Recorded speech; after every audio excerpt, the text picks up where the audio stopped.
Alrighty, everybody. Minister Brother Derek here. I just want to do this real quick. It's 4:39, so let's go ahead and get it. Let's just go ahead and get this. I'm going to drop it for you. Stop, look, and listen. Please stop resisting. It's a new day. Let's try a new way. Jesus put an offer on the table, and everyone out there is now able to come home with God in your heart. You're never alone if you believe me. You don't need that weed. Give Jesus a hug and put down those drugs. The victory over death is already won. So why are you picking up that gun? If your spirit is activated, now think. Why do you need that alcoholic drink? Because the devil tells you, he rules you, he fools you. But the minister is here to school you. I'm here to preach.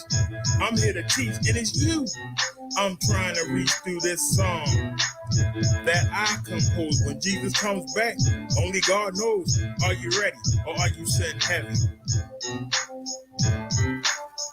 Are you ready or are you sitting heavy? You won't be if you follow me. Alright, come on with it now. Oh God, what can I say about thee? You still love us sinners and you offer your grace for free. I'm not worthy, but you still search me out of a life of sin. And with Jesus' help, I know I can win. I love serving my Lord. He opens the door to a relationship with God. This is the only way in. In the name of Jesus, I always pray and I lay myself as a footstool for the lost demons. I know that for me. It's not cool to be a believer, but I'm not with my soul in the hands of the deceiver, a wicked devil who bring up big book trouble. I put my desires in ice and long for reaching paradise. A day with no pain, no stress. You gave me the way, and now I'm blessed. You could test me, let the devil stress me. But baby, hell is one place I don't want to see. So stop, look, and listen. Please stop resisting. It's a new day. Let's try a new way. Are you ready or are you sitting heavy? Stop, look, and listen. Please stop resisting. It's a new day. Let's try a new way. Minister, Brother Derek. I hope y'all enjoyed that. Peace, everyone. This is Minister Brother. Hey, hold on a sec, everybody. Wait a minute. Hold on a sec.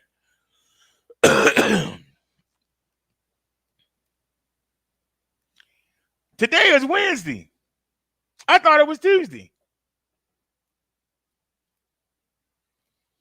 I forgot today was Wednesday. It's Bible study day. So we're gonna have to do some shuffling. I thought Wednesday was tomorrow. I was so excited about the news today, I forgot it was Bible study. We broadcasting on 3 different channels. We on the Minister, the Reverend, and the E-Bike Life channel. We broadcast on all 3.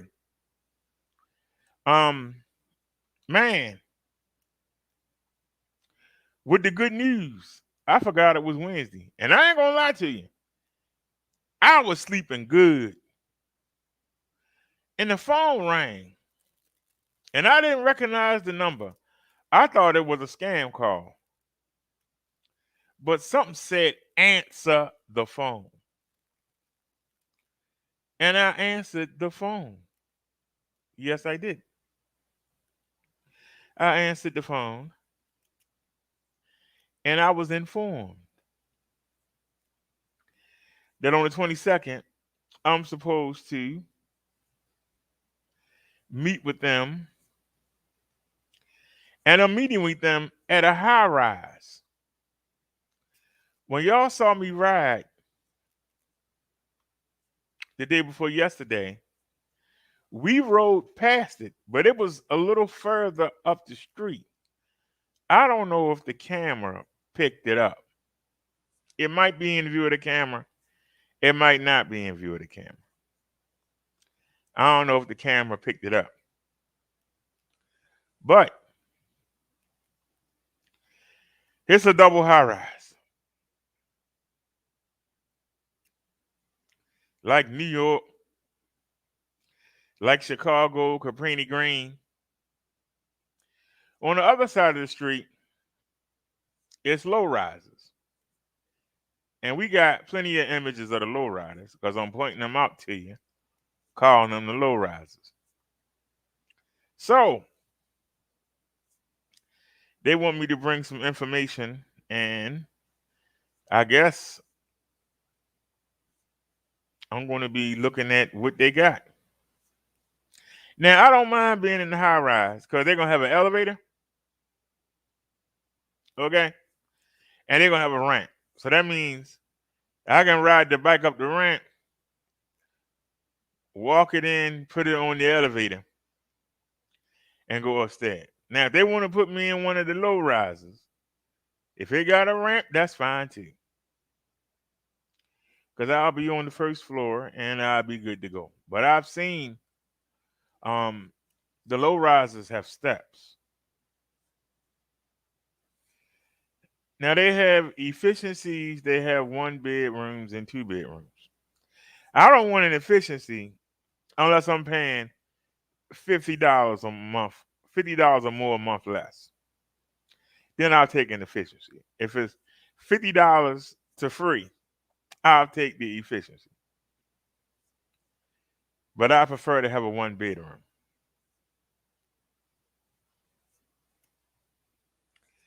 I like having different rooms. But like I said, if they got one where I ain't got to pay nothing and it's an efficiency, I will take it. For those of y'all that don't know what an efficiency is, that means everything is in one big room. You have your kitchen, you have your bathroom, and depending on how it's set up, it's usually like a plastic like rubber curtain that you pull out and it's supposed to block the bedroom off. Some efficiencies don't have anything. Everything is just open in there. I don't care, but I prefer a 1 bedroom. I really would prefer to be in the low rise on the first floor. But I'll take the high rise. They have security downstairs and they'll have a ramp and they have elevators. So I know there won't be no steps. But like I said, the only problem with the high rise is more people. And for those of y'all that don't understand what I'm saying when I say more people, I just said more people. There could be as many as 500 to 1,000 people in each one of them buildings. And what that means is, out of that, 25% of them gonna be nasty. So that means I got to get in there and start cleaning that building up. How am I going to do it? By coming in there with my electronic devices? By coming in there with the boric acid? Because I'm telling you, before I move in there, days before, I'm putting down the boric acid. I'm putting down the Martin Surrender. I'm putting the Zappa in there and my electronic devices. Days before I move in, we're going to get cracking. Before I even let the cat go in there, I'm going to saturate the place. And then when we move, I'll have to come and sweep up and put the things in the corner and in the out of the reach places so the cat can't get to it. Hey, Liz. So I looked online today and I found some information on the building. I don't know yet. I find out when I talk to him. Hey, Chung Lee. Remember, y'all, we broadcasting on 3 channels. We on the Reverend channel, the Minister channel, and we on the e-bike Life Above the Dark channel. So we're on all 3 channels. So everybody find each other. If you got more than one device, try to put one on each one.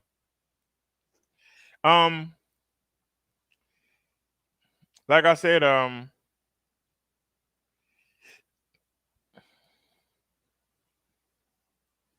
a little bit jittery, but I'm confident. I'm confident I can kill what's ever in there. Because I got videos of people talking about dogs, cats, roaches.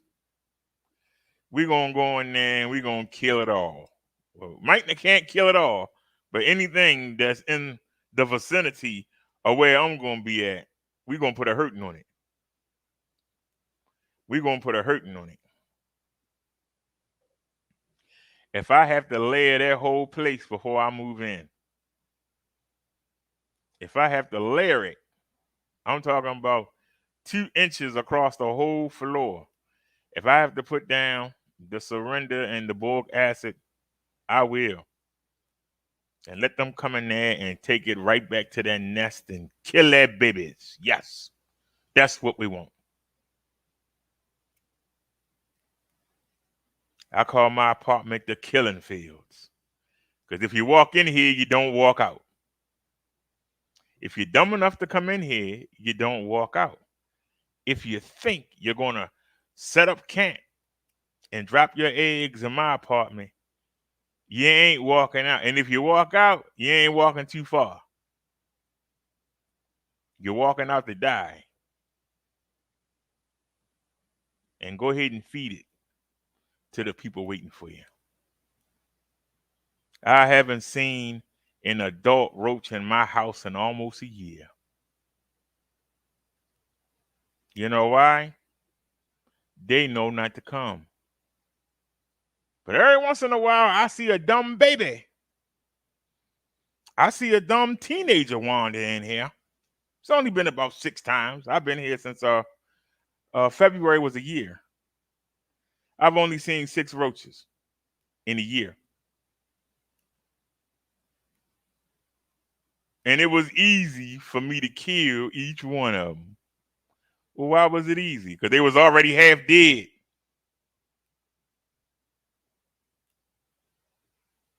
It was just a matter of getting the tissue and just squishing them. They couldn't run nowhere. Where they going? They already dying. The electronic devices are tearing their nervous system up. But they so desperate, they drink something that the little ones will ignore it and try to come in and get a drink. And then they wander through the boric acid, or they wander. And they decide to take a little bite of that Martin Surrender. And that's it. That stuff eat them up. The minute they eat it, it liquefy and just burn them. A couple of them I ain't seen the insides white it out. Because it didn't burnt them. It didn't burnt their lungs and their stomach and their heart. Just burnt it out. Just turned it white. Death is imminent. Imminent.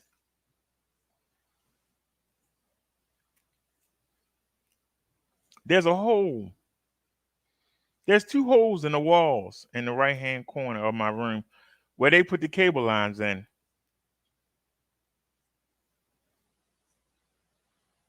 And I seen a teenage roach come out there the other day. So I went and I sprinkled some more Surrender over there. I ain't seen nothing. But today I sat down a Gatorade bottle on the floor, and I've been keeping it on a thing on the bed, but I had put it on the floor, and I saw something small. I don't know what it was, but I stomped it because they couldn't run. But they so desperate to get a drink. I keep the toilet seat lid down, and I keep bleach water in the toilet seat. I keep bleach water in the bathroom sink. I'm constantly spraying bleach water down the tub drain. I only got one stopper, and I use that in the kitchen. I need to get another stopper for the tub. They so desperate for a drink of water. And I got the zapper right over top of Davy's water. And I got the trap set up. I got the surrender on this side of her little box where she can't get to. And her carrier, I got the surrender and boric acid on that side. In the very center, I got her water bowl and then her food. Right over top of it is the zapper. So anything flying, all they got to do is make the mistake is getting zapped. So the things that crawl can't get to the water bowl without going through the boric acid and the surrender. The things that fly got to watch out for the zapper. And we got an electronic device which extends right over the water bowl. I got one right in her room over the water bowl. It's one right here. It's one in the kitchen on the wall. It's one in the bathroom. It's one in the bedroom. So we showed up. So anything that comes in here, you got a better chance of going to Jason Voorhees camp and making it out than these insects got to coming in here. That's why we call it the killing fields. And we don't have no guilt. They were designed to be in the woods. They need to stay up there. They got that big trash pile out there that they don't keep up. They can eat and drink all they want. They ain't got no reason to come up in here. I don't feel no pity. I don't go in the woods messing with them. They shouldn't be coming in my house messing with me. So don't give me that they're God's creatures. Then God should make a place for them where they ain't got to come in here. And I said it, and I ain't taking it back. I said it. No mercy. We treat you like Percy. I got them starving for water like Marvin. They got a fix for a liquid Twix. We don't leave no liquids. You got to drink something. The only thing they can drink is her. Only thing they can drink is her water. That's the only thing they can drink. And they got to get past the surrender and the boric acid to get to it. And there been a couple times I've seen a couple of gnats that done drowned. That's the only way they can get some water. They got to take a chance and try to get in her bowl and get out without getting caught. And then when they get out and they got a drink and they feeling good, they got to watch out for the zapper. It's right over top of it. So, like I said, the traps are set. So if I have to go into a high rise and 20% of them people are nasty, I got to go in there and get my apartment clean. Then I got to get theirs. How do you do that? By them dummies coming into the killing fields. We don't discriminate. We welcome all. They can come on in from the other apartments. We got something for them. When I was in that building over there, everything stayed on the other side of that laundry room. They knew better than to come over to my side. They all stayed in the big building. That apartment that I told y'all that I had wanted, that was in the basement, that was right there by the mailbox. Y'all seen me sit by them steps many a day waiting for that mail. I wanted that apartment right there.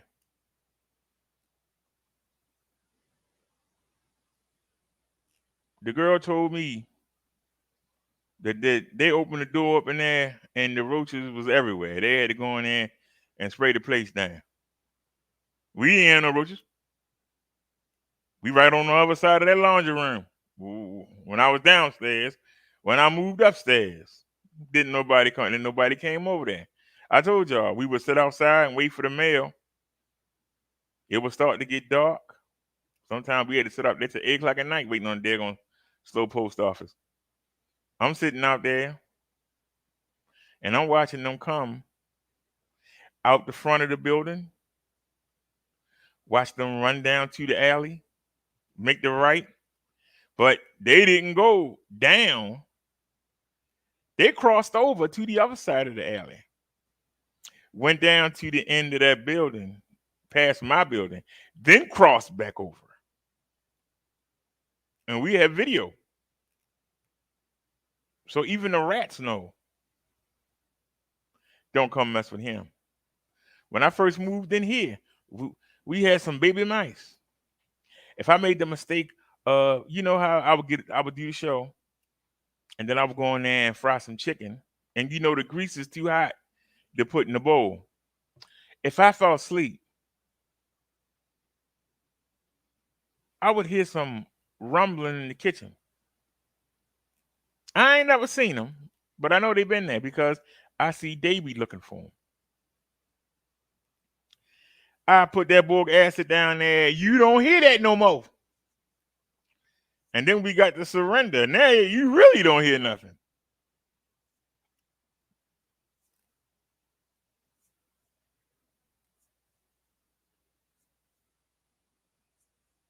The only roaches that I've seen have been the ones, they've been babies or teenagers, and they looking for something to drink. If I leave some water on the backsplash, that's how desperate they is. Because I don't leave there's nothing for them to drink.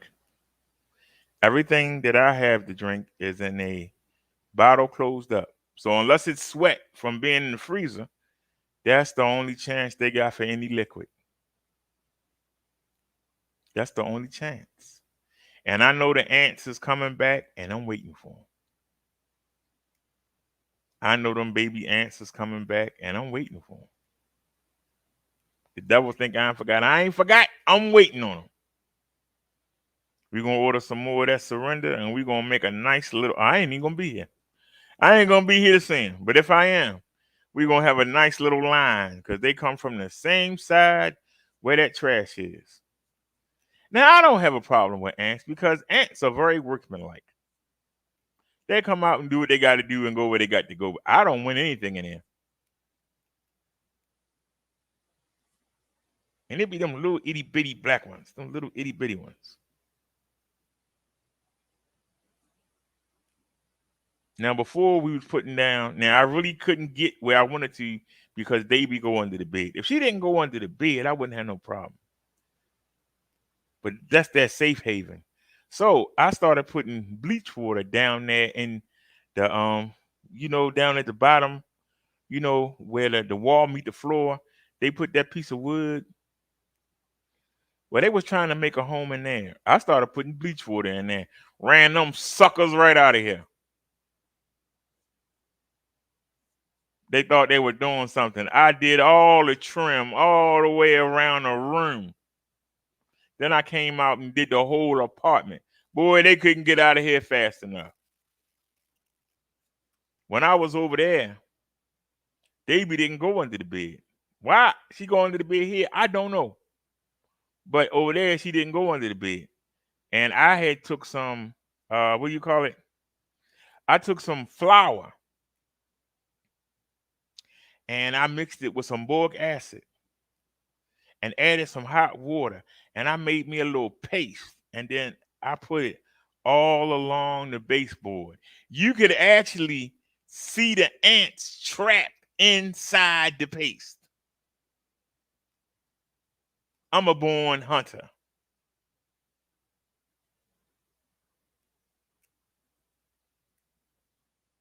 You could literally see them stuck in it. Because when it hardened, and you know what? They got the hell up out of here. Somebody ain't tell you if you can get some flour, some yeast, put it down where you see them at. I guarantee you won't see them no more. Because, see, they get stuck in it. When they start eating it, it clog up their arteries. Oh, no. They run for the hills. So, for those of y'all that's wondering, I'm moving in with all of these people You know some of them gonna be dirty. You know it. Some of y'all live in apartment buildings now. Y'all know y'all got some neighbors. Y'all go, oh Lord, I wish they moved. So now instead of having 8 families in the building, might have 300. So we definitely gonna have to get to work. Well, if you like to be bug free, you do what you got to do. And like I say, the ones you figured that roaches would be the hardest thing. No. The ants would be the hardest thing. No. The hardest thing is them daggone gnats. They love the cat's poop and urine. They love to put their eggs in the litter box. If you have a mop head, they love to put eggs in there. I found out. Always have your mop head up. Don't put it down to the floor. Keep it up. They like your drains. They love your toilets, especially the underneath the toilet. I found out the other day that when you take the scrub brush and you scrub the toilet, take 2 tissues and go around the rim and see what you get.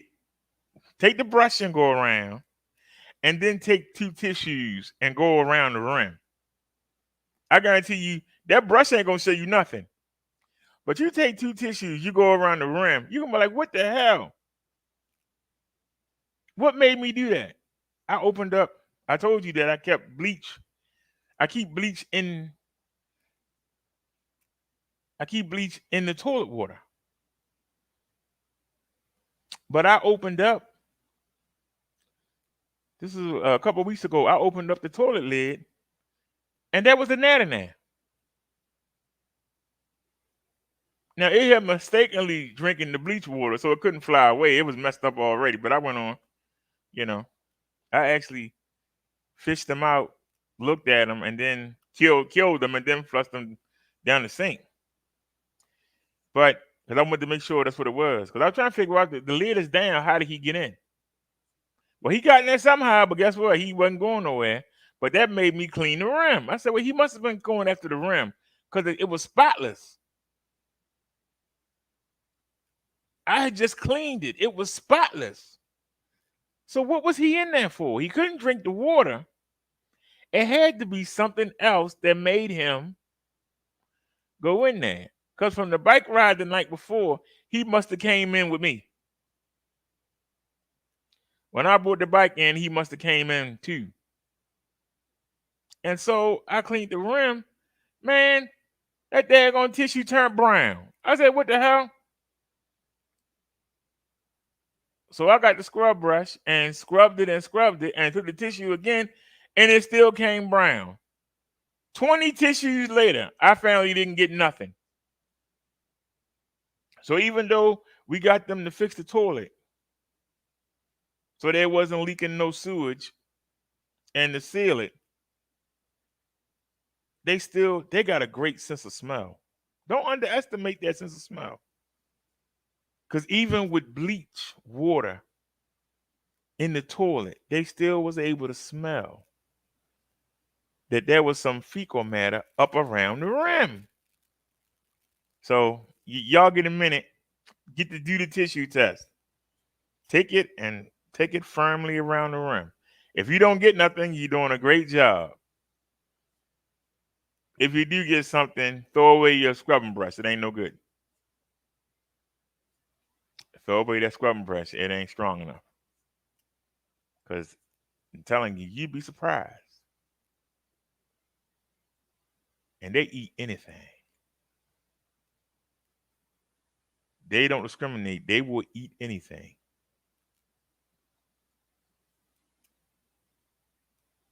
Anyway, Sean Lee said the Zappa killed. Yep, I'm glad you did. 40 watts of power. Matter of fact, I heard it. It went off once earlier.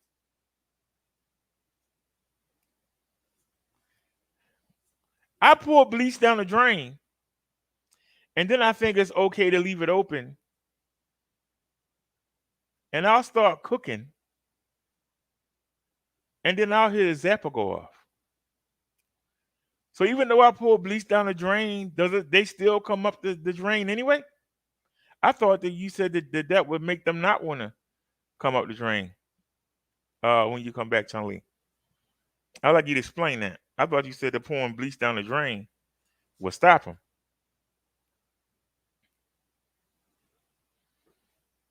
But the weather's warming up, so they coming back. They haven't been taking care of the trash. Now the trash man did come, but it's just as much trash outside. So the cans are empty, but it's trash going all the way from the top all the way to the last one, just piled up there. The trash men didn't take that.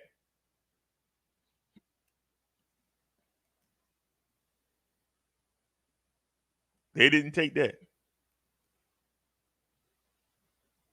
They emptied the cans.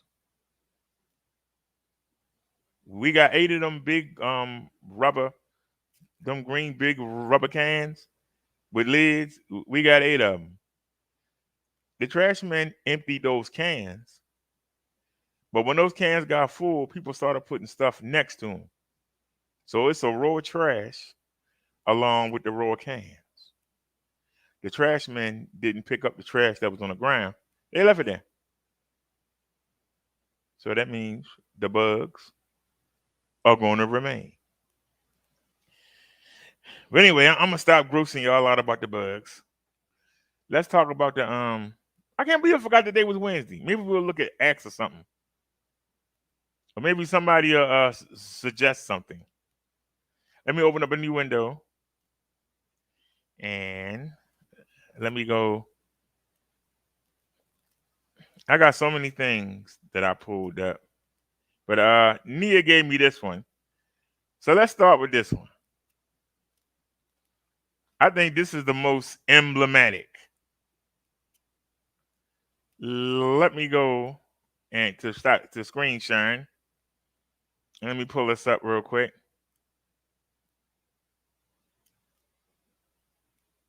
Y'all see that on y'all screen?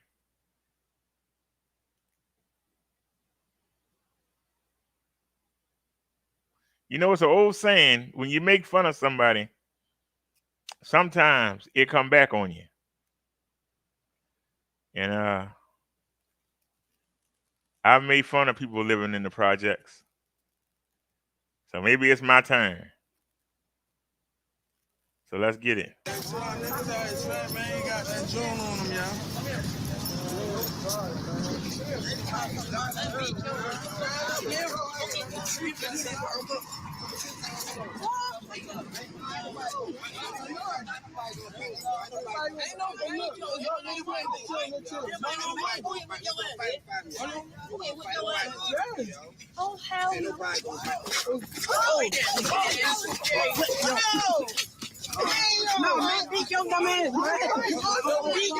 Now, how do you hit somebody that many times and they get back up?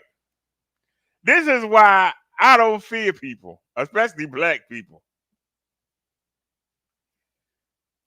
Y'all saw him hit that dude about 10 times, uncontested. That dude got right back up.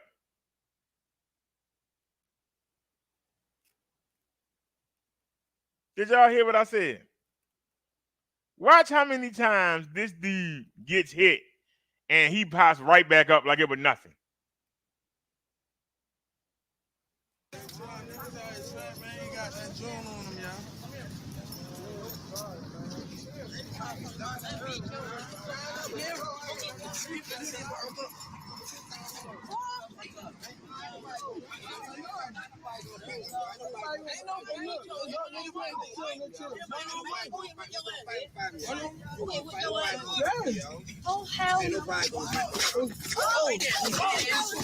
One, two, three, 4, 5, 6, 7.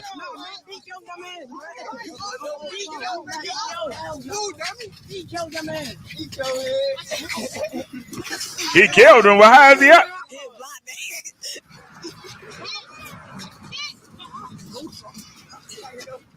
Now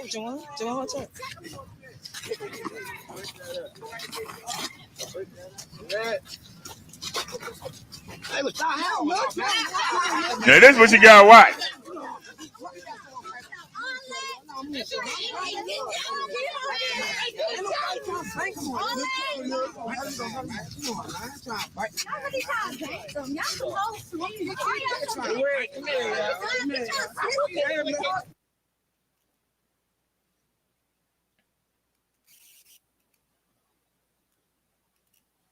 He called that the rear wire.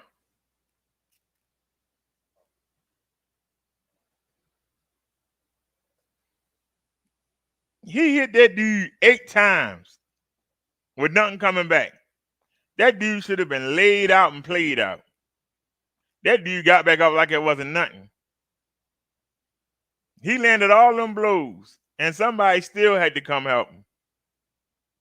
And they still didn't do nothing to the dude. But this is where I'm going to.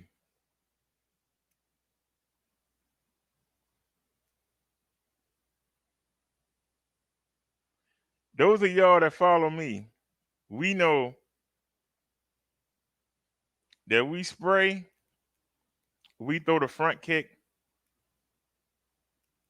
or we throw a 3-punch combo, and that's it. Walk away. If you land 8 consecutive punches and the person get back up, man, you need to get back in the gym. That's an insult. That's just an insult.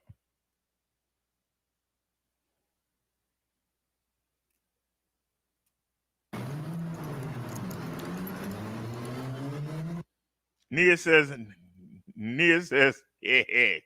The only nasty I might have to worry about are the ones on 2 legs. That's why we carry the wasp spray.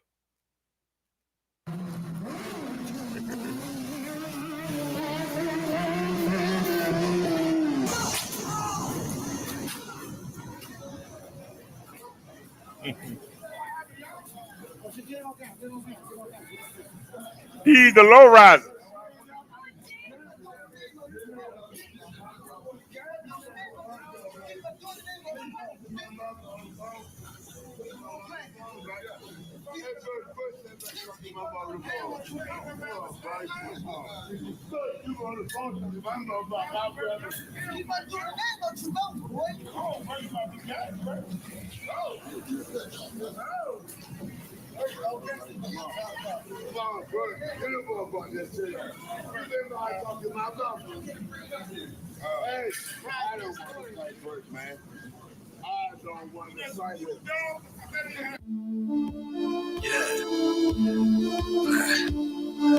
The street niggas, man, they gonna vouch for me, man. Tragedy, they gonna vouch for me, man. Stand behind this shit. Stand and prove, nigga. I came up around drug dealers. Mama had me color home certified. Stat right here, my name Soldier. You know what I mean? Shit, this the trenches right here. My motherfucking boy right here, man. Certified, man. Kids down for the hood, man. Niggas got power, church got power with me, man. Flat out. Kick me out. Kick you out at 85. And you been waiting for color home all that time. Now you back around here with the SSI shit. You feel what I'm saying? You around here, get no motherfuckers. The only time you walk was the first of the month you walk with me was. All us right here, all the way down there. All us at McCullough, all us. The high rise right there. Years and years, we all down there. Ain't right down there, bitch, like we just hang around here every day for all the years. I'm saying, real shit. Bullshit. More of that, I remain the same. I'm man. I always said that same man. I ain't gonna change. Not to be bragging, but I'm a big impact around here. Because, you know, I'm respected not because I'm a tough nigga, I'm a good nigga. A lot of niggas hate. Come home, man. We was a family, man. We was real tight, man. Everything was serious around here, man. Like, you know, loyalty, man. Now, that shit gone, man. But there's a few niggas around here left. You know what I mean? We still try to stand strong. Some kids walk around here now. fastest little nigga around and shit. Still got the record. 22 years since he was 12. He started doing football. Then he practiced on the police. Every time niggas right, gonna make a nigga go back to them old days, man, cause shit can get real though. Like, I understand, like, you got the projects over east, you got the projects like Santa, you got all that park out, you got all that shit. But down here, niggas stick together at. Nobody coming around here, nobody come around here selling no drugs. You ain't from around here. Take that shit somewhere else, man. Get up and come and go, make it right. Well, you talk with beefing with them niggas, ain't nobody getting no money. Everybody wants shit, everybody gotta watch their back. This is Baltimore. We are very, very small. This is Baltimore. Ain't not a big population. 300 something last year. The year before that, 300 something. Shit, I'm still here, man. The real recognize the real. I done hit a nigga in this right court every year right now. With the war in these courts. I done motherfucking with the war with some niggas that grew up from the low rise court behind them buildings. Look at your camera up behind the buildings is the low rise right there. I like to know you. No, with the war with the same nigga, with a nigga that lives on the same road with me. That's how that shit go, man. Don't hold no grudges. Teams that shit up. Everybody stick together. Bang, bang. Kill, kill. Niggas don't just say it for a reason, man. You gotta live that shit. This tattoo, right here, this whole tattoo, this team got a whole tattoo. Came from me, two niggas. Niggas like, you probably on this documentary, I don't know. I ain't gonna say no names though. This coat right here, jump out. Look at this. Right before I got this tattoo, like about 20 minutes, this coat right here, we jump out on the nigga, hit a nigga right there. That's how it go. Thinking it can come round, Lord, this the wrong place to come round. Like, you don't do that type of shit though. But ain't no flashy shit. It ain't nothing about some past. It's successful shit we got going on now, you know? See the ramp, y'all? See the ramp right there? You just wheel the bike right on up. But I think I'd rather be in the high rise. What do y'all think? What, see the ramp? You can wheel a ramp right on up. Or if they put me on one of these, I only got to go up 2 steps. And then the step right there. But, you know, I'll take the low rise, but I think I prefer the high rise. What do y'all think? Niggas dropped statement, cops investigating. We got infiltrated, basements in the paper, fuck interrogation. I ain't saying they become me to miss. I'ma try some paper. My participation, it was revelation. Crack fraud, man, that was for the lady.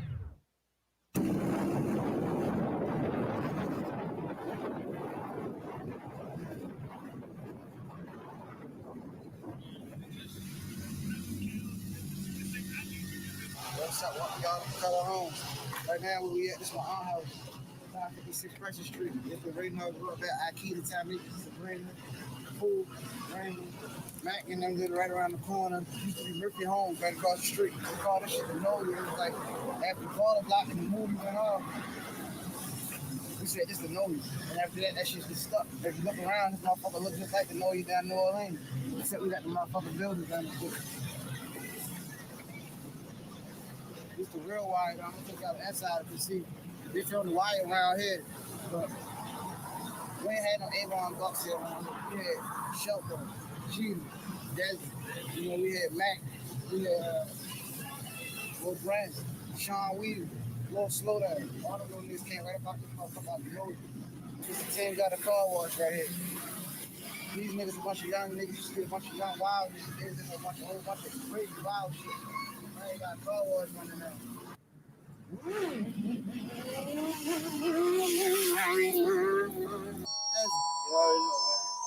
In them cold nights in the projects, we were chilling on benches. Big blood of that good shit, me and Lil Chris did. We was youngest niggas in the projects that was coming through with. We the only ones had dirt bikes. Who the only ones with? He was 14 in New York, same young little bitch. Bill Brown, big boy, running right for the brand. They on Rice down right before Mondama Mall.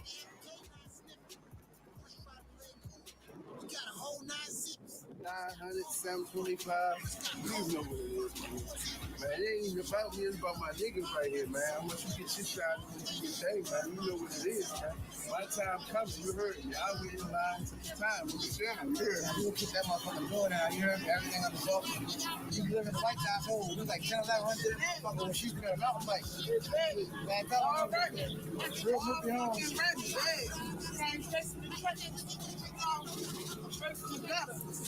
Some shit we motherfuckers claim people don't know about. They don't buy this shit.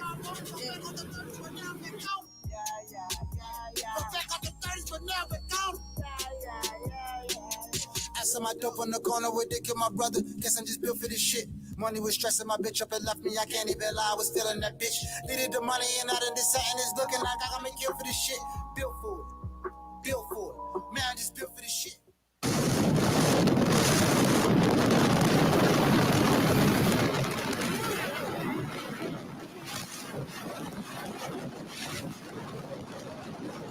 This right here, this is my mother's first house. This is her first house we got. When I was born, my mother was living with my grandmother over there in Wadi Court. She moved to Utah Garden. This was her first house. She got her first project back in the early 90s. It's like 91, 92. Around here, it wasn't as bad as it is now. Like, this used to be like a playground. This was all a big playground for kids. Like, I would come out back. Muttman would come from down the street. Raleigh. We would put it next door. Big brother, Ron. Lloyd lived right there. Mike right here. Corey right up there. You know, there's a bunch of little kids who come outside. My man come outside 7 o'clock in the morning. Hottest day of the summer. I come right up the back window. This is my back window right here. I look out this window right here. See them outside playing.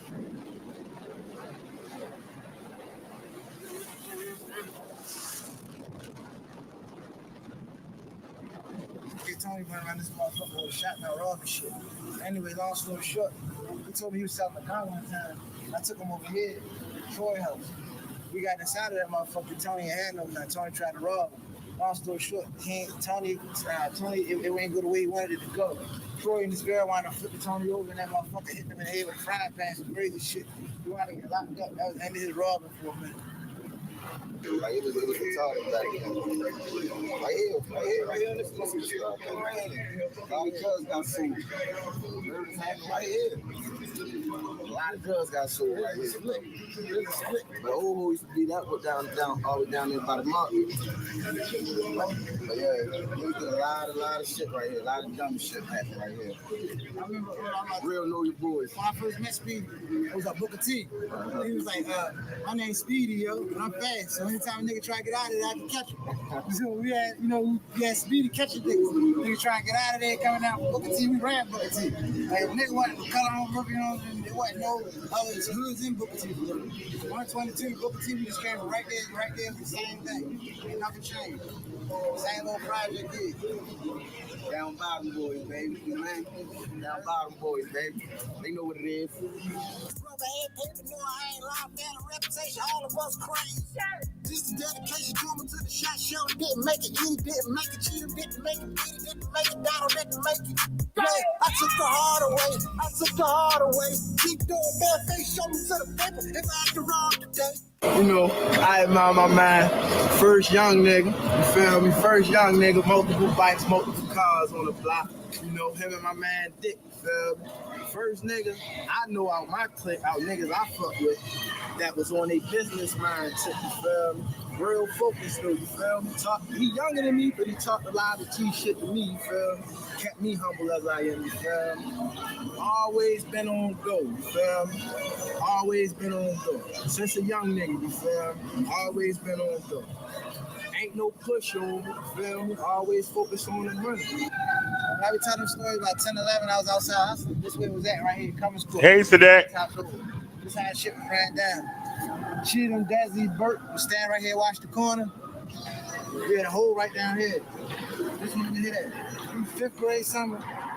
Tim was probably 15. I was 10, 11. We were hitting down here. This hole right here was doing $10,000, $20,000 a day. The bosses shot with Cheatham, eating Desi. These niggas was 17, 16 years old.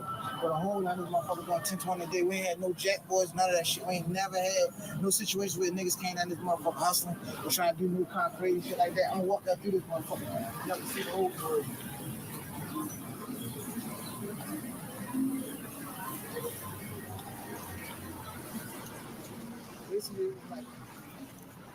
was like an unwritten law that you can hustle in this school.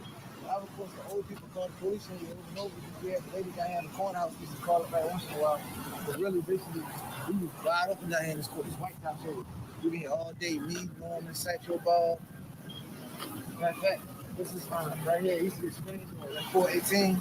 This is Dimple's old house. Dimple's birthday home, they attempted to leave her. He died over the jail. They say 100-something. I don't believe that shit. But long story short, we used to hang in his doorway all day. We would shut the screen door so the police couldn't see us at nighttime. Just like the screen door. This Dino baby, you know. Shit, come on, you gotta tell the story. You was out here. You remember the story, man. Tell them the stories, man. Just tell them something about back in the day. Oh, this court used to bang around the wall.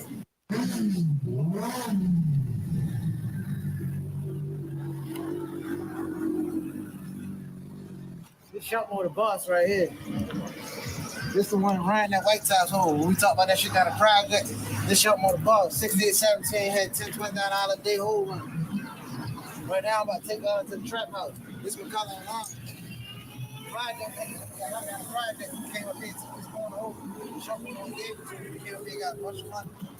So a bunch of drugs, a bunch of shit went down here on this corner right here.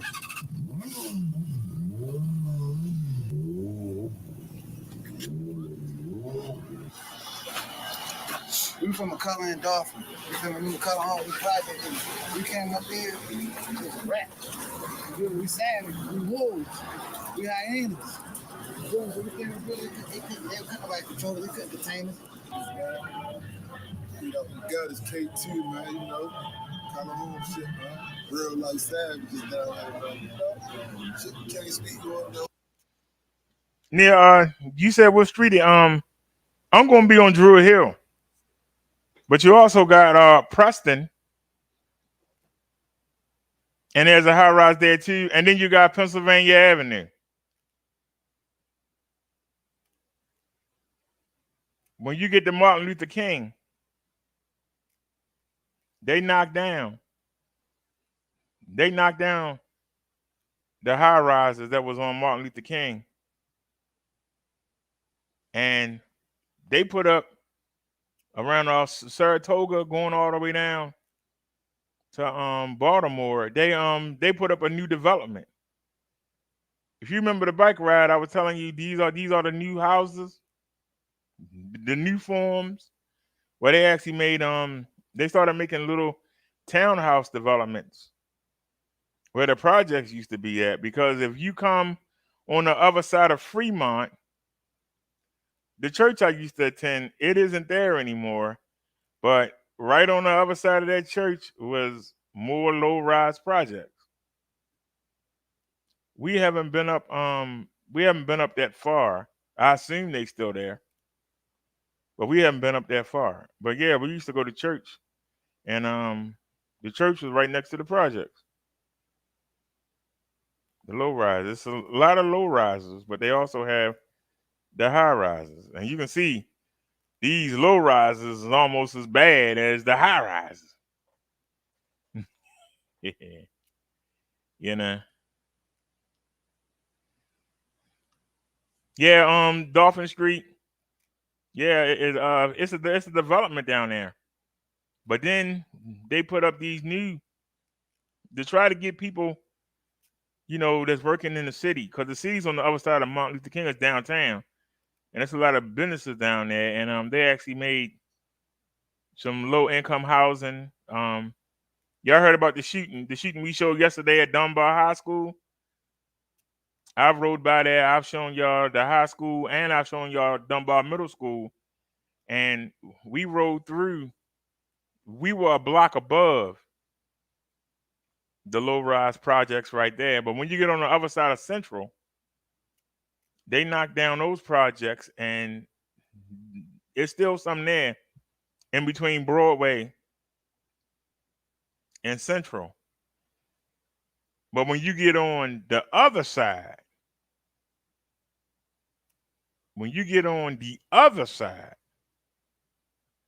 of Central, they made a nice little development down there. It's beautiful. If they ain't tore it up by now, it's beautiful. Wonder how long it'll be before they tear it up. But it was beautiful. And that's why I was telling you when I was riding over all them bricks and y'all saw all the holes in the bricks. 20 years ago, there wasn't no holes in them bricks. Them bricks was looking good and shining.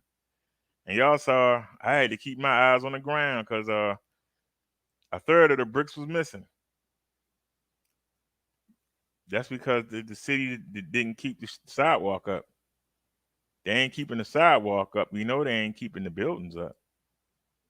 You know?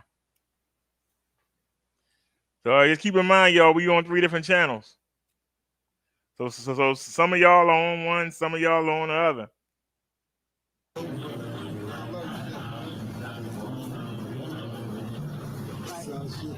Coming up down here, it was like an unwritten rule. It was like one side was the Noe, one side was the courts. And niggas ain't never hang with each other, so we never really knew what the fuck was going on over that side. All we knew was the niggas just bad as shit over that motherfucker. There ain't nothing else about them. It was niggas bad as shit when they got a hold of guns.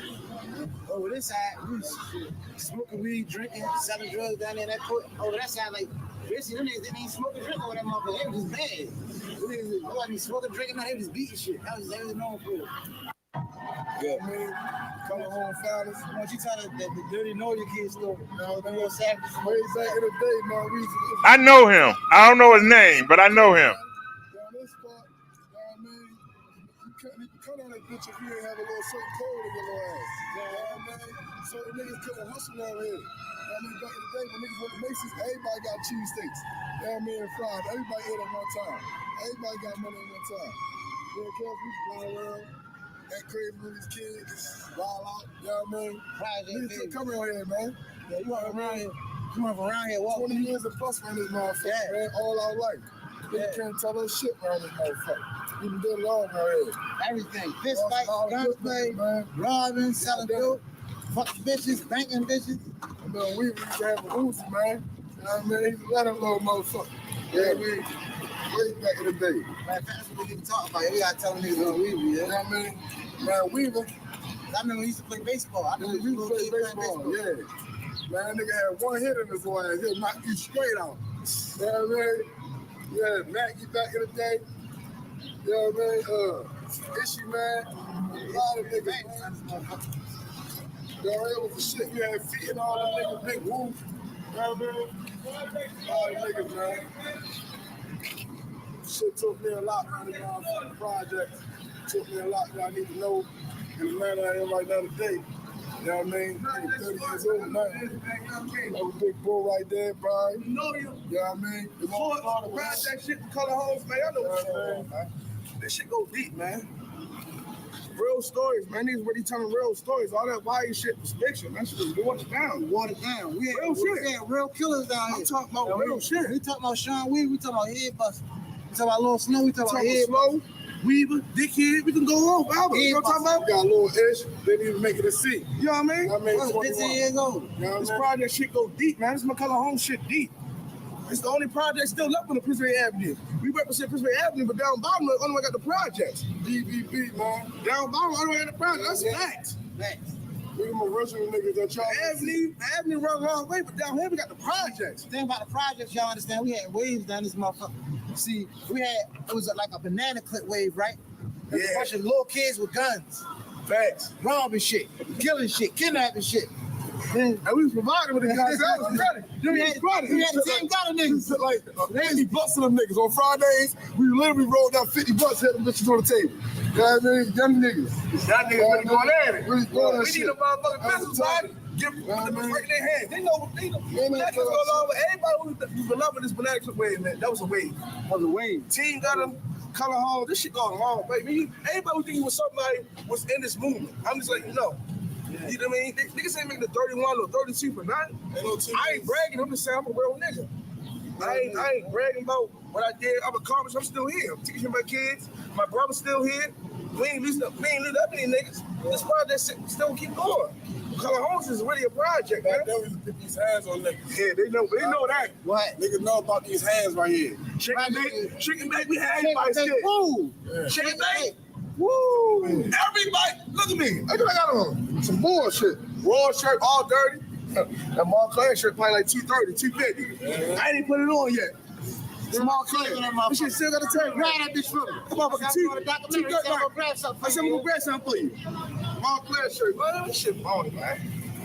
It's out here living, man. Everybody else dying. You know what I'm talking about? Yeah, real shit. Damn about around here, it's different from a lot of projects because we started off real young. Like the niggas we was going to school with, they wasn't into the shit we was into already. And we was already selling drugs. We already knew about busting. Yeah, like it was Doug eat Doug. You feel me? So them niggas didn't grow up in the project. Look at this shit. This shit's sand. Yeah. How the fuck you get sand? Look at this shit. This shit's sand. Look at that shit. 9 days, you come outside, first by Air Force, they did. Yeah. This is the noise right here. This right now, we in the noise. Yeah. Some niggas can't walk through the noise. Yeah. I'm telling you, this facts. What? Some niggas go out there, you getting stripped, we throw you in the dumpster. Yeah, you getting stripped, you throw you in the dumpster, all that shit. And you can't come back. You can't come back. You can't. You gonna tell your big brother he ain't coming back. I told you, he ain't coming back. What you gonna say? You gonna say, they should have walked through there. What? Man, you know one thing about this project, yo. And God is kept when a nigga get killed on this motherfucker, it's the inside. It's We don't inside. have niggas come inside this bitch. We ain't never had that problem. Yeah. Niggas running through this. Everybody Never need to had that understand that. problem. That's what I understand about Never had that Godfather. problem. We always sit together. There's no party mix bag. You can't get a nacho, a Cheeto, a Frito. Everybody probably with the same chip. We probably a Dorito. All the Doritos. You ain't gonna get no nacho or pretzel. You ain't no party mix bag. Everybody the same. Yeah. If you ain't grew up down here, you not hanging out here. You ain't selling no drugs. You ain't getting no money. You ain't doing none of that shit. You You getting ain't stripped. coming out here and meet no bitches. You ain't doing none of that shit. Nothing. Well, I'm not talking about other hoods because other hoods do that shit. Other hoods like downtown, niggas go to downtown, they hustle down there because they can't go to their hood. Yeah. It's like 10 niggas from every hood downtown. Yeah. Color homes, you gotta be from Color homes to hustle down there. I don't give a fuck where you from. You can be on Preston, Dolphin at the end by the market. Shit, your mother grew up down there. You can hustle. But all that other shit, you ain't doing that shit. Yeah, we ain't never had that niggas from this hood, that hood come around this motherfucker because their cousin around here. Nah, your cousin will get spanked for bringing you around here. Be both of them. Now y'all both gone. Be both of them. Yeah, now both of y'all rolled up. Fuck niggas Real talking shit. We had real hoes down this bitch. Bro, the hoes? Man, we had real hoes down this motherfucker. White hoes? The goals over the ghost rock down here? Yeah, gold Niggas don't live with the goals. Them goals, boy. The nigga moved gold, man. I was just telling him that you had to say certain shit to hustle down here that day. But you had to get signed in, sign that contract. You know what I mean? That bitch was Alrighty, I had enough. God darn. Outside. I had enough. Oh Lord.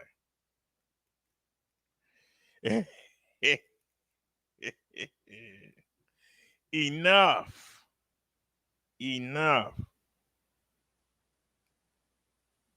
Always bragging about something they don't own.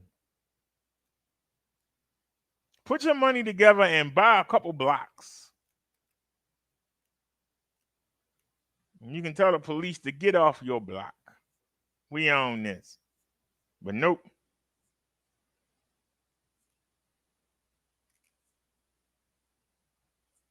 Yeah, I don't know why I did that, Nia. I got all 3 channels going.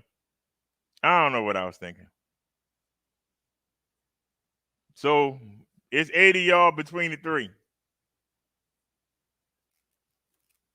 I'm looking, I think it's 3.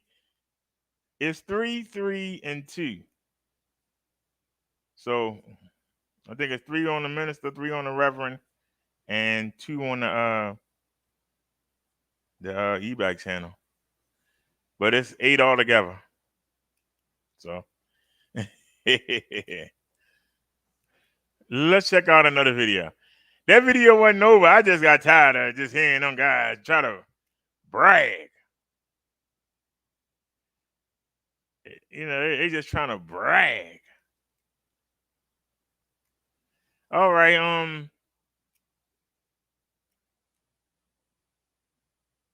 I'm not sure if it's Murphy Homes or McCullough Homes. And the reason I say that is because I'm reporting to Druid Hill Avenue.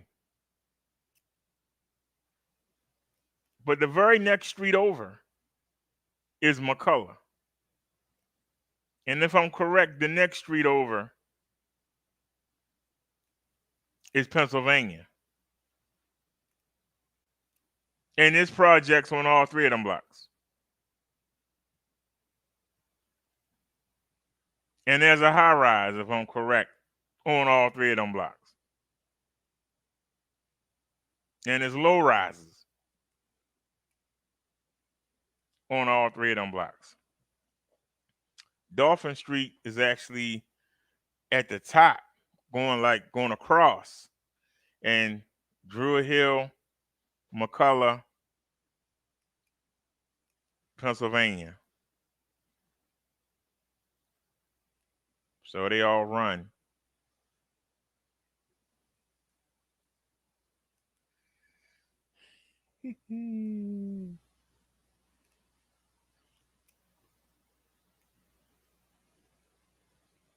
But like I said, I've seen some of these guys when I used to work security. I didn't know where they were from, though. It's amazing.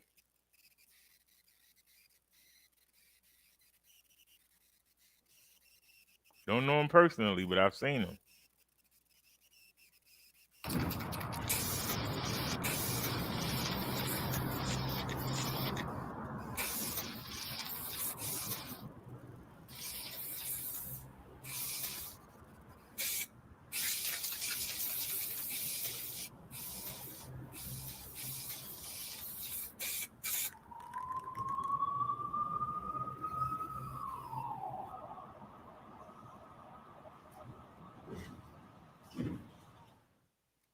Baltimore is a city of great contrasts, ranked as one of the best cities to live in. That's where I took y'all to the other night. There's the World Trade Center.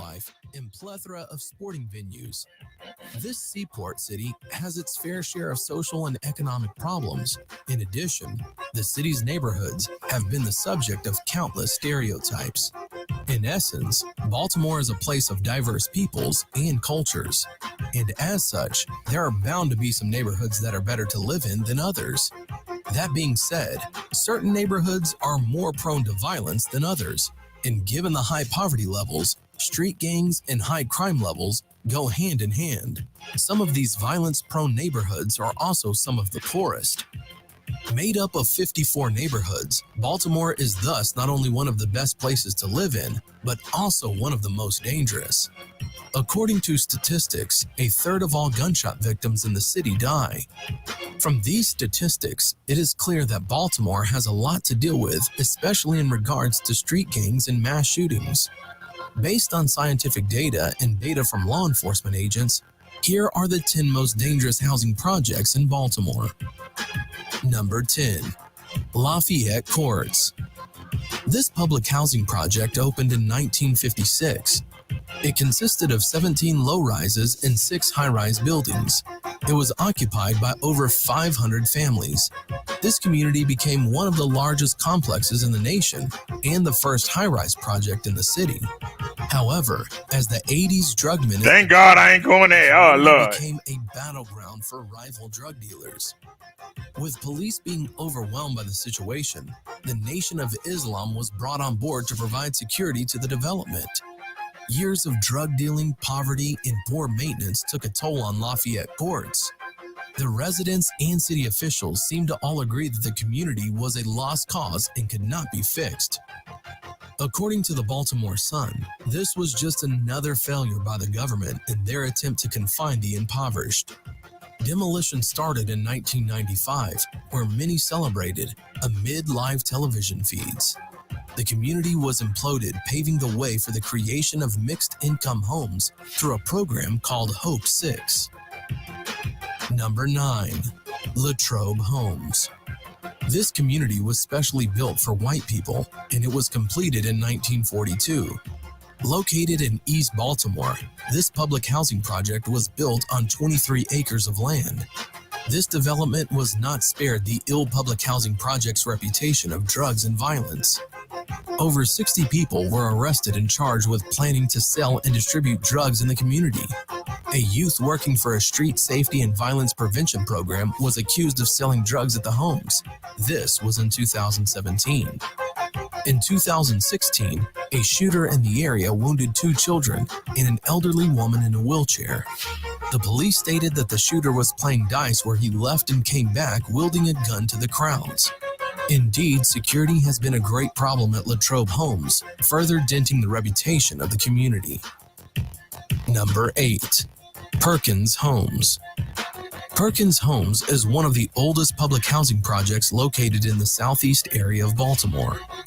The neighborhood is composed of neat row houses such as Little Italy, Upper Fells Point, and Fells Point. This development came before the notable high-rise era.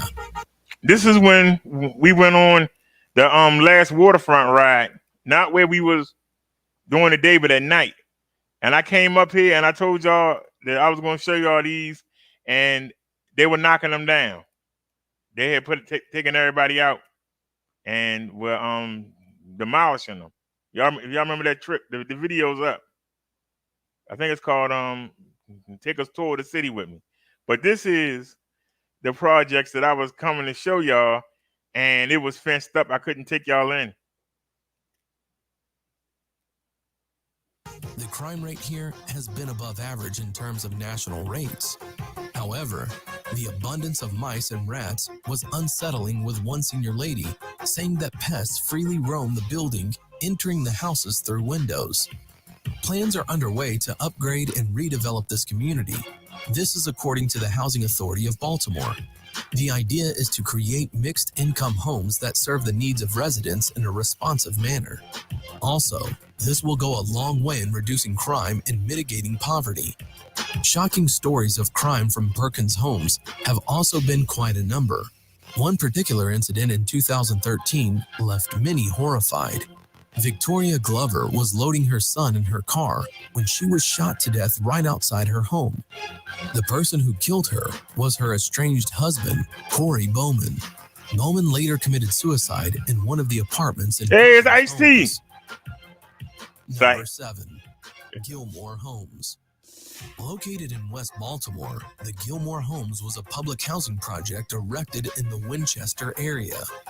This development was also bedeviled by a host of challenges that came with public housing projects. These homes also tell a story of criminal activity coupled with poverty and desperation. In fact, this community ranked number 3 in the list of the most notorious projects in the city. In the city, I can tell you, in the world. I wouldn't let my Doug live down there. Complex is comprised and I don't of like 16 Doug. units, and the community has continually hit headlines with horrifying stories. A case in point is when in 2015, the whole nation witnessed the arrest of Freddie Gray. You will remember that Gray was pursued and arrested by police officers and suffered a fatal injury while under the care of officers. Are you serious? Still in Gilmore, women sued the maintenance workers for soliciting. Are you serious? Okay. Wait a minute. I made a mistake then. Hold on. Copy.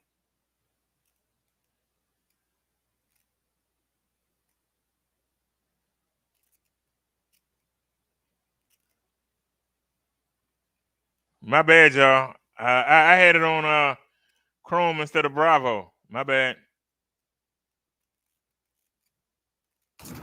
We got to start all over again, don't we?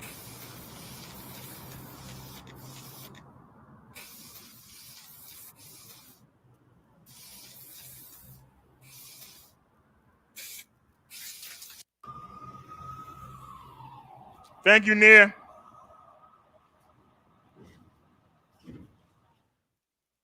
Baltimore is Let me get something to drink. Great contrast. Ranked as one of the best cities to live in thanks to its thriving economy, vibrant nightlife, and plethora of sporting venues. This seaport city has its fair share of social and economic problems. In addition, the city's neighborhoods have been the subject of countless stereotypes. In essence, Baltimore is a place of diverse peoples and cultures. And as such, there are bound to be some neighborhoods that are better to live in than others. That being said, certain neighborhoods are more prone to violence than others.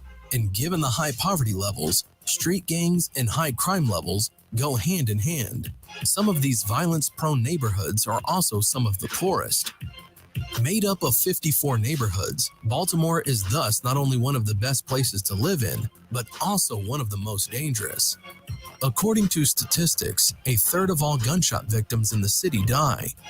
From these statistics, it is clear that Baltimore has a lot to deal with, especially in regards to street gangs and mass shootings. Based on scientific data and data from law enforcement agents, Here are the 10 most dangerous housing projects in Baltimore. Number 10. Lafayette Courts. This public housing project opened in 1956. It consisted of 17 low-rises and 6 high-rise buildings. It was occupied by over 500 families. This community became one of the largest complexes in the nation and the first high-rise project in the city. However, as the 80s drug menace continued, the community became a battleground for rival drug dealers. With police being overwhelmed by the situation, the Nation of Islam was brought on board to provide security to the development. Years of drug dealing, poverty, and poor maintenance took a toll on Lafayette Courts. The residents and city officials seemed to all agree that the community was a lost cause and could not be fixed. According to the Baltimore Sun, this was just another failure by the government in their attempt to confine the impoverished. Demolition started in 1995, where many celebrated amid live television feeds. The community was imploded, paving the way for the creation of mixed-income homes through a program called Hope 6. Number 9. Latrobe Homes. This community was specially built for white people, and it was completed in 1942. Located in East Baltimore, this public housing project was built on 23 acres of land. This development was not spared the ill public housing project's reputation of drugs and violence. Over 60 people were arrested and charged with planning to sell and distribute drugs in the community. A youth working for a street safety and violence prevention program was accused of selling drugs at the homes. This was in 2017. In 2016, a shooter in the area wounded 2 children and an elderly woman in a wheelchair. The police stated that the shooter was playing dice where he left and came back wielding a gun to the crowds. Indeed, security has been a great problem at Latrobe Homes, further denting the reputation of the community. Number 8. Perkins Homes. Perkins Homes is one of the oldest public housing projects located in the southeast area of Baltimore. The neighborhood is composed of neat row houses such as Little Italy, Upper Fells Point, and Fells Point. This development came before the notable high-rise era. The crime rate here has been above average in terms of national rates. However, the abundance of mice and rats was unsettling, with one senior lady saying that pests freely roam the building, entering the houses through windows. Plans are underway to upgrade and redevelop this community. This is according to the Housing Authority of Baltimore. The idea is to create mixed-income homes that serve the needs of residents in a responsive manner. Also, this will go a long way in reducing crime and mitigating poverty. Shocking stories of crime from Perkins Homes have also been quite a number. One particular incident in 2013 left many horrified. Victoria Glover was loading her son in her car when she was shot to death right outside her home. The person who killed her was her estranged husband, Corey Bowman. Bowman later committed suicide in one of the apartments in Perkins Homes. Number 7. Gilmore Homes. Located in West Baltimore, the Gilmore Homes was a public housing project erected in the Winchester area. This development was also bedeviled by a host of challenges that came with public housing projects. It's blocks upon blocks of it. Criminal activity coupled with poverty and desperation. In fact, this community ranked number 3 in the list of the most notorious projects in the city.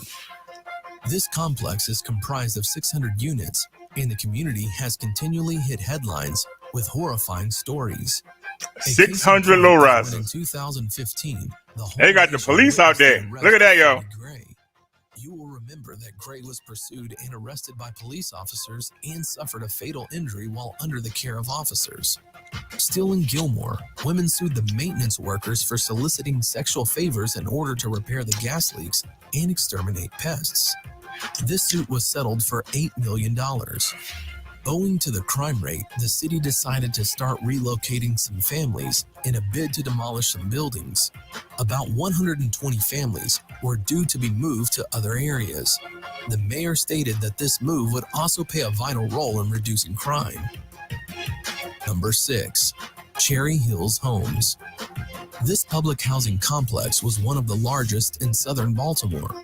Primarily, it was constructed to house black families, And it's down there on a and swamp. segregation was commonplace.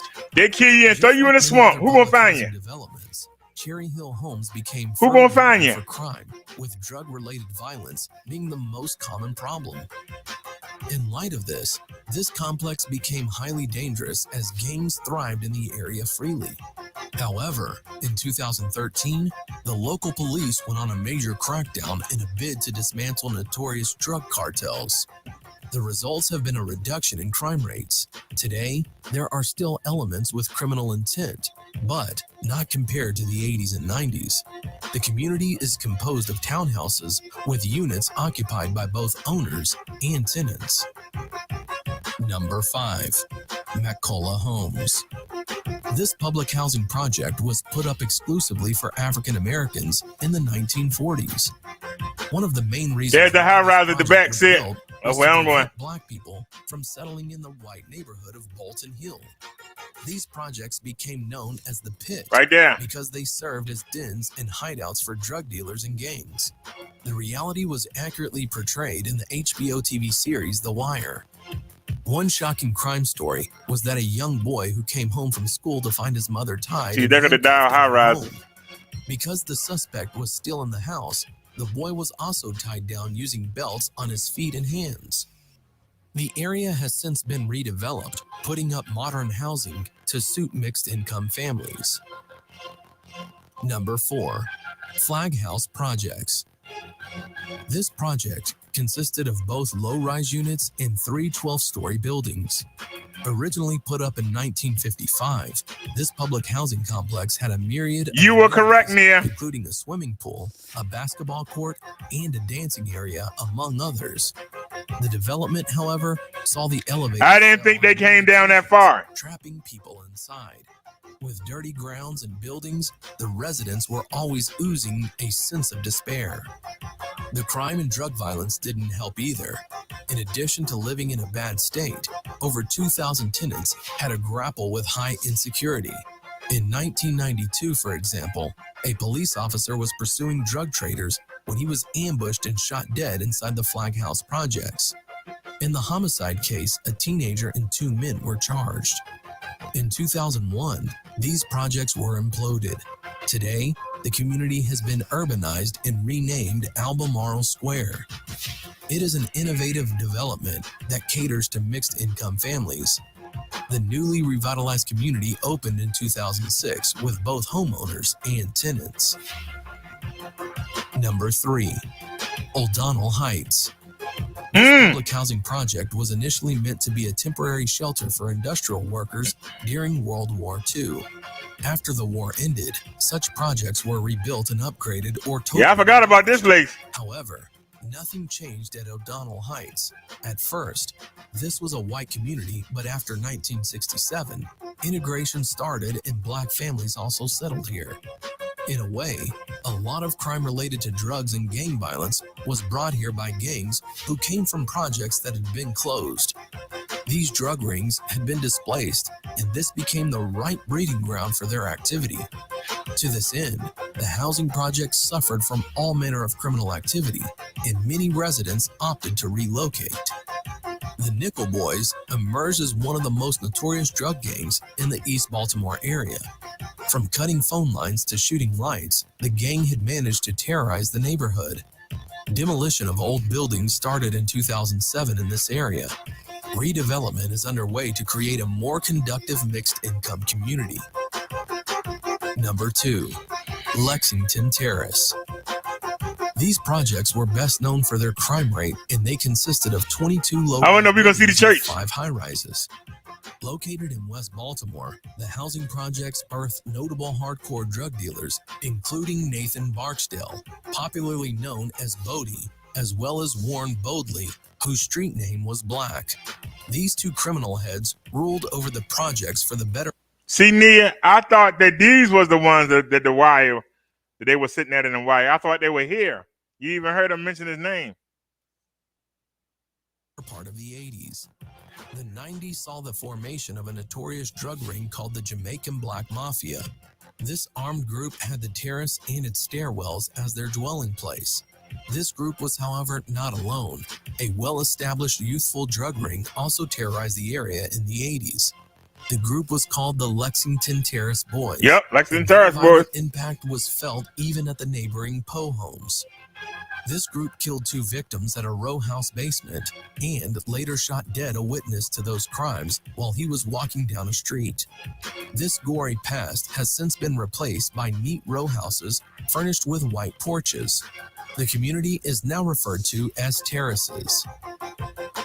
Number 1. Murphy Homes. Residents nicknamed these projects the murder homes to showcase the security level, which was on its knees. The drug cartels here operated day and night, leading police into chase battles that had clearly become overwhelming for the security officers. The complex featured 4 14-story high-rises and low-rise townhouses on 15 acres. These homes were riddled with poverty, violence, and drugs. It got so bad that police officers had to walk with guns cocked on the streets just to bring some order to the defiant crowds. In fact, the situation was comparable to Soweto, Bosnia, and Belfast, where the civil unrest gave birth to more violence. It is this gloomy scenario that made Murphy Homes infamous, ranking as one of the most dangerous housing projects in Baltimore.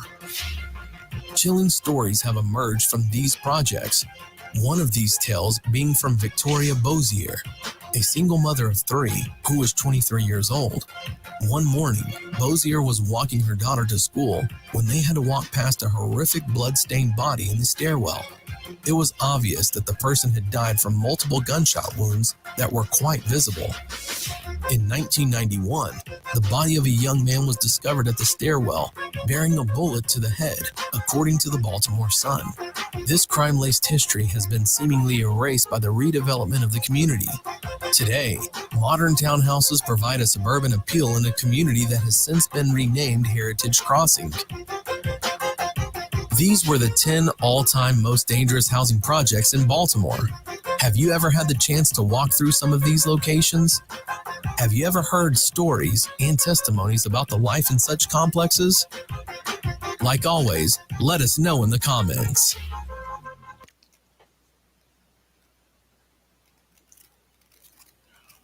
All righty.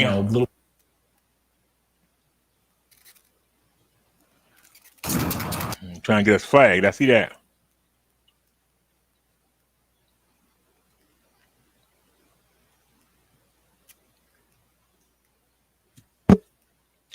Yeah, Nia, that's what I was saying.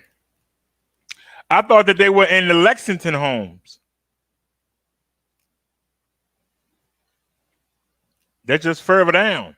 I thought that they were, it's like 2 blocks upwards, but it's like 5 blocks down. So I thought they were down and up when they were sitting in that court on the wire. And you even heard them say the name Barksdale. So they were there.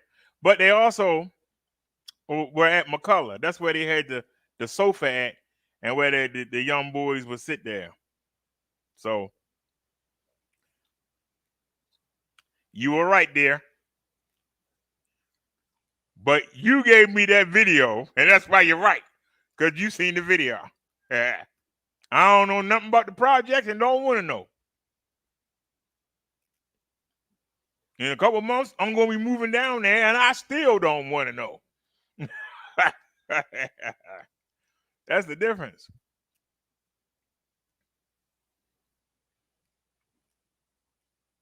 You know something, Sadat? That will be my luck. Because I've been paying full rent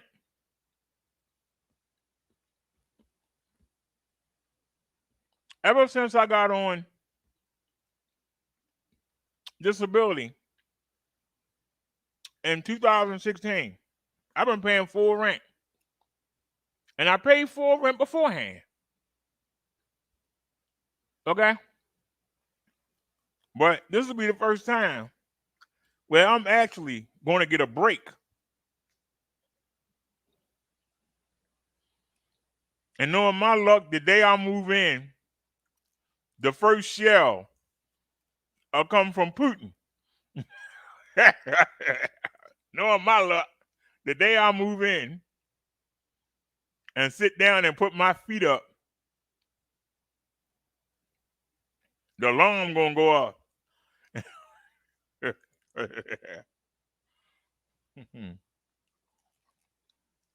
O'Neill says if she read the description. Yeah, I thought that they were in the other project.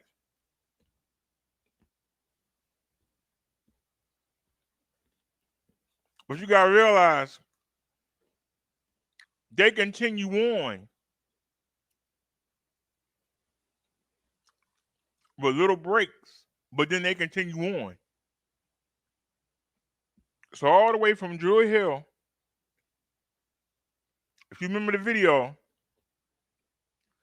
I was going down Martin Luther King Boulevard, and I told you, I could be here, I could be here, I could be here.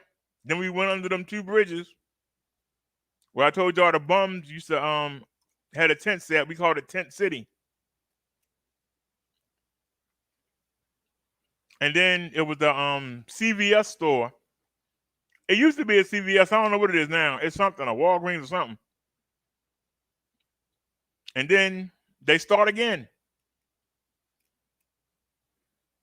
But they knocked a lot of those down and put up the nicer ones. They didn't show none of them in these videos.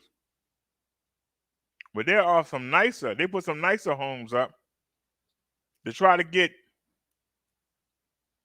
not just low-income people to come in,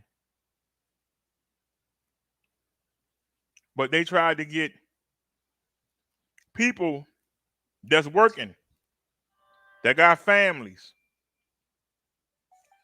Don't ask me why. Because the majority of public housing was made for poor white folk.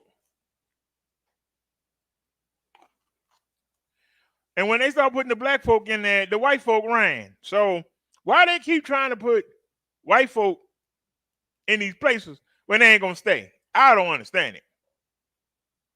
I'm just asking. They keep trying to put them in there. They don't stay. You saw Donald Heights. That was created for poor white people. If you go into the county, you'll find areas, you'll say, man, look at these places. They were created for the military when the soldiers came out.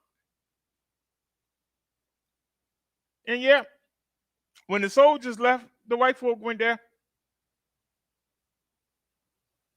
And then they started putting in the minorities and the white folk left. You can go as far out as Harford County, out Edgewood. They don't even have a bus system. They got one shuttle bus. And if you want to go into town, you got to get on that shuttle bus or call you a cab. You ain't got no car, you can't get nowhere. That's why they only have like 20 homicides a year. You ain't got no car. You can't get nowhere. But they made them places for poor white folk.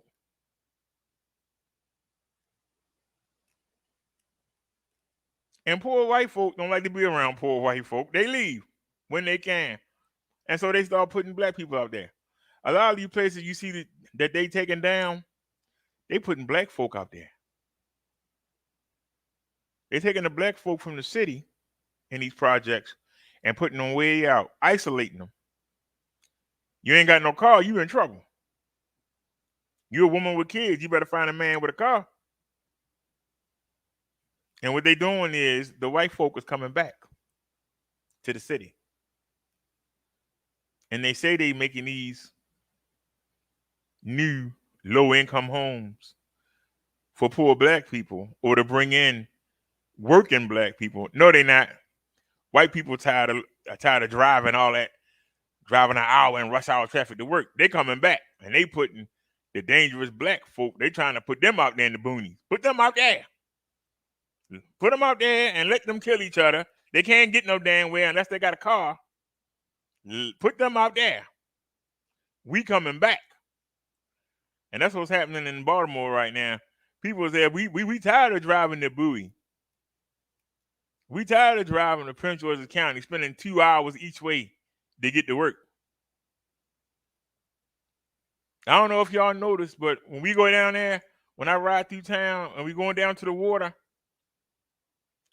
a lot of those row houses you see stuck together, if you look at the back of them, you see decks. You know why you say these little houses got decks at the back of them, high up in the air. You know why? Because all they got to do is come out the house and get in the back of the cab. When they get to work, get out of it, go into the office building. When they get out of the office building, get back in the cab. Ride back to the house. Just make it back inside. They ain't got to come outside no more today. They got decks. They go out there and sit on the deck. Out there chilling. So they ain't got to even deal with you. But they tired of spending 2 hours driving back and forth to work.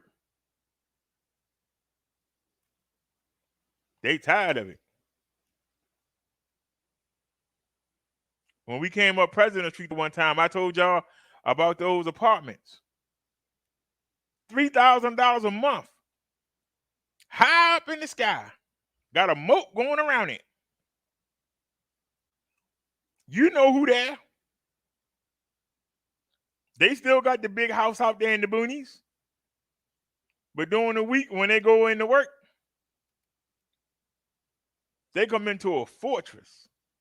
The top floors, some of them got 2 stories, just like the Drummonds had on Different Strokes.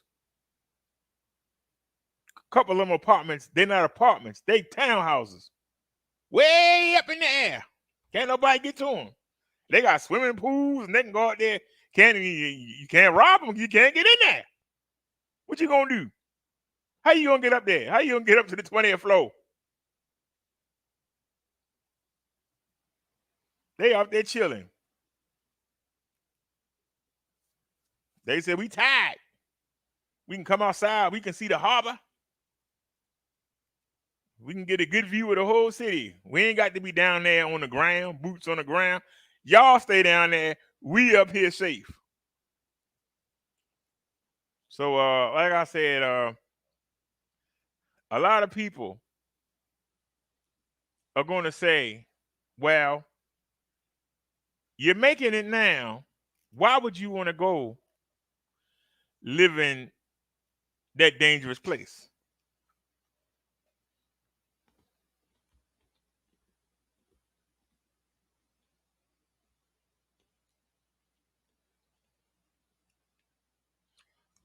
I looked at the percentages.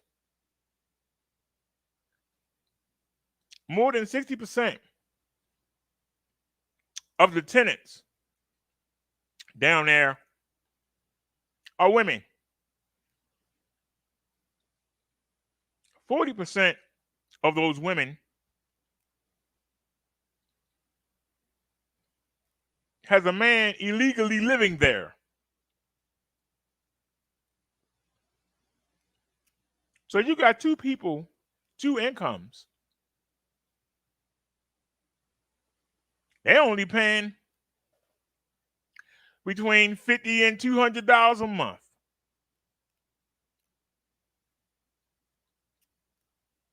Why am I paying $700 a month? I ain't doing nothing illegal.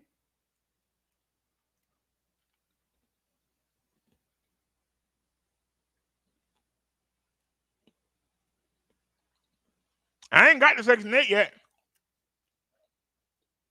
They taking that Section 8, they're going there and getting houses.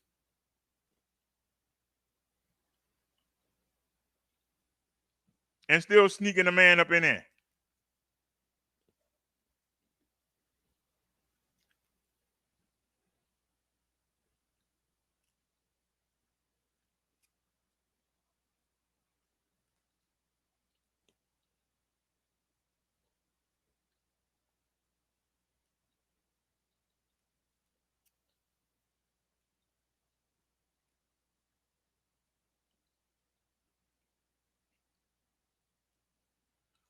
Hold on. Is this the one? Wait a minute.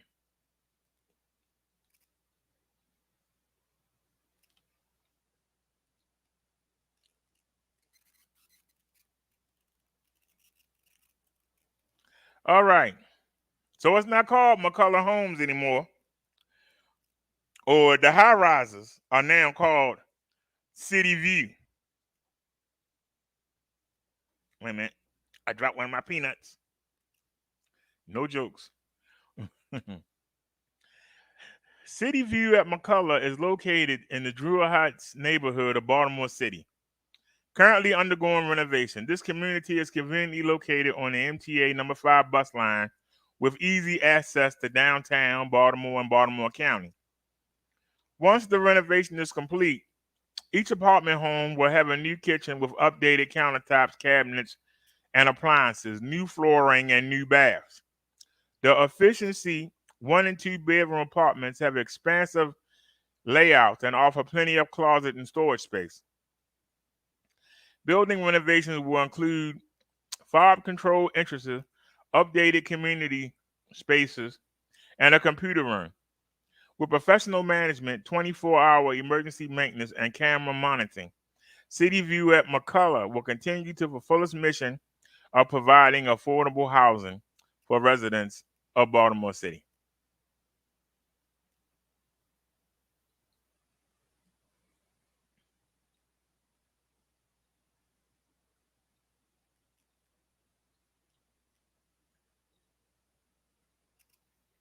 That's where I have to report to you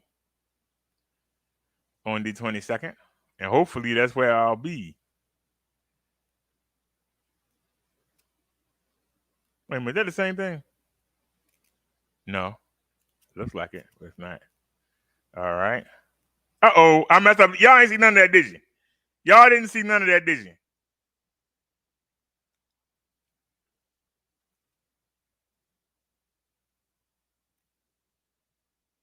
You said $700 is a house payment to own down here in the Carolina. I need to move to the Carolinas then. Wait a minute, was y'all able to see that?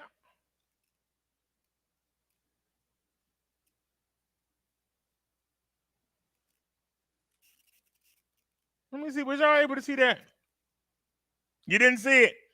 All right, we'll go back to it. I got something else pulled up. Hold on. My bad. Well, I messed up anyway.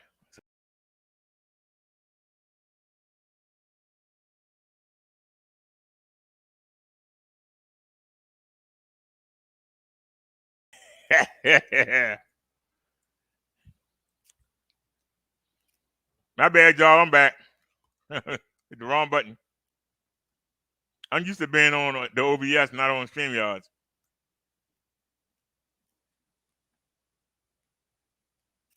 Hold on. Wait a minute. I went too far back. I didn't go back. The daggone StreamYards there. All right. Let's go back and finish this. My bad, y'all. All right. City View at McCullough. Welcome to City View. It's located in the Druid Heights neighborhood of Baltimore City, currently undergoing renovation. This community is conveniently located on the MTA number 5 bus line with easy access to downtown Baltimore and Baltimore County. Once the renovation is complete, each apartment home will have a new kitchen with updated countertops, cabinets, and appliances, new flooring, and new baths.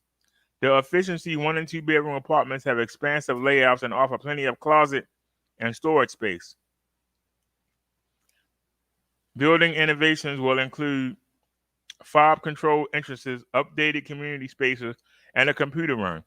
With professional management, 24-hour emergency maintenance, and camera monitoring, City View at McCullough will continue to fulfill its mission of providing affordable housing for residents of Baltimore City.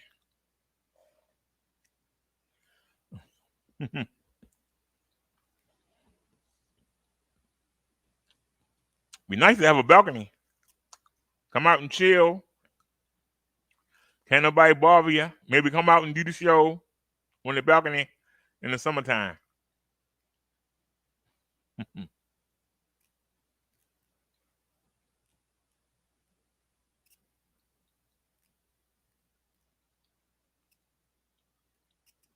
All right, now.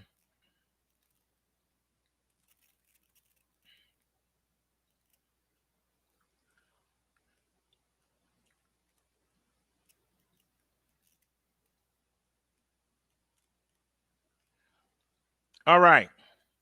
Now, they have studios, 1 bedrooms, and 2 bedrooms. So, studio, that's usually everything in one room, or they'll have a divider to cut the bedroom off from everything else. You know that the bathroom gonna have a door.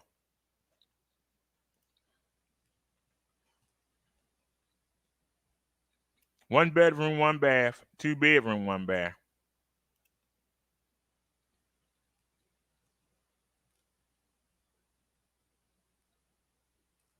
$394 units.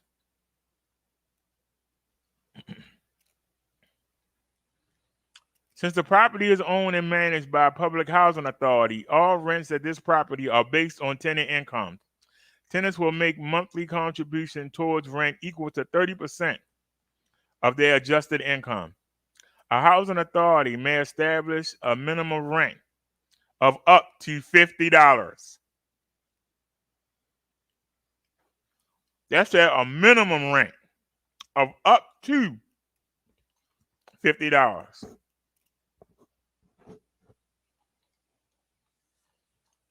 Baltimore HUD rental assistance income qualification.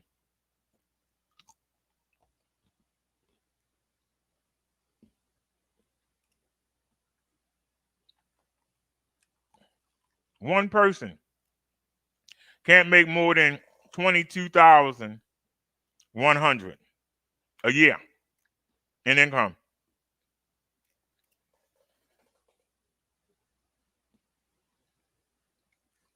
To have 30%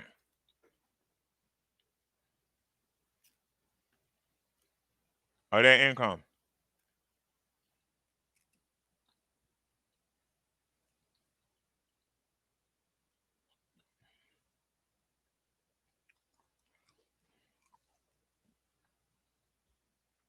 I fit in all of that.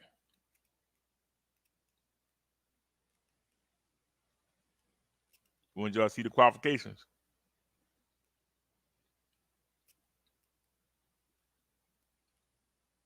I had another one, but I don't see it.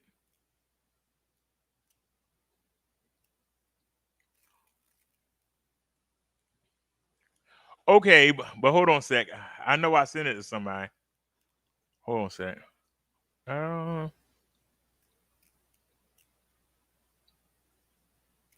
Here we go. Save image. Oh, it's the same thing. No, it's the same thing. Hold on. It's the same thing we just saw. Wait a minute. Oh, Lord.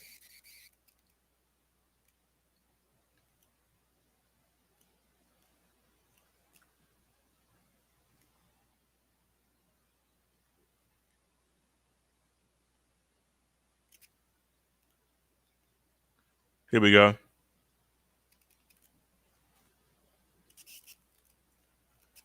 All right. Go to downloads. Open.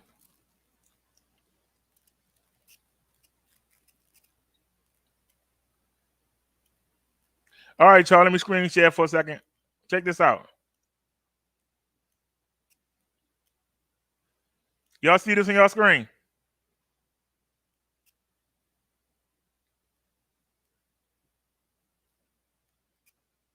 See if I can blow it up some. Oops. I didn't mean to do that. With the wrong button. Hey, what you doing?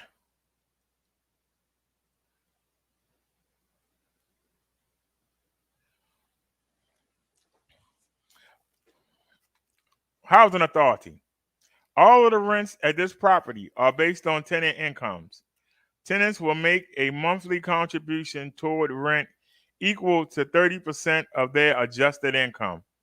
A housing authority may establish a minimum rent of up to $50. $50.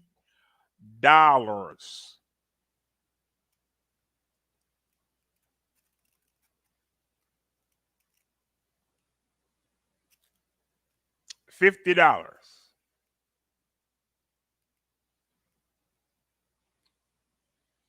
You said it sounded like socialism. Did you see what you got to put up with? Did you watch the videos from earlier? You're literally moving into a war zone. You're literally moving to Zimbabwe, Bosnia conditions. Them people fighting for what they believe in. You got these idiots sitting out there thinking they doing something. Yeah, don't nobody come down here. All the other projects know not to come down here.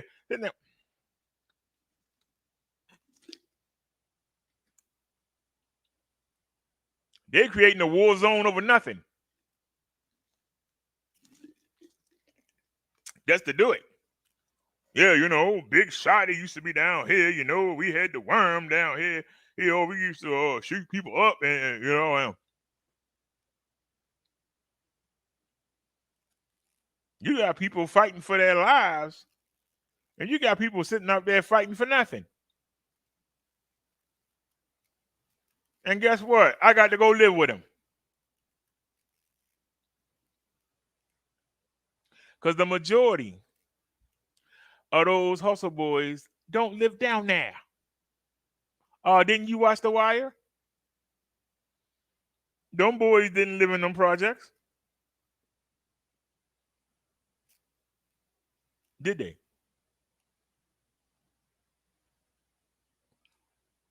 But they got women that are cover for them. You got old ladies that are scared. And they say, yeah, that's my grandson. Why you bought for my grandson, cop?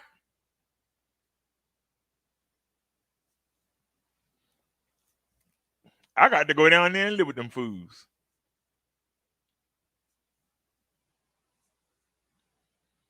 But, and I can tell you, I was thinking $300 a month.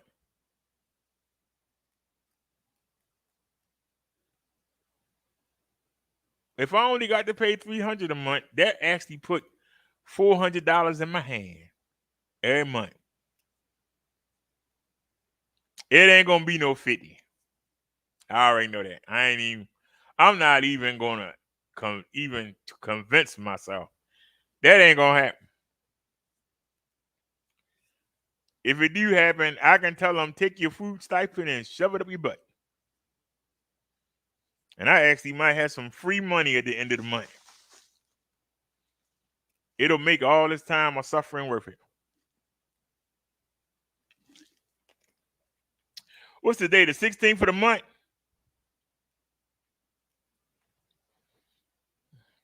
I got $8 to my name on the 16th of the month. Couple months from now, maybe I'll have 200 and something in the middle of the month.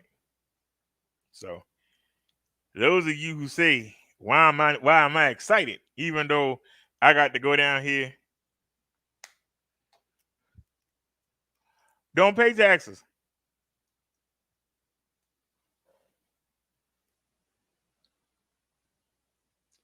You said $400 ain't nothing.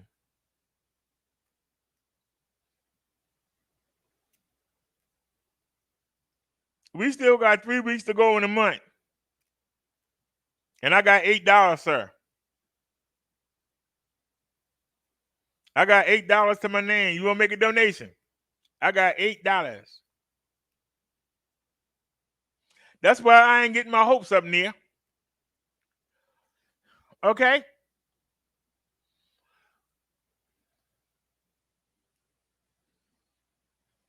They was taken out of my check for 46 years, and I don't have no kids. So they took all the money they could take. That's why I was able to qualify. While y'all was getting them nice big $2,000, $1,500 checks, I was the one that was covering for you when you went to Las Vegas, when you went to Atlantic City, when you went to the Poconos. I was the one there covering for you. Because I only was getting $100 back if I was lucky. If I was lucky.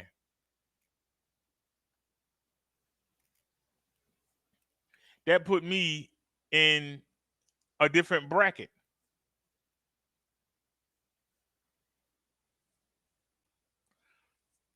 People on SSI, everybody made a big deal about them giving them, they took them from 6 something, and now a lot of them are getting 7 or 8 something.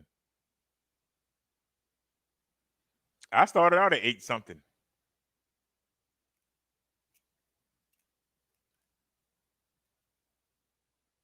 My lady friend was mad. She was like, yeah, how you getting 100 something more than me? Like, I work. You ain't not working a day in your damn life.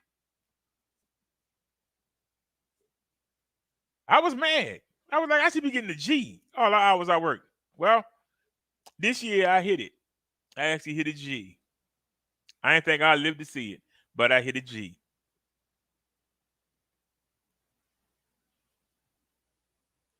I actually hit a G. I didn't think I was going to live to see it. Now, I'm trying to see if I can hit 1,200.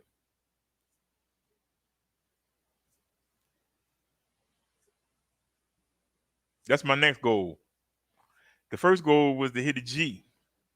Well, I live long enough. Now we're going to try and live long enough to hit 1,200.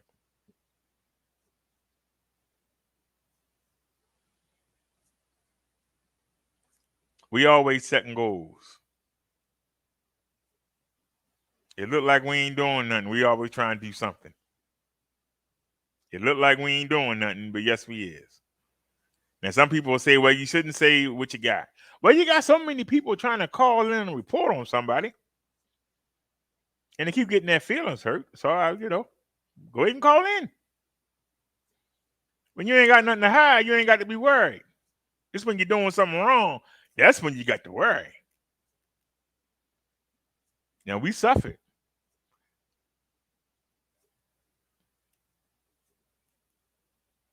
I had to start working in 2015. So you got 16, 17, 18, 19, 20, 21, 22. 7 years of scrimping and scraping. And now we finally going to get a little padding.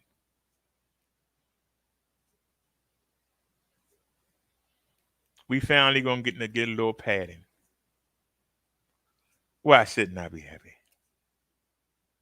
Why shouldn't this be a day of excitement?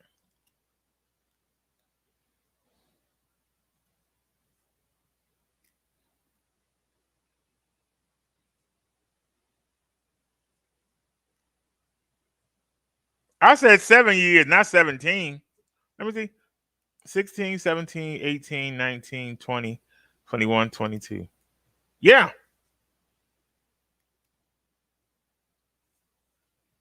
Yeah, to go from 8 something to a G. Yeah. All the people say I'm making all this money, and then when they call and the people are laughing at them, they know why. What money? He's loaded. Really? He's making all this YouTube money. Really?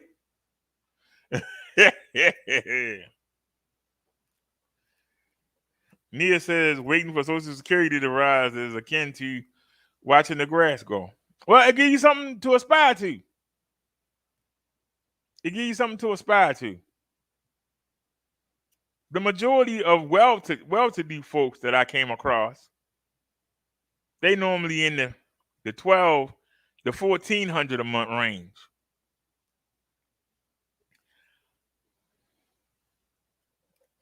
So to me, just to hit a G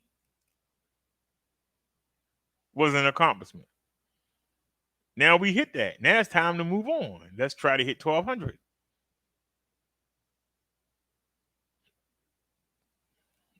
For all that talk about the big raise we got, it was $50. That's the big all-time raise was $50. Ooh. $50 is one small trip to the market. We've been to the market twice since I got the stipend on the 10th. And guess what? We spent $50 both times. So that big raise they was bragging about is just one trip to the market. That's all that was. And y'all notice we ain't been going to the market. I'm actually trying to budget. My goal is not to go to the market until every weekend. So we either go Saturday or Sunday and we don't go back again. And then the following week, we go back Saturday or Sunday. We don't go back again until that following Saturday or Sunday. By that time, we'll be into the next month. So I'm trying to stretch the stipend out. We haven't been to the market. We only been to the market twice, and we believe $50 each time.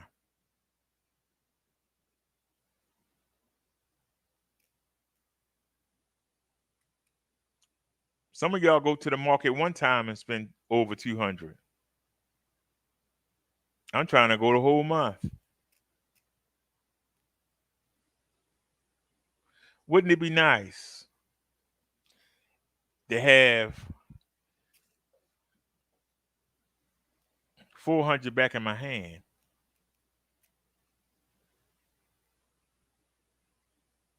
and be able to go with that? If I can get used to spending, because see, from the 3rd to the 10th, I usually spend 100, 120.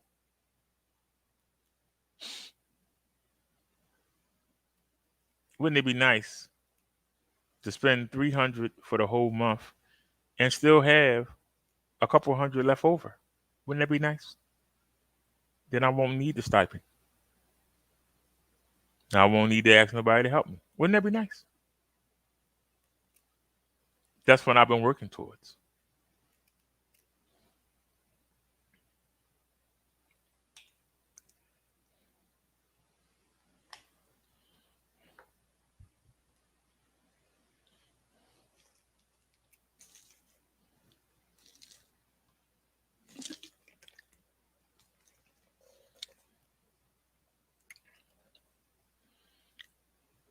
I did have a hustle.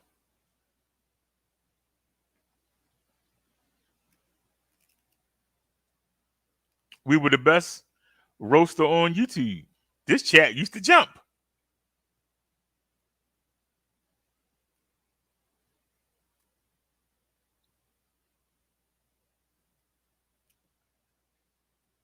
But then we went to religion and it died.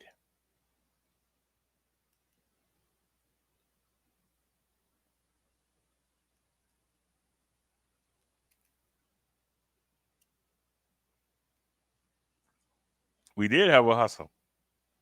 It's called YouTube.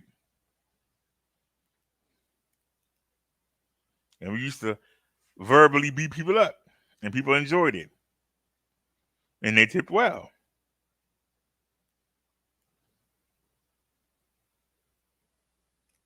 Then we started doing religion, and most people went because they don't want to hear religion. They want to hear me destroy people.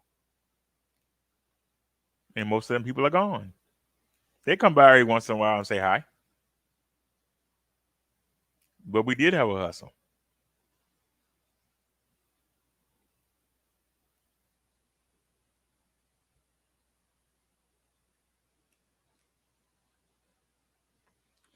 That's why if somebody was going to get me, they should have got me then. But they were too busy trying to get me on here.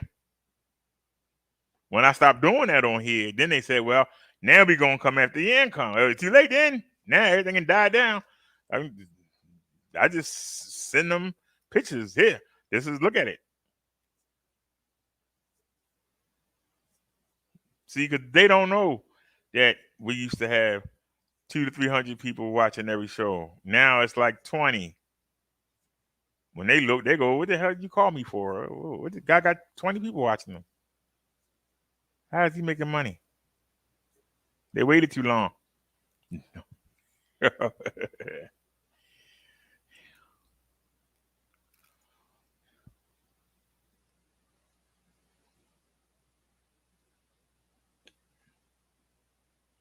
Well, I'm staying legit.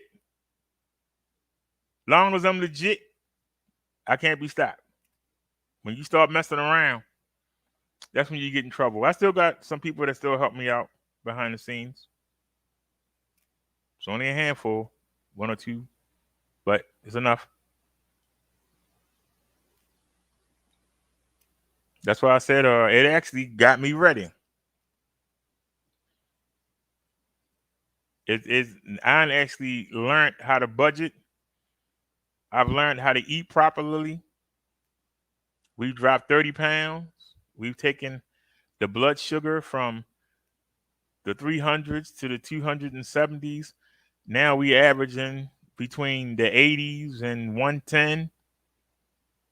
So many things are going right now. So many things are going right now. I haven't seen the project manager for this building. I haven't seen him in almost 3 months. I haven't heard from him in months. And guess what? They can keep that downstairs apartment. We getting up out of here. They can keep that downstairs apartment. We getting up out of here.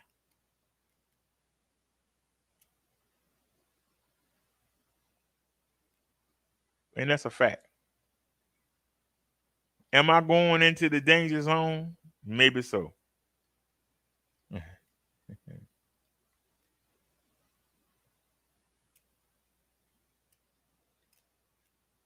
You still missing the point.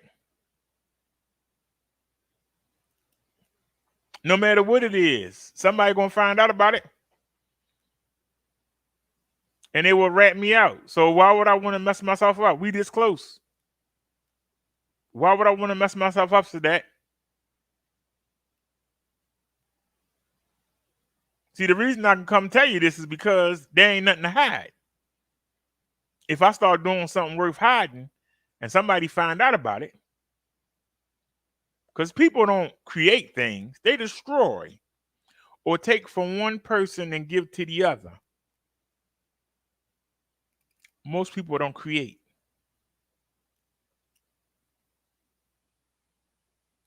The fact of the matter is, the moment I got on disability, I should have got this opportunity the moment I got it. Why did I have to wait all these years? But whatever, we did it. And now it's time to get the payoff. And see, the problem that people have, once they get where they want to go, they get greedy. And when you get greedy, you let evil in. And once you let evil in, before you know it, everything you're trying to work for is gone.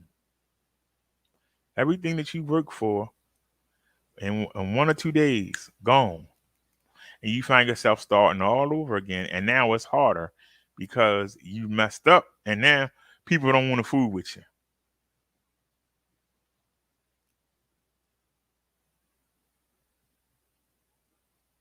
People don't want to fool with you.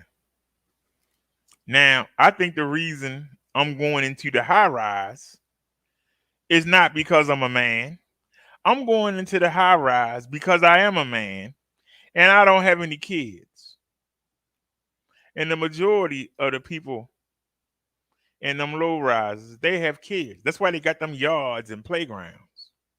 So let them be down there and let me be up there. Hopefully I ain't never got to see him. That's the hope. That's the hope. I don't make enough. You don't know your law. I don't earn enough to file taxes.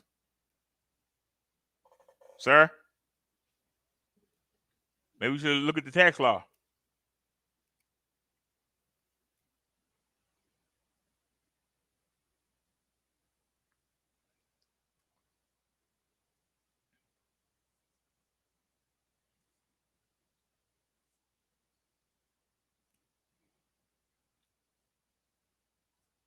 My motto is this: don't want to be up, don't want to be down, want to be stable. We ain't worrying about being up. We ain't worried about, don't want to be down. Just want to be stable. Long as you stable. And right now, you're right. It's a struggle, but I'm stable. My rent is never late.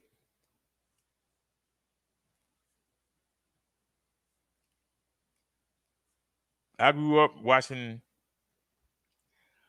you know something, Sadat?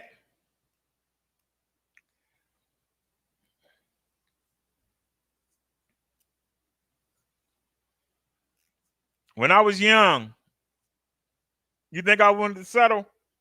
I was trying to do everything possible to get ahead. And you know what? All them schemes ain't lead you nothing but back to being broke. So you keep chasing it.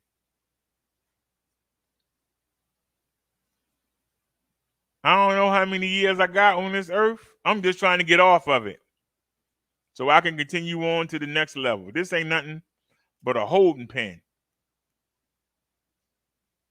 And I'm hoping to go to the paradise holding pen. And then I'm hoping to go to the new world. Right now, I'm laying low, staying out of trouble, and ready to go to the promised land. So you keep chasing stuff. Good luck to you. I wish you all the best. But I'm good.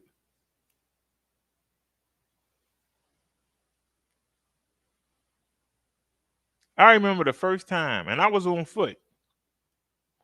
We were walking down to the pharmacy, and this dude kept asking me, "Is that a camera?" I said, "Yeah." He said, "Well, what are you doing filming around here?" I said, "I'm doing my YouTube show." He's like, "What?" I said, "Yeah, that's my hustle. The people come with me when I walk around. You got a hustle? I got a hustle. I don't bother you. Why you bothering me?" Somebody else came up. "Yeah, he got a camera." He said, "Don't worry about it." And I went on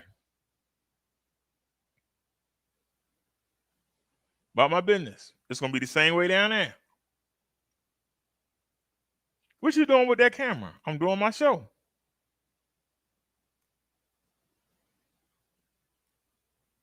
Well, we don't like nobody film. I'm not filming you. The people don't know you. They watching me. This is my hustle. Ain't you doing your hustle? Do your hustle. I ain't got nothing to do with you. You ain't got nothing to do with me. Keep it that way. I'm no threat to you. Definitely don't want you to be a threat to me. Why can't we coexist? I stay over here, you stay over there. Do your thing. I'm doing my thing. I'm not in one spot. I'm moving around. So I'm not watching any. Why are you worrying about what I'm doing? I'm gonna leave it at that.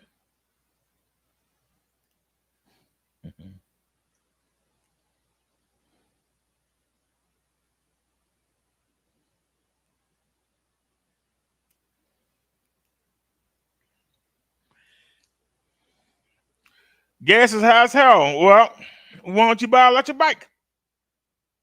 You ain't got to worry about gas. When the gas prices go back down, sell it.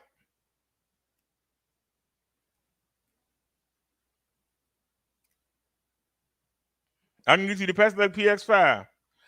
If you use my coupon, if they haven't changed the price, you can get it for $6.99. But you won't do it.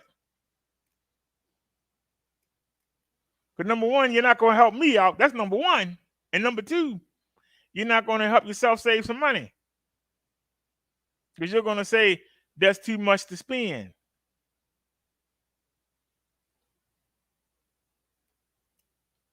But the difference is that when you resell it, you can get 100 or 2 more than what you paid for it. Because most people you know don't know much about them, and you'll be able to trick them. Yeah, man, this thing costs, I paid $1,200 for this. Really? Knowing you only paid $6.99. Yeah. Really? That's all? Yeah, and then no gas. No gas. Really? Well, look, I give you 9 for it. Take 9. Be like, man, come on, man. All right. 9, 10. But see, most people don't think like that.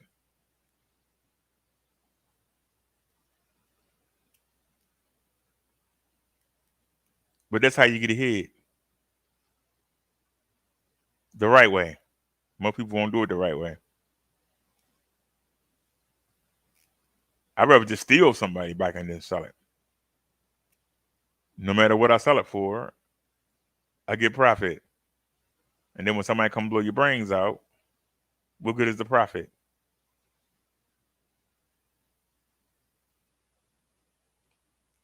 But that's the way people think nowadays.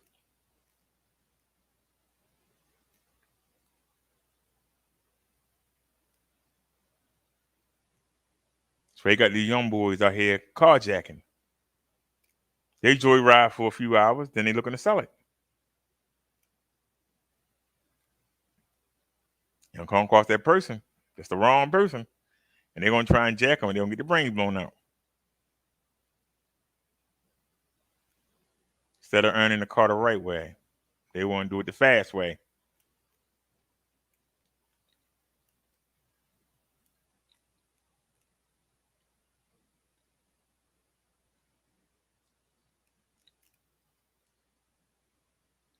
Your expenses are well over $6K.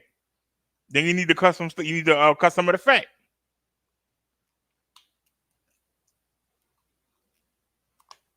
You know what I could go for right now, Sadat? I could go for a pepperoni and extra cheese pizza. You know what I could go for right now? Some mint chocolate chip ice cream. You know what I can go for right now? Some chocolate honey dip donuts. You know what I can go for right now? A whole cheese sticker with extra fried onions, lettuce, tomato, and mayonnaise. I could go for that. My sugar level won't like it. If I want to maintain my sugar level, I can't get that. I'm going to go in there and make some shrimp and veggies. Or I got some chicken thighs. I can go in there and fry them, then shred them, put them in the pot with some veggies, and sprinkle some mozzarella cheese on top of it and pretend I'm eating the pizza. It's all about choice. What you want versus what you need. I like being able to go to the doctors and not have to be ashamed.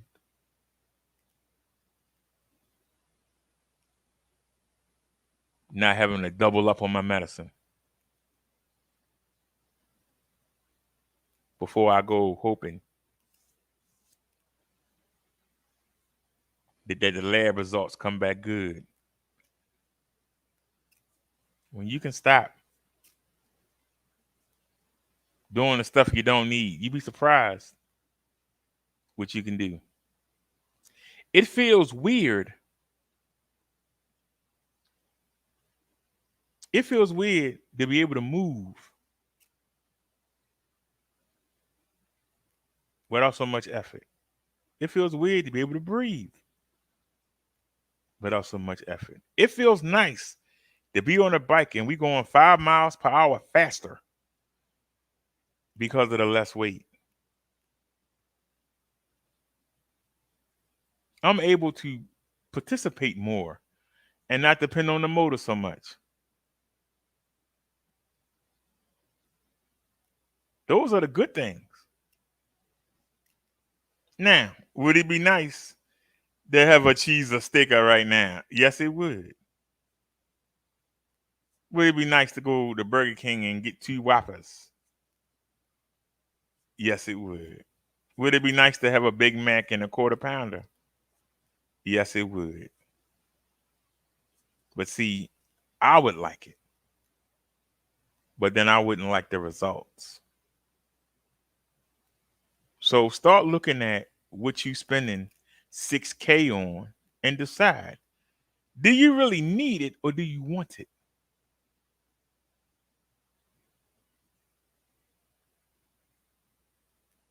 Because in some places,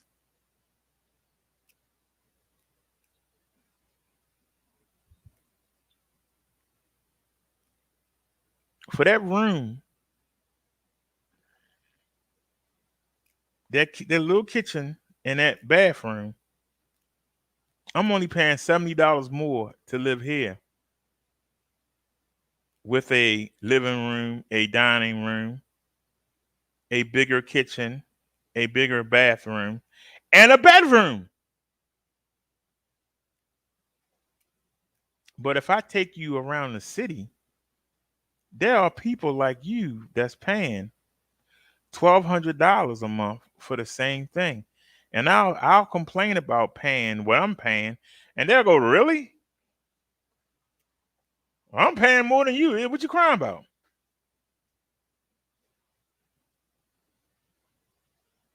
But they won't have no more room.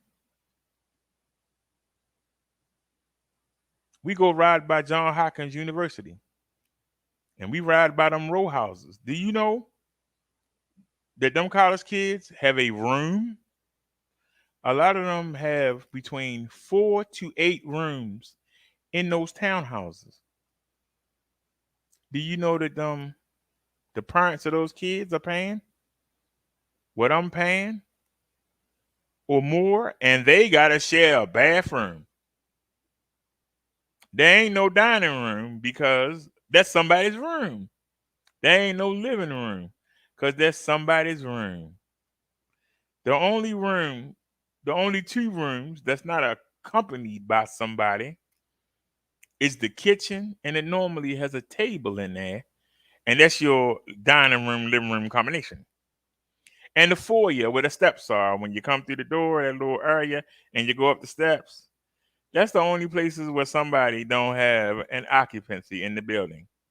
And they paying all that money. There ain't no, somebody's in the basement. You can get 2 to 3 people in the basement.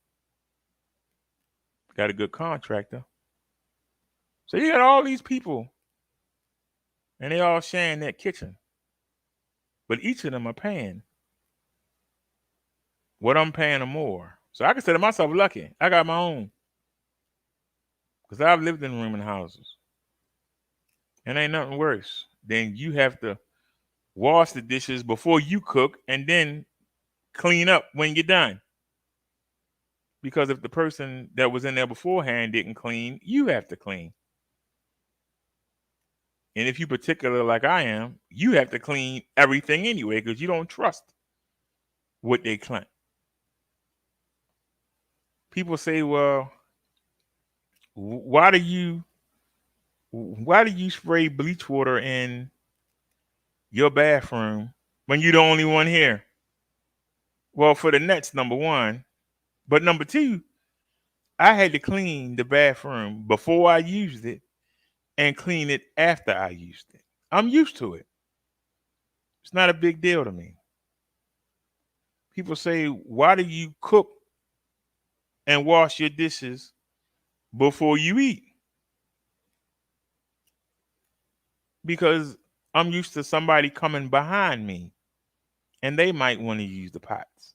And the last thing you want is somebody knocking on your door. Didn't you cook in there? Why you ain't cleaning? I'm used to it. You can make yourself get used to doing things or doing without things. Now you saying that I can go further than where I am. You're absolutely right. But I'm settling into a groove. And I'm going to let Jesus decide where he want me to go. Because I tried it my way, it didn't work.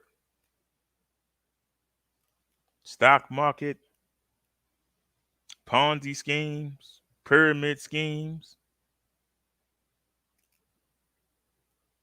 my own business, all of it flopped. So now I'm trying to see, I'm letting Jesus take the wheel, as they say. And wherever he lead me is where I'm going.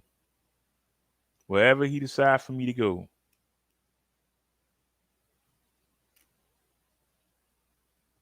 I've been out there in the streets. I volunteered at the rehab centers. I've tried to get people to put their money together and do things, try to make a difference. I'm old and sick. It's time to relax.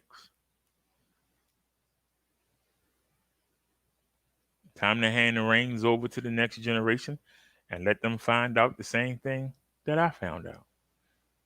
And maybe we need another Martin Luther King. Maybe we need another Malcolm X. If I'm still alive, when that person come and they can get the people galvanized, I will be their right-hand man. But right now, my time for being Batman is over. But I can still be somebody's Robin.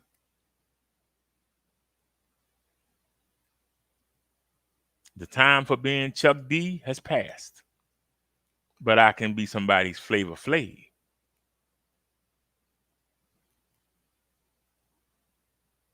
The time for being Fred Flintstone has came and gone. But I can still be somebody's Barney Rubble.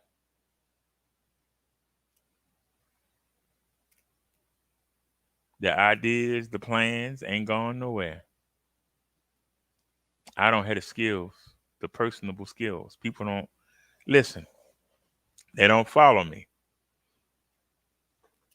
But when I come across that person, I'll be their backup. And it don't matter what age you are, to be in the background. There was a lot of people that you never saw that advised Martin Luther King. A lot of people that you never heard of. There's a lot of people that backed Malcolm X, Marcus Garvey, that you never heard of.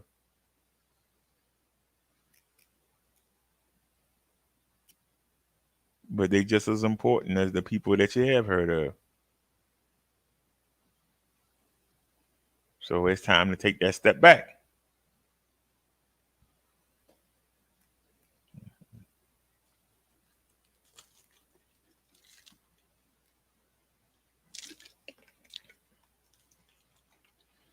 If you go look back at the beginning of the Minister channel, I outlaid a plan.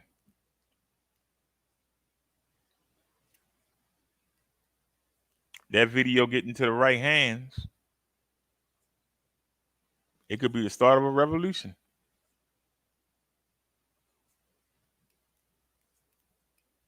The video's been up since 2017. Ain't not one person contacted me. Not one. The video's up. One day somebody gonna come across it and say, hey, this makes sense. We can do this. He might not have had the charisma, but I do. Let me get a hold of him and let him advise me. And I'm going to finish what he started. Isn't that what it's about? We're supposed to leave a legacy. Long as YouTube is up, them videos will be up. All I need is the right person to see it.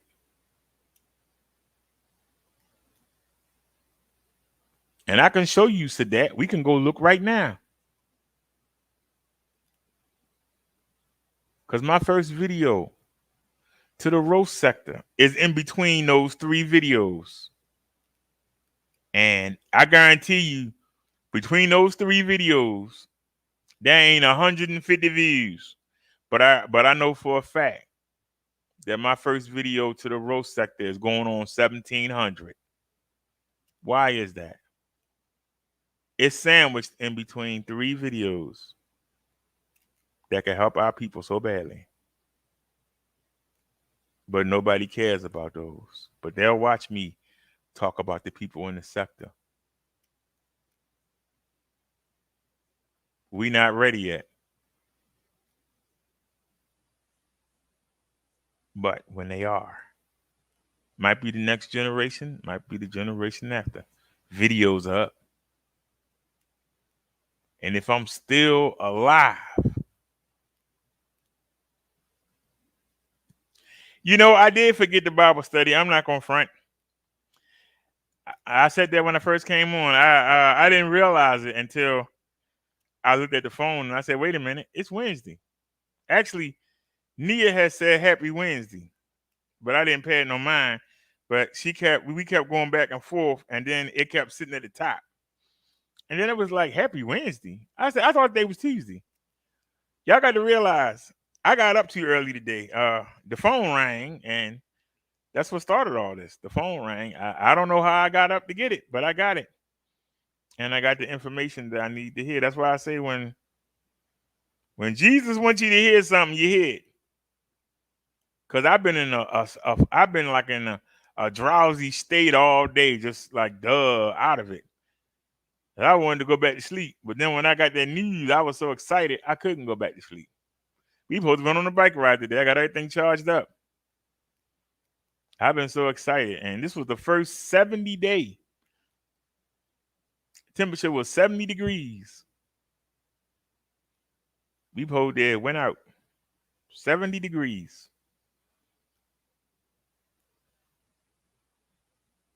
But I was so happy.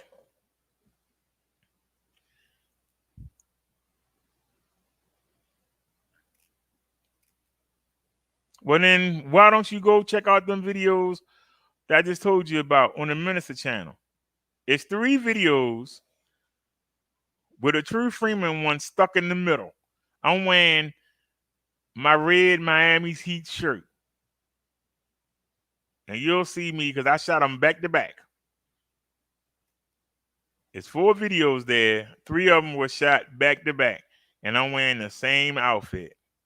Go watch them videos and then come back tomorrow and tell me what you thought of them. They're not long. They ain't long videos like these. They're not long. And then come tell me what you think. But see, you ain't going to do it. I know you ain't going to do it. Because you accuse me of being content. But in actuality, my people are content. Because see, no, I'm talking about a plan to get black people respect in the country and in the world. What we need to do. I tell you, the women, the children, what we need to do. It's all laid out in those 3 videos. It's all laid out. Go check them out. Tell me what you think. Because see, you said that I was content. If I was content, I would still be eating fake Cheerios for breakfast, lunch, and dinner. If I was content, I would still be in that first floor apartment over there. If I was content, I would still be riding that mobility scooter and being 320 pounds. If I was content, I wouldn't be able to carry that bike up and down the steps every time I leave out of here.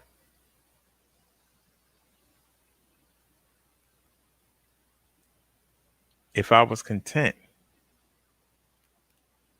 I wouldn't be getting ready to put $400 or $500 back in my pocket every month. If I was content.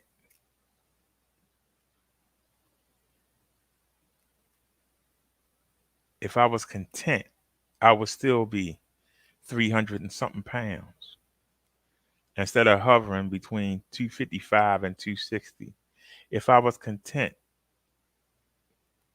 I will still be telling the doctors to leave me the hell alone. I'm going to do what I want to do. And I'll be waiting to lose my vision and my legs to diabetes. If I was content.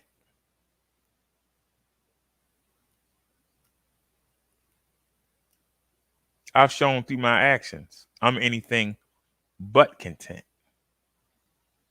But what I am is patient. If you want something that's going to stick, then you take it slow. See, everybody want it fast. You can't get it fast all the time. I'll give you an example. I let the e-bike thing go. You know how many highly rated videos are on that channel? And I let it go. I mean, we broadcasting on it right now. I recently picked it back up. But I was like, man, some of them videos, one of them got 4,000 views on it. Like, what the hell?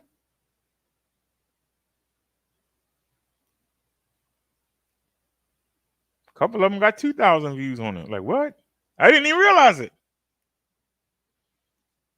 I had abandoned it and left it alone. I should have stuck it out. Should have been more patient.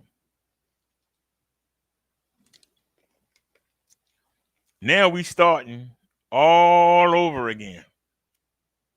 All over again. You said to get a new revenue.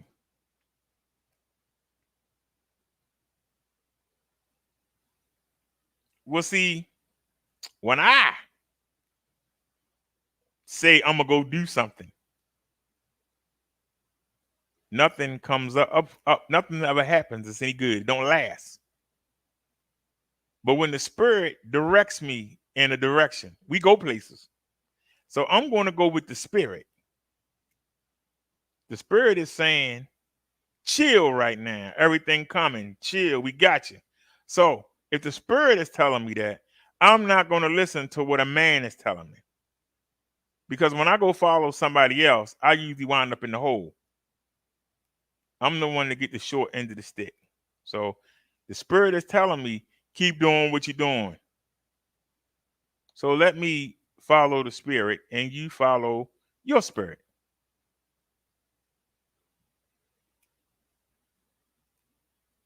I understand what you're saying. Don't think I don't appreciate it.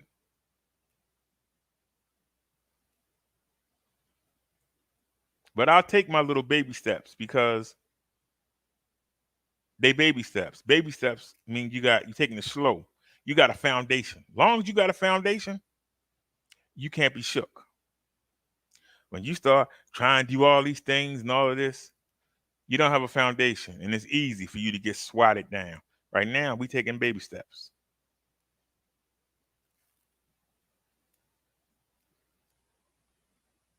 Because just like you said, $1,000 ain't nothing. Well, it ain't nothing to you.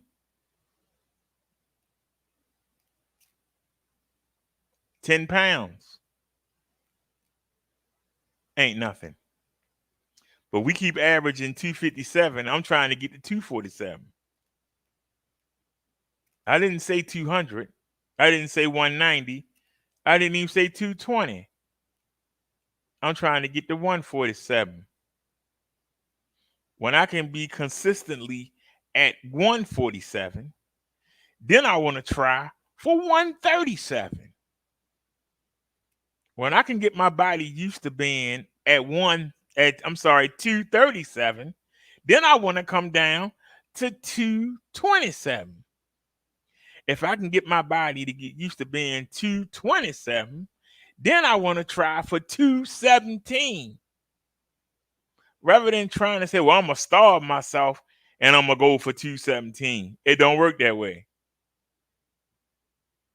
The more you try to lose, your body realizes it and it suck up every little thing you eat and try and get all the fat and everything out of it. You have to condition your body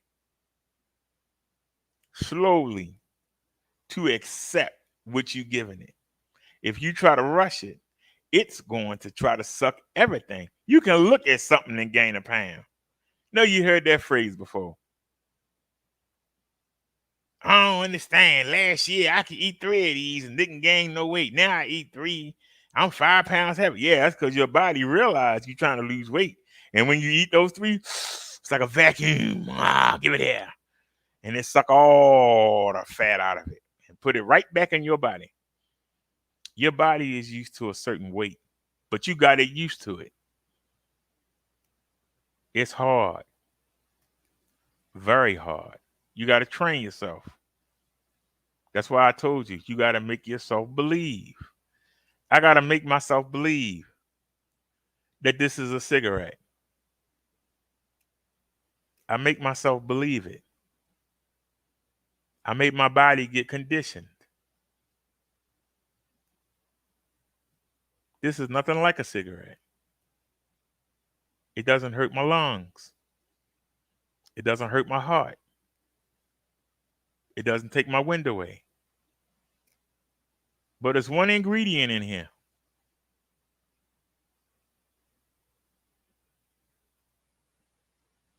And I got the body. Hey, this is all you're going to get. You better take it and do what you got to do with it.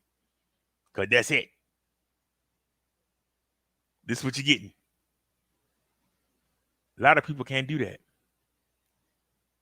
If I was an alcoholic, if I had to get the fake beer, you seen the fake beer in the stores. If I was an alcoholic, I'd be drinking the fake beer. Like, you know that beer? Shut up. Don't tell my body that. It don't know that.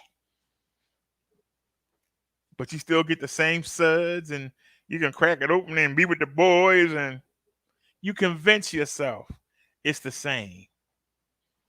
The same way, you know, I ain't never been one for going to the bar.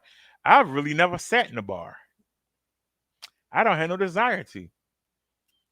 I don't see what the big deal is. But if I did go, you know what I would say? Give me a 7-Up on the rocks. Give me a Sprite on the rocks. To everybody else in the bar, I'm drinking some whiskey or scotch or vodka. They don't know. I'm just drinking a 7-Up or a Sprite. They see the bubbles and they think that, hey, you know, he's drinking with again. Look at him putting them drinks away. He on his 5th one. Go, boy, go. Chug, chug, chug. Unless somebody sniffed the bottle, they don't know. So if you can convince yourself, that's the secret. Can you convince yourself? What can you do instead of what you used to do? And you said making excuses. You making excuses, sir. I'm telling you life-saving advice you don't want to hear. The fact of the matter is that somebody help me update my speaker system. I was content. I had to have a subwoofer because that's what it came with. And the right speaker was attached to the subwoofer, and they had the power button and the volume button. So when I threw away the sound system, I had to keep that. When the landlord said, don't bring them over here. So I had 2 of them. I threw them away, but I kept those 2 pieces because I had to. Otherwise, there wouldn't be no sound. Now we've gone from having a speaker and a subwoofer. Now I have 8 speakers. And some of them would say, well, you have a 7.1. Well, no, technically it's a 5.1, which is 6 speakers. But I got a splitter. And the speaker that's on the bike, it's not on the bike right now. It's in the bedroom. And I bought another speaker earlier this month. It was the last one on Amazon. It was only $11. And I don't like it. But I put it in the right corner. I put it and put one in the center. So I have 4 speakers on. It's supposed to be 2, 2, and 2. Right and left. I'm sorry. Front right, front left. Subwoofer, center. rear left, rear right. So that's 1, 2, 3 jacks. I got a splitter coming out from the decoder, and it's running 4 out of it's supposed to be 2 subwoofer and center. But I'm running 2 extra wires, so that's 4 coming out, and I'm running it to the back. On this decoder, the rears are not as loud as the front are.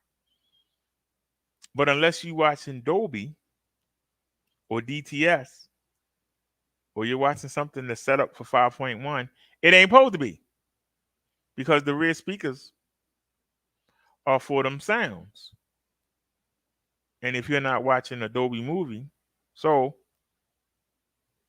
by me having those 2 extra speakers, number one, the center is for dialogue. So I got the dialogue behind me. And then when I am watching those movies in Dolby Digital or DTS, the action sounds, they come through all 4 of those speakers behind me.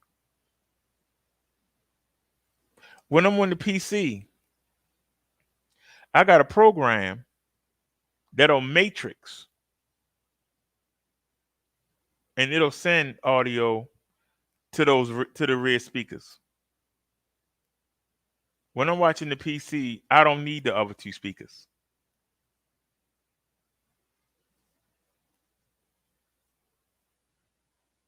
But now, this month, I'm getting a new decoder, and it's on some. They got a used one for only $37. Man, that thing costs $55. They go as high as $300, but this one is, in particular, it's going to take the HDMI. Now, anybody know anything about audio? The HDMI is the hottest thing out right now. But I didn't see this decoder as much as I was looking. And see, it gave me something to do. I've been looking, trying to find everything I could find out. So instead of sitting there nibbling, I got something playing on the TV, and I'm on the phone, on Chrome, looking, trying to figure out how to get the best sound for the cheapest, giving me something to do. Now, if I had the money, I would go buy an Onkyo or go buy a Panasonic or a Sony or a Bose, and they go anywhere from $400 to $3,000. I ain't got that kind of money. But they make little mini decoders. They do the same thing that them big fancy ones do. And see, people say, well, why don't you do optical? Well, we did do optical. But then I found out that optical don't carry no bandwidth. The technology is 15 years old. But almost everything got an optical port on there, but they haven't updated it. It can only carry 300 and something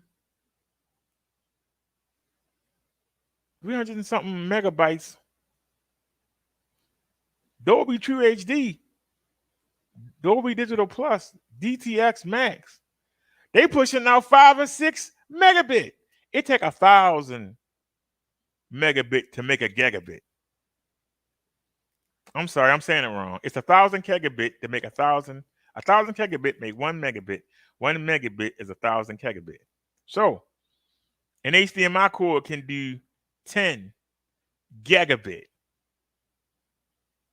But an optical cord can only do 300 and something gigabit.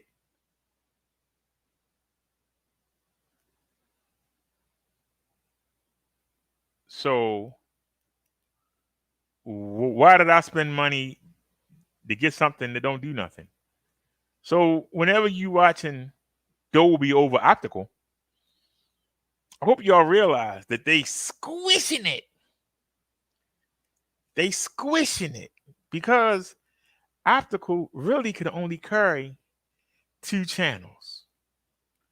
If you got 5 speakers, what's 2 channels going to do for you? So they have to squish it and squeeze it in that little tube. Your TV has to downgrade it and squeeze it into those two. Now they say Dolby sounds pretty good that way because of the way they set it up, but it's just like an MP3. I said it before. If you buy a CD from the store and then you go on one of these Spotify's, SoundHound, whatever, and you get the MP3 at 128 and you play them side by side, you know the difference. You know the difference. So there's a difference.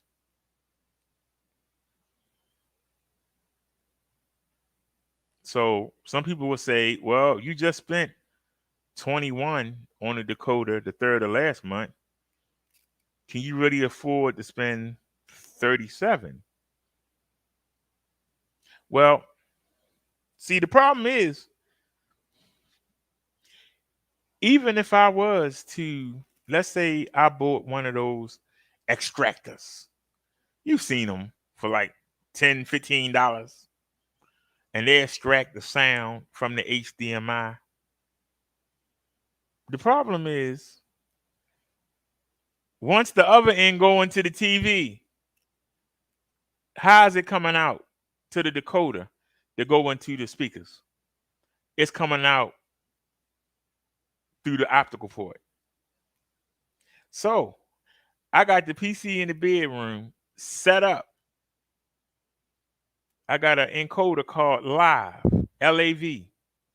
But the Insignia encoder that's on the display, that's the HDMI, Dolby Digital and Dolby Digital Plus.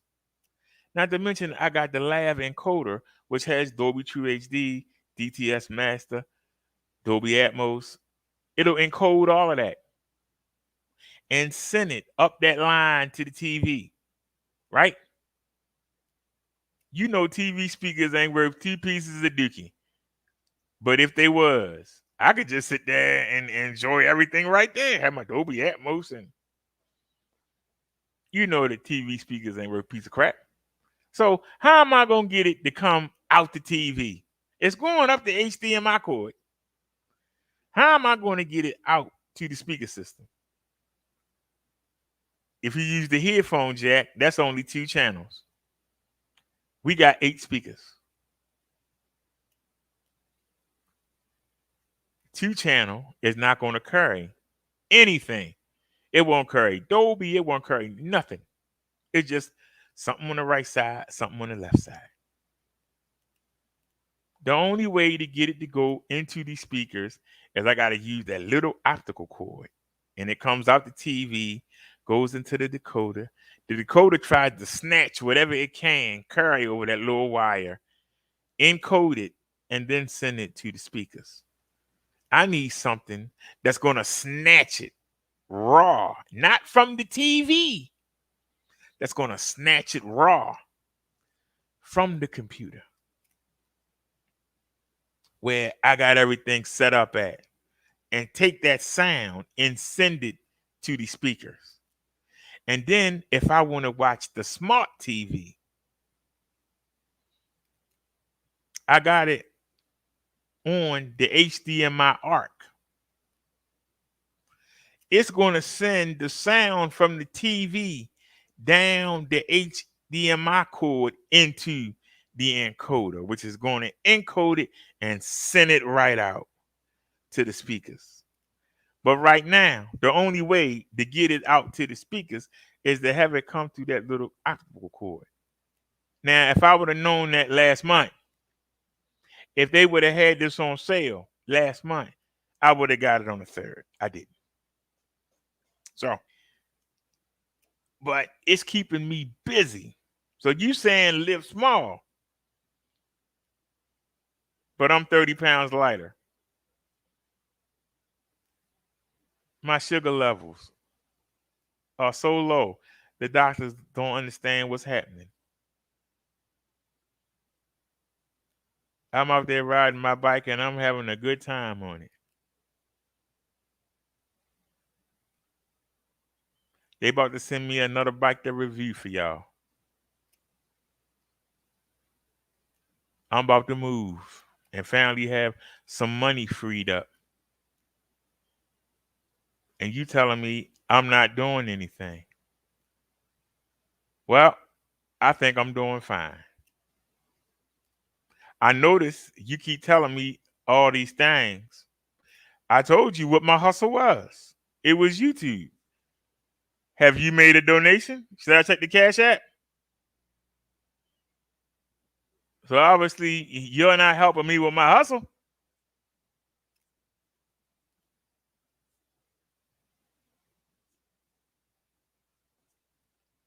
You gonna hit the Cash App?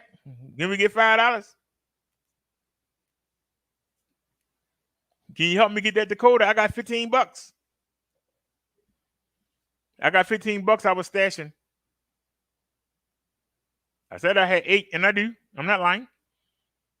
It is 8 left on my card, but I stashed $14 for emergencies. I'll hit the stash.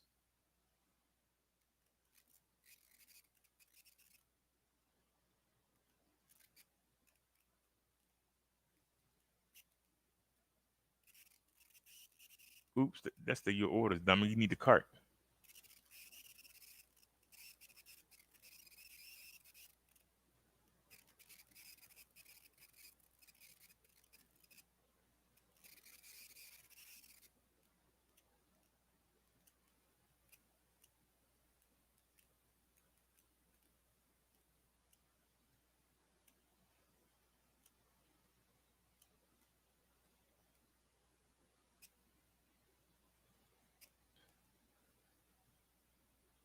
Y'all see that on your screen? There it is right there. And you can see it has that stinking optical port on there. We don't want it. It don't do nothing. But the HDMI is the key. One side come from the PC and go in, and then it comes out here. And I can put that, it'll decode it and send it out to the speaker system. And if I want to watch the smart TV, the other end of the HDMI cord goes into the TV.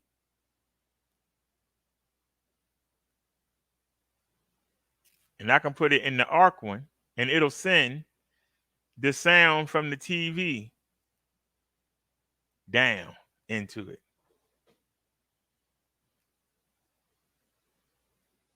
But almost everything, let's say it don't do that, but it does, because right now I'm sending HDMI to the TV, and it's coming out the one I have now, and it's connecting through this port, and it's still coming out. So even if we had to, which I doubt, but if I had to connect the TV to this port like I am now, I still would have 2, 2, 2, and 2.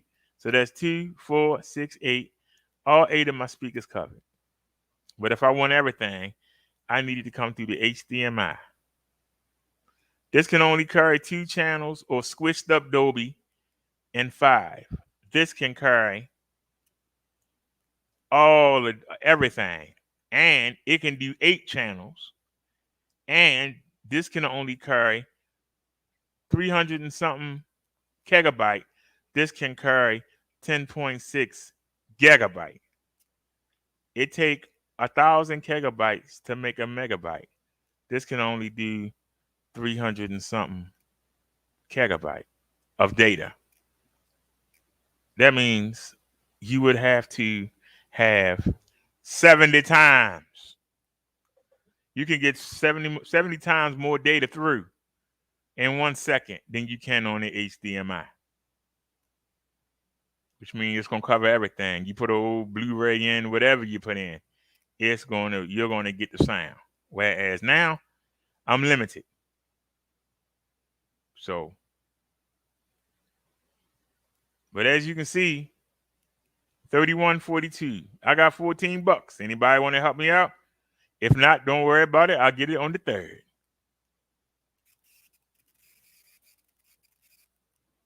I'll make do with what I got right now into the 3rd. See, that's the difference when I say about being stable.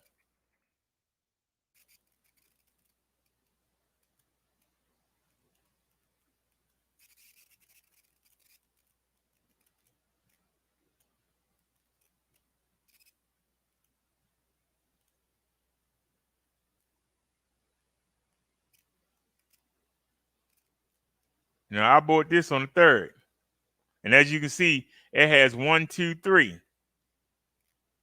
But if you notice, maybe you can't see the front.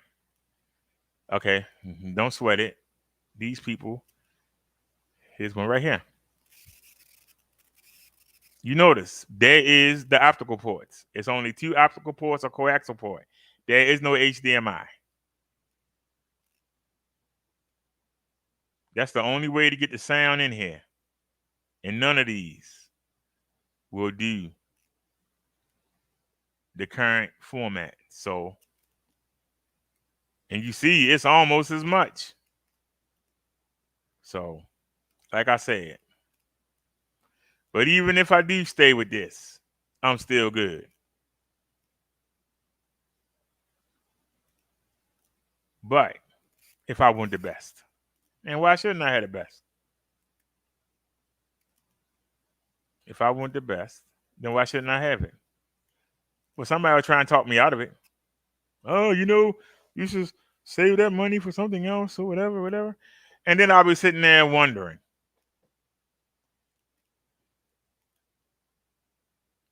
That's something that's reachable. Why you got to wonder about something reachable? If I wanted to get some Bose speakers, now that's unreachable. That's crazy. You know how much Bose costs? That's unreachable. But see, I would let somebody say, well, no, it's not. Go ahead and save your money.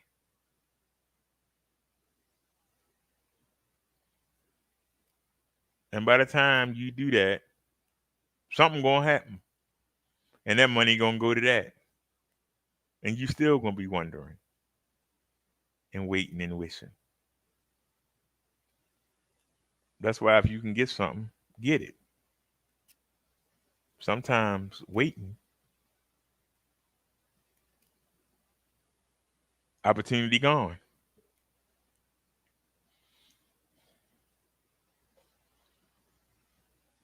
I remember there's a company called Ingu. Those of y'all that follow me, I've taken y'all through some of that product. We've seen some of their videos. I was going to buy that e-bike last year. Amazon had a used one for $7. It was for $7.35. And the Electric XP was $8.99. And I was going to get that because they had front suspension. And that family member isn't here anymore.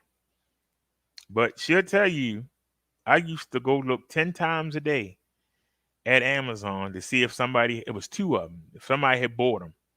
They had 2 that were used. I would look 10 times a day. Sometimes during the show, I would sneak over and look. Had anybody bought it yet? And we supposed to got the stimulus and they BS'd us, and both of them got sold. So a week went by, and then they came back on again. Somebody had one. I guess somebody returned one, and they were sitting on Amazon. And it was up until the day before they gave us the stimulus. Somebody bought it. And I had to start all over again to figure out which one I was going to get. Now, some would say if I had got the NU, that I wouldn't have met the person at Pasolak. I say to you, if I talked to him, I talked to the people at NU, then we would have been doing NU instead of Pasolak is what I would answer you.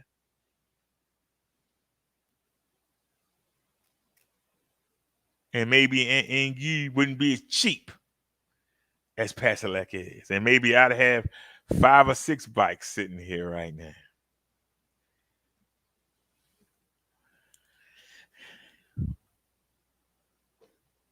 You don't know what's in store for you.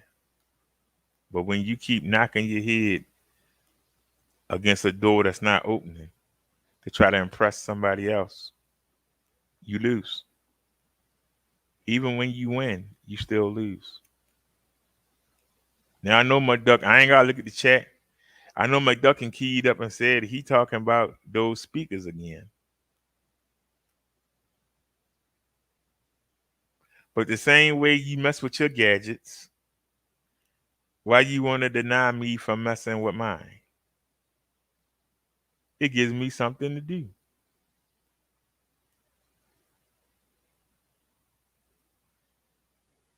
It gives me something to do. Other than watch the wrestling, I really didn't watch TV. I haven't watched the regular newscast. I watched the news with y'all. I haven't watched the newscast in years. I hadn't watched the movie in years. When I say I mean years. I'm just used to putting scam baiting on and have it play in the background while I surf the web. Some people will say, well, you know, you need to do this, you need to do that. The fact of the matter is, everything is going good right now. The weather getting good.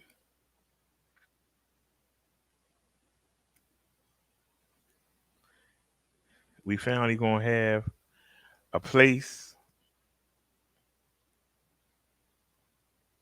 I ain't got to worry about taking the bike up and down the steps, but I've been doing it. You know, it ain't gonna kill me.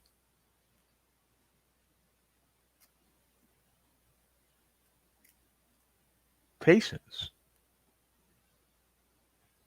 The fact of the matter, the lady said it could take 5 to 7 years. And we applied February the 2nd, 2019. So 19, 20, 21, 22. We getting it done in 4.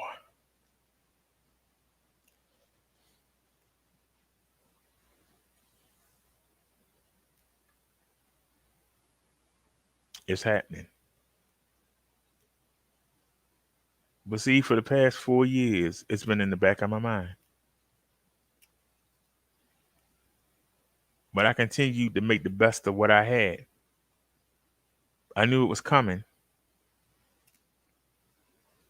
but we made the best of what we had. So now it's going to be a smooth transition to go over.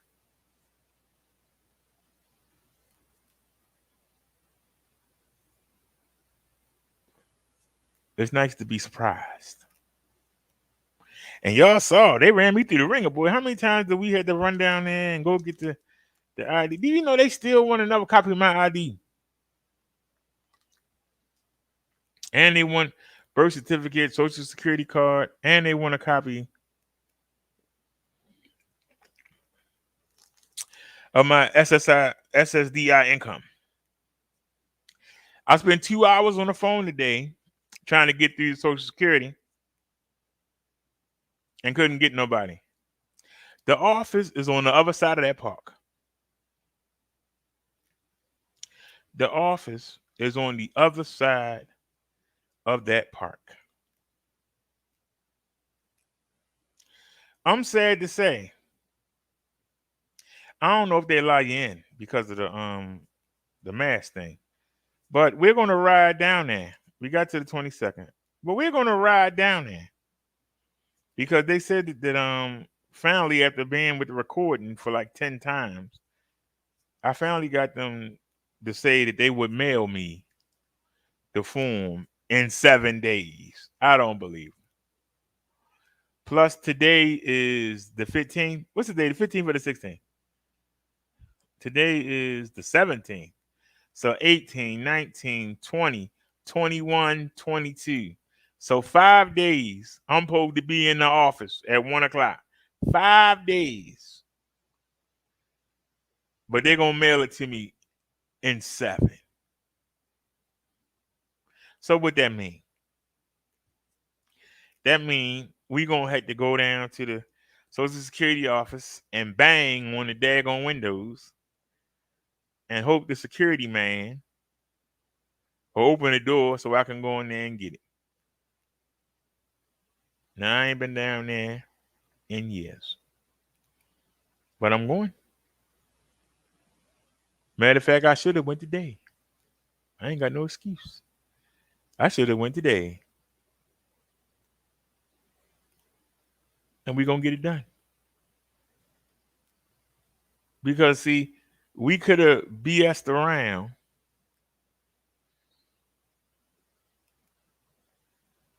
Because basically what I did was take them my photo ID. That's what we took down there day for yesterday. And just that quick, we got the appointment. Suppose I had BS'd around and didn't send them anything. Somebody else would have had that appointment.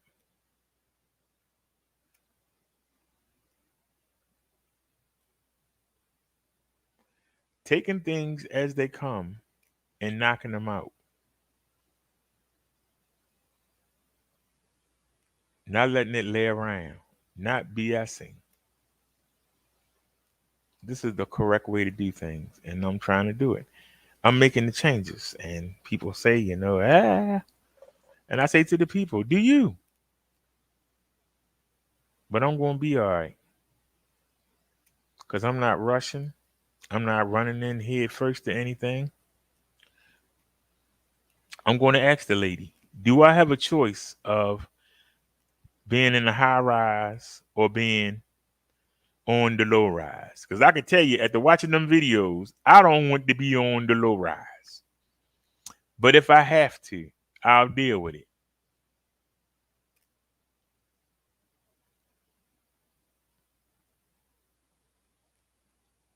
Because wherever I go, Jesus is coming. Wherever I go, Jesus is coming. And I know I can get along with them hooligans and their kids down there on the low rises, or I can get along with the elderly and the disabled in the high rise. I know I can. So I ain't worried about it. If something go down, hopefully, what I've always done, come out it smelling like a rose. That's what I'm hoping anyway.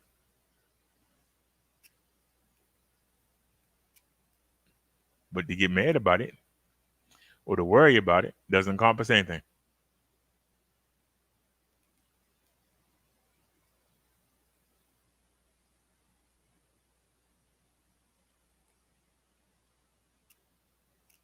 This is why I believe that I'm going in the high rise. Here's your answer right here. Tell me what y'all think. Nia sent me this, I think. Give her the credit.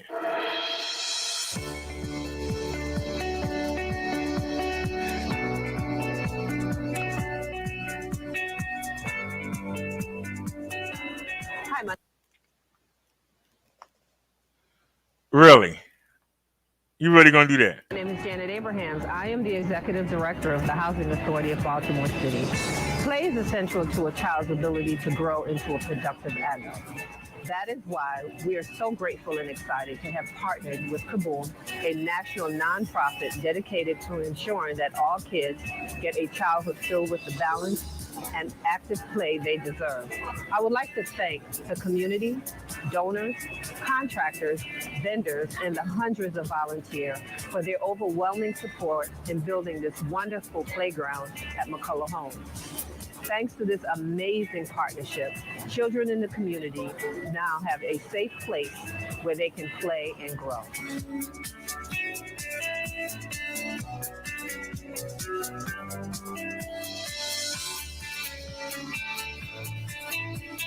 In my long career at HABC, I've witnessed some pretty amazing feats. The implosion of the infamous family high-rise buildings, and now in their existing footprint came the creation of new, beautiful, affordable mixed-income communities like Pleasant View Gardens, Albemarle Square, and Heritage Crossing. This year, I witnessed something pretty amazing. A community coming together with love and pride to complete a simple task of building a playground.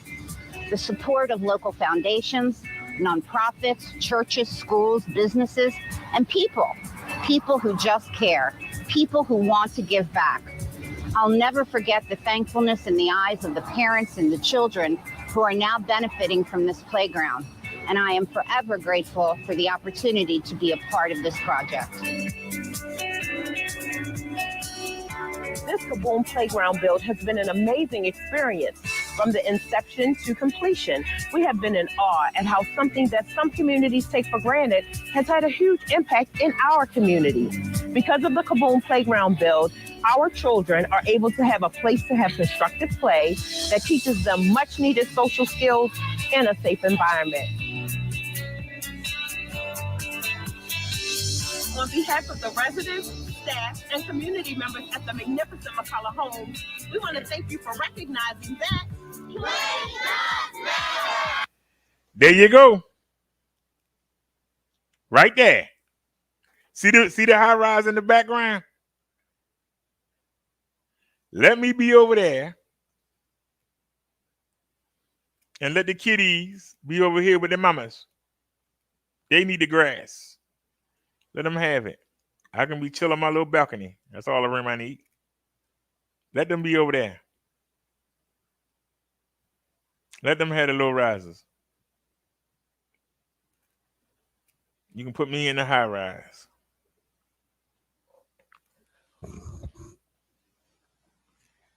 Like I said, I guarantee you, the 2 floors above me and the 2 floors beneath me are going to see a radical change when I come in there.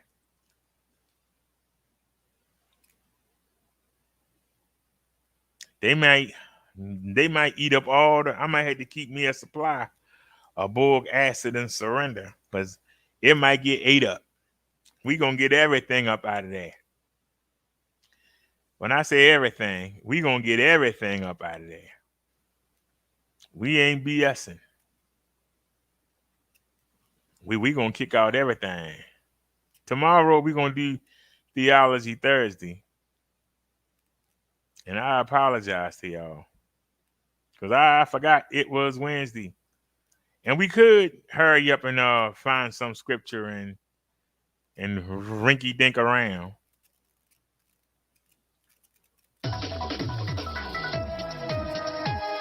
I don't want to do Jesus and God like that. Shouldn't have to give sexual favors just to have work done. Public housing residents took to the streets this afternoon, asking the public to stand with them in getting justice and repairs to the housing units.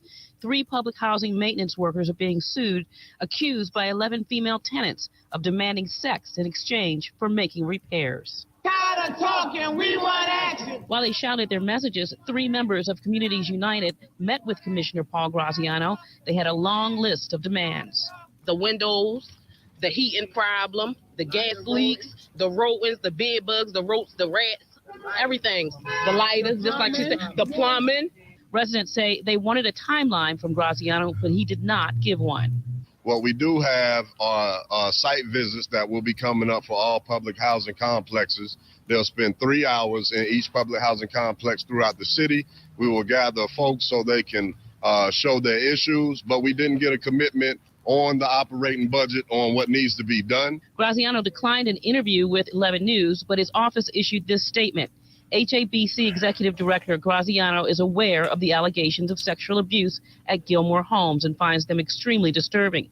HABC considers any employee actions that would subject its residents to sexual harassment to be reprehensible. Now, this week, the McCullough Homes and the Gilmore Homes should be getting those visits that John Comer spoke of in the piece earlier. And that should happen this week. Reporting live, Lisa Robinson, WBAL TV 11 News.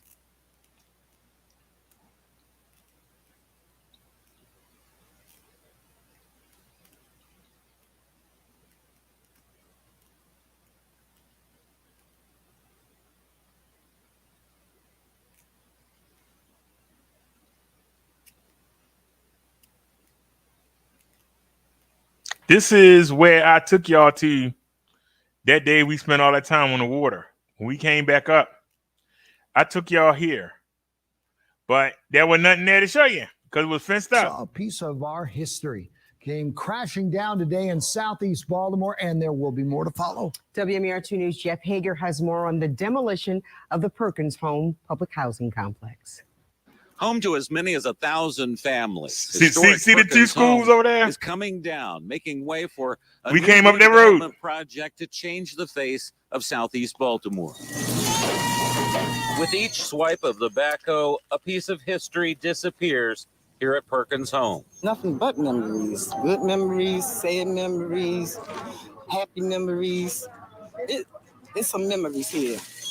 A history shared with thousands of tenants like Denise Street. There's a lot of memories here. Yes, I just watched them take down Sherrod and Miss Catherine's house because I know just about everybody who lives right here in this court. Built during World War II, the housing complex made up of 50 barrack-like buildings had become obsolete, in need of massive repairs, which would have cost millions of dollars. Now the site will be transformed into a mix of public housing and market-rate apartments with parks, restaurants, and a grocery store. The city had to clear out more than 500 families for the demolition. Some of them chose Section 8 vouchers. They are coming, some of them are coming back. Some of them chose home ownership. So we had some families that purchased their homes because we had a home ownership program here. But for Street, who moved into the project almost 50 years ago, this is her home. Grandchild, yes. Somebody purchased a project.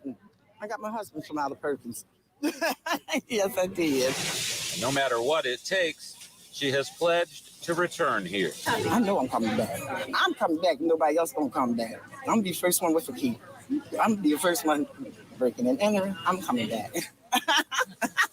The redevelopment project will extend into the Old Town and Somerset communities. In fact, some Perkins Homes transplants will be moving into this new building in the middle of next month.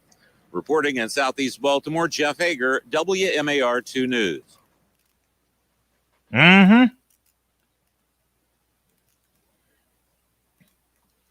Still trying to mix them. See how long that lasts.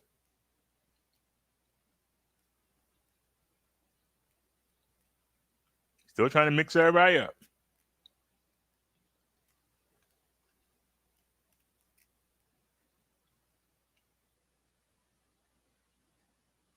Did we see this already? Or is it the other one? Hold on, we got 2 videos.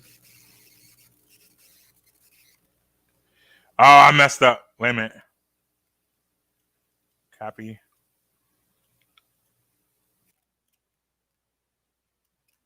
Here we go.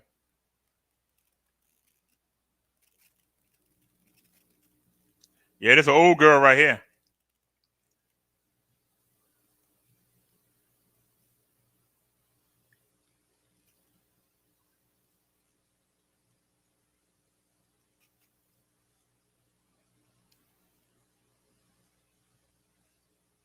City housing authorities, public housing provides decent housing at very nominal rents for more than 50,000 city residents. Public housing, what's wrong with it? According to many tenants in public housing and their advocates, it is the breeding grounds for criminals. This is 1983, y'all. Sorry for the audio. On today's edition of City Line, we'll be discussing public housing as it exists in Baltimore City with Pauline Watkins of the Lafayette Courts and Ernestine Weidman of Lexington Terrace. Jesse Jackson gets a pretty big boost to his presidential bid. I'm T. Montier, and I'll have a full report. My name is Tim Watts, and today on the entertainment page, we meet a Baltimorean who is in a brand new movie with Mr. T, and Don King and Michael Jackson are getting ready to make some big money together. Our discussion is public housing with Pauline Watkins and Ernestine Weidman on this edition of City Line called Hell in the High Rise. Please join us next on City Line. I was 13 years old when they made this. Almost 40 years ago. I'm getting old. It's the last time the Orioles won the World Series.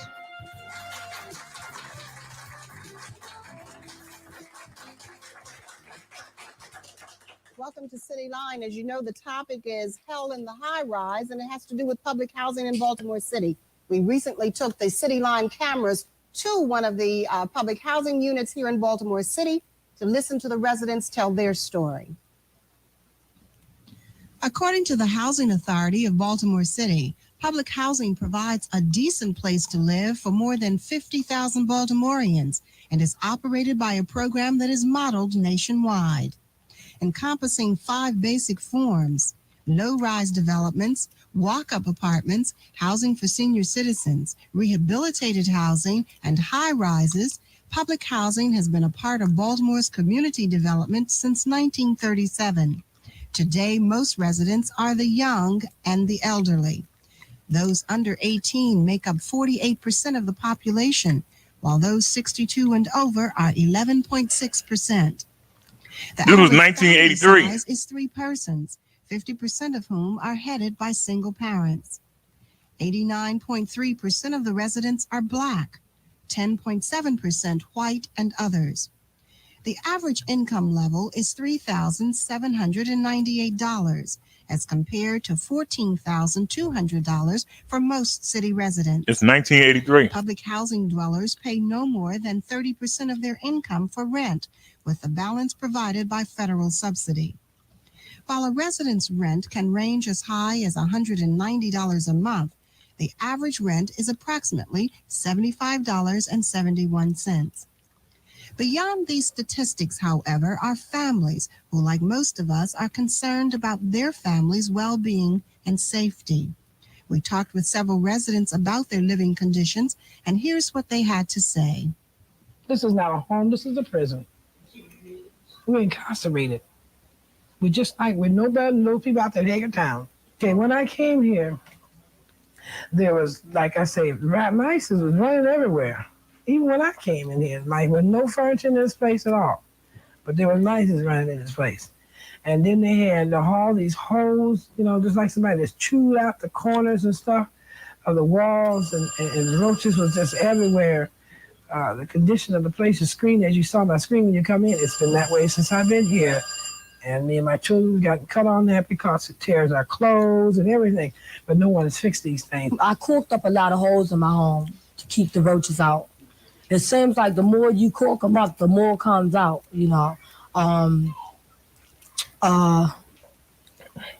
They come in and they spray. I spray. If someone upstairs spray, all the roaches run to your house, even though you just sprayed. So you just can't get away from them. Because I don't hardly have any holes in my house, and they seem like they just come in the front door now. I had to contact the health department because the hygiene of the place was so terrible. We have like a community basement, and it's cats, rats, and anything else you can name under there. And when it rained, when I first moved in there, it rained so much, and I was like sick constantly. Not only me leaning over the toilet, one of my kids over the tub, because the smell of cats and that water dampness coming from the basement, it just made us sick. And I was getting to the point where I felt like I was going crazy because Ms. Scott told me that they was going to fix the place up, you know. And like I said, I was satisfied with the place because it was more room, and that's what I needed. Nobody would do anything for me. So all these windows are up in here because there's too much heat. The heat is dry, and I mean, we get heat 95 to 100 degrees in here. That's too hot. And then we had to put the windows up. That keeps everybody full of cold. And they walk around here in shorts and stuff while it's cold outside. And then, well, that bothers me because that's them gunshots again. That's a rifle. They've been doing it too much every day. Oh, Lord, where was it? They do a lot of shooting around here during the day, broad daylight. I never seen who was doing the shooting, but right in the parking lot, they'd be shooting broad daylight. Little kids would be outside, people be running behind the trees, you know. But I've never seen too many people get, arrested. I started writing letters. I wrote a letter to WBAL. I wrote a letter to Parent Mitchell. I also sent a letter to the Housing Authority. Okay, after I got one reply, and that was from Parent Mitchell. After that, I waited a while, and I got a letter from my son's doctor, one stating his condition and what he think is causing it, which was the hygienes and roaches and moths and all these things that he was allergic to. He, at that time, requested that they move us. After he developed the rare infection, he demanded us to be moved from that unit. That was in August. We are still waiting to be moved. Now, I realize that the security guards are mostly women, and they don't have no authority. Even the men don't even have authorities to really get out there and say, hey, you can't come in, or anything like that. Now, a lady was out there in the booth, and she asked the gentleman who he came to see, and he told her none of her damn business. She said, well, what's your name, sir? She said, he said, damn, my name, and just opened the MF door. And right away, she opened the door. Now, who knows what was on his mind? Who knows if he lived there or not? Or was he going there to harm somebody? That's what I'm saying. That I see with my own eyes. And that's bad. Because that means that everybody can come in from whoever, wherever, and walk in and out these buildings. I'm scared when I get off the elevators at night. I'm scared someone's going to jump behind me. And I'm confused. You know, I'm confused. You know, sometimes I be wanting to hurt myself because I'm just scared. And they don't want to help me. There's no place for the children to play. You're stuck in these little bitty walls here. And it's cemented like a prison. You're sealed in. This is like a coffin. You're sealed in. As far as people bring your grocery, you have a time getting your grocery because the elevator is constantly broke. Or they're stuck up on some floor and you can't get to it. You know, they can't come down in you. Then you got a possibility of people, like old people, getting their food stolen while they're there waiting with all their bags. I've seen that happen. And nobody does anything about it. I'll be walking my dog and outside the 221 building, you'll see a lot of big rat holes, like 15 rat holes, look like the size of a jar. And you'll see rats, like they playing games, you know, and they'll be running in and out the hole, you know, and if you go towards them, they don't even run. I feel like I'm a prisoner, you know. I can't go anywhere. Nia said look like a prison block. I feel But this was 1983. I have no control of my own life. When one time I used to have control of my life. And it does a lot of things to me mentally, you know. Also, I would say clean this place out, you know. This place is filthy, you know. I feel like the inmates at the penitentiary are living better than we are. And that's not fair. In order to set up the discussion, we've invited several residents of public housing in Baltimore City to be with us this afternoon. First of all, Pauline Watkins is a resident of Lafayette Court, and we're happy to have you with us today. And Ernestine Weidman is a resident of Lexington Terrace. Mm-hmm. Let me first of all, however, point out that you at home can join in our discussion by calling us at 481-1313. That's 481-1313. And we had also invited another party to the show. That party being a representative from the Housing Authority of Baltimore City, Ms. Juanita Clark Harris, who is the director of the Division of Housing Management. She sent a letter to us, which we received last Friday, and I'd like to just read a breakout from the letter, just a part of it. While we recognize that there are problems in public housing, particularly in our family high-rise buildings, discussion of only the negative serves to seriously distort the public's understanding of our program. In addition, such a presentation is unfair to those many residents who have benefited from public housing and take pride in their community. We're sorry that Ms. Harris could not be with us today. However, we intend to have our discussion with the residents. Ernestine, let me just ask you, coming out of the tape that you just saw, is that an accurate representation of what goes on in the high rises of Baltimore City? Yes, but it's a one-sided view. Everything that was shown there was true. But on the other hand, there are things that are going on in our community that we could do that could inspire them to do better things and faster things. Now, we do have rats and roaches, you know, but if there's an immediate problem in your home, then I think there's things that you can do, you know, like boric acid for your roaches, corking, mice traps if you have that bigger problem, because either you have to deal with the problem or you feel that you have to leave, and most people can't afford to leave. So you're saying essentially that the residents need to do more on their own? In their own home. I think if this is my apartment and I'm having roach trouble, and I go down to the maintenance office and I say, can I have some roach spray?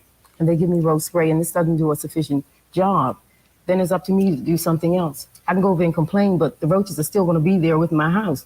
So I say, well, I'm going out and do something better. I'm going to Thank you. Pauline, how do you respond? Okay, first I'd like to comment on the letter that, what's her name, Juanita Harris? Ms. Harris from the city. First of all, I didn't think she would show up because that's the game they usually play. I wouldn't show up either if I knew I was lying because she said there's a lot of negative thoughts and it's a lot of people, tenants there that agree that it's positive things. I've been in Lafayette Project for 10 years. And yes, I am filled up with a lot of negative things because management does not care anything about the tenants, the residents, their safety, their health, or anything else. And again, about you saying about the roaches. Sure, you should clean up your apartment, but you can clean up all you want in the project. When you got 11 floors or 14 floors where everybody's stacked on top, one tenant sprays, the roaches go someplace else. You know, they just go and travel backwards and forth. The mice come all through your pipes. So what are you supposed to do about that? Well, I've never had trouble with mice. Well, I have. Ladies, I'm glad that you've raised some of the issues. We're just going to take a break right now and come right back, and we want to get into exactly what you've said and to expand on those points from both sides. If you'd like to join in our discussion, please call us at 481-1313. We're going to take a break and come right back.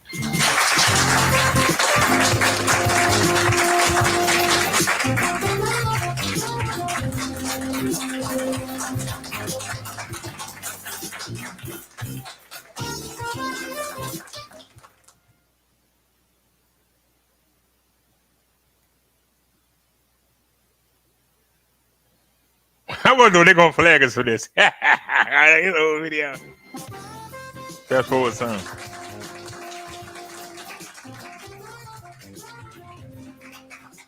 We're back on City Line, and the subject obviously is public housing in Baltimore City. Pauline, just before we went to a break, you had indicated that management being the city in this case, you felt that they were lying. Yes, and they are sorry because, for an example, maintenance, the elevators are always broke, right? Okay, when the elevators are broke, in Lafayette, there are 6 high-rise buildings. The high-rise buildings have 11 floors. From the 11th floor to the first floor, there are 100 steps that a person have to walk, either up or down. Okay, if you're downstairs, let's say you catch the elevator to go to the store and just to the market. An example is myself. I have 3 children. One is a baby, a 10-month-old baby. We have gotten on the elevator and went downstairs to go to the market. That's the elevator. I mean, me, the 3 children, one is in a stroller and a shopping cart. When we come back, the elevators are broken. And the only way you can get upstairs to the 9th floor is to walk that shopping cart. How long will they? Sometimes the elevators may stay broke for a whole week, and they'll claim that they have called, the elevator repair people. You know, okay, I have called the maintenance shop and reported the elevators are not working. And they'll claim that they never got a report. So you're saying that things like elevators breaking down are a regular occurrence. Yes, now, all the time. Ernestine, you said that there are a lot of things that the residents could do for themselves. That's one of the things they can't do for themselves. Absolutely. Somebody else has to come and fix the elevator. You would agree with that, obviously. I would agree with that. Okay. Let's bring in the caller from home. Good afternoon. You're live on City Line. Do you have a comment or a question? Yes, could I have a comment? For one thing, I think management need to do 90 more of what they're doing now, and the tenants can do 50% of what they're not doing. If they both pull together, I'm quite sure that they can make it more livable. Okay, Ernestine, Pauline? Let me get her. I have been living here for 10 years. I live next to the incinerator, and they holler about tenants do this. I scrub that area because I cannot stand that trash and that filth. Okay, the times that I do not scrub, the other tenants on my floor scrub. I mean, you personally scrub the incinerator? That's right. We have used our soap pad and our bleach. Management does not come and scrub, and that's their job. A lot of times they will not even pick up the trash. If we don't pick it up and clean it up, even the elevators, we scrub and wash them down. They do not do it. Okay, thank you for that call. Let's take another call. Good afternoon. You're live on City Line. Hello? Yes, go ahead, please. Yes, the picture you showed on TV? Yes. Picture the women's is correct. And not only that, the management could do more, like the lady said, than what he's doing. The management knows the drug addicts hang outside them buildings, hang in them buildings, and they don't do nothing. I have been to the manager myself on numerous occasions and asked him when I got off of work, couldn't he pick up the phone and call the police and call a narcotic people? He acted as though he just needed that job for 8 hours just to be there to work. Some of the guards who work there had the job because the welfare and gave them the job.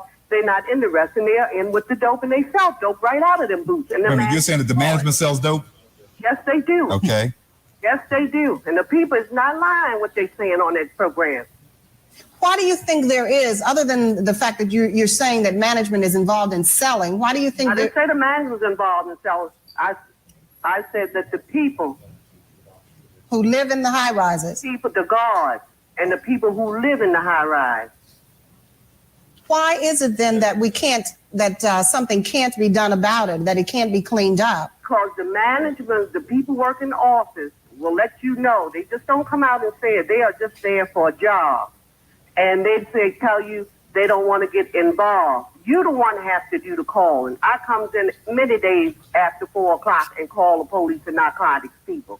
And the manager, Mr. Turner, them know what's going on up there. All right, when you call the police, do they come? Yes, they do. The narcotic people have really been good. They really have. They really have. And I've been to the manager on numerous occasions. Okay. He'll know I have. Thank you, caller. Ernestine, you're saying you agree with everything she's saying? Or you Well, don't? There are drugs in the area, and yes, they will come in. They will definitely come in when there's drugs. They will definitely, I mean, the police and media will definitely come into any public housing the minute that there's any drugs mentioned, murder, or anything else negative. But if you give a benefit show to benefit those people in your community, you cannot get one line in the paper and you can't get one camera down there to cover it. And that's a positive thing. I work with my community, and there's a lot of positive things that go on in our community that we don't get any coverage. Yes, there's rats and drugs and all those negative things. I don't say that these things don't exist, but I don't think there's a basis to say, well, this is the way your life is, so everything negative, everything negative, everything negative, because everything is not negative. There's a lot of people that are glad to have those little cement blocks for $52 or $55 a month rent because they can't afford to have nowhere else. You have to have a stepping stone, and public housing is it. Not to cut you short, sure, a lot of us cannot do any better, and we have no other place to go. But in not having any other place to go, I don't think it's fair to us to be stacked up like a can of sardines. Okay, we have to ride those stinking elevators that are nasty all the time. Go in management office, their office, you will not see a roach in. The best maintenance personnel works for management. It's spotless in there. The floors are always waxed and clean. And if you got a repair job, for instance, if your refrigerator goes up in your apartment, you got a baby there, you don't want your milk messed up, go sour. Management don't care about you if their refrigerator go up in that rental office, because they have a refrigerator, stove, everything that we basically have, they have over there. It's well kept. They'll get over there and fix that, but not for a tenant. Okay. And then you positive. It's more negative things, and the high rise should not be there, period. Because management is lax. That's Mr. Brody, Mayor Schaefer, all of them. They don't give about nobody. Okay. Nobody. Let me take a question from the audience. Yes, sir. Yes, my name is Lee Patterson, and I'm here representing the Umpicus Farmers organization. Look, y'all, DJ Jazzy Jeff. High-rise strikers, and who's on their side 100% in this issue. I have a comment, and then I have a question. Whoever the question goes to will come to how I feel after I finish my statement. There's so much talk about crime so much in these days. Crime this, crime that, drugs this, drugs that. The best crime prevention program that a lot of people believe that can put an end to the so-called crime problem is employment. There's so much about locking people up, doing this and doing that. The city has its priorities with.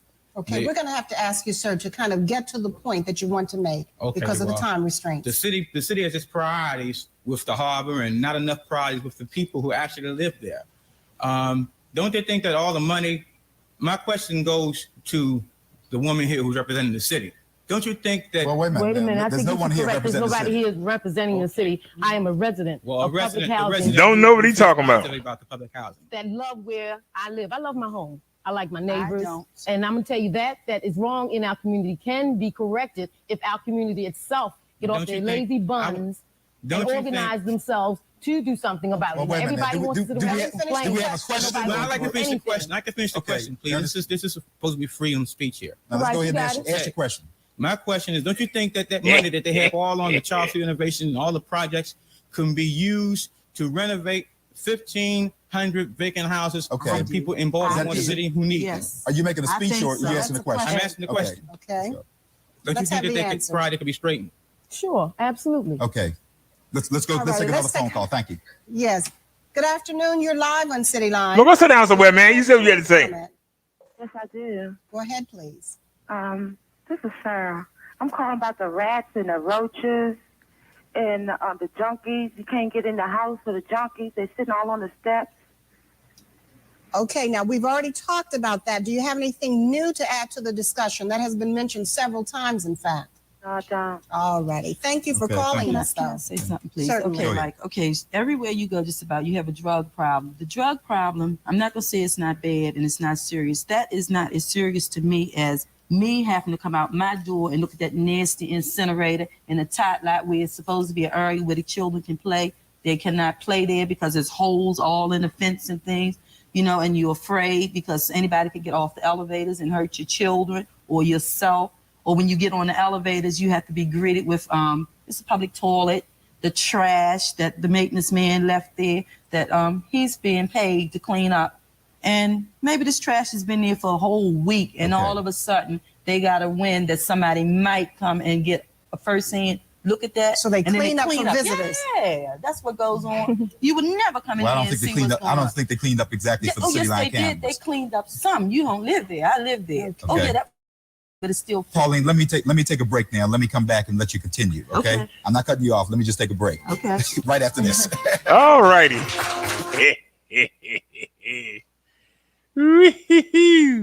Okay, y'all. Well, y'all, that was 1983, and you can see stuff ain't changed much, has it?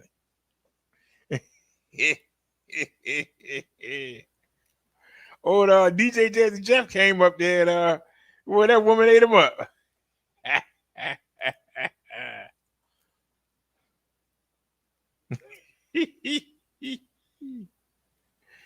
Oh man, that woman ate him up. He still said that. Oh shucks.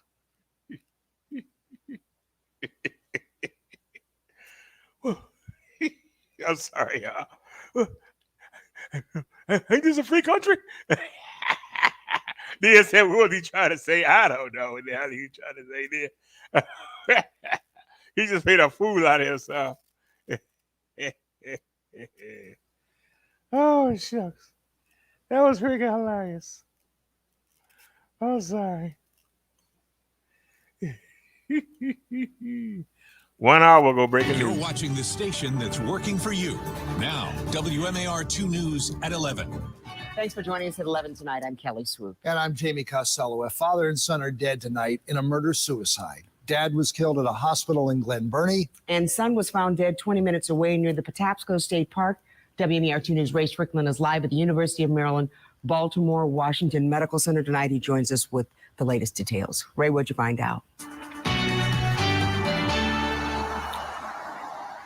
Yeah, Kelly, police tell us the victim in this shooting was here visiting his wife in the hospital when he and his son got into some type of dispute in the parking lot you see behind me. That's when the son shot his father multiple times. He then fled the scene and was later found dead in Baltimore County.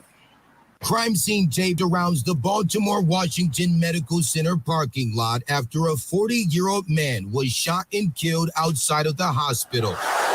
The victim, identified as Kentrell McEachern Sr.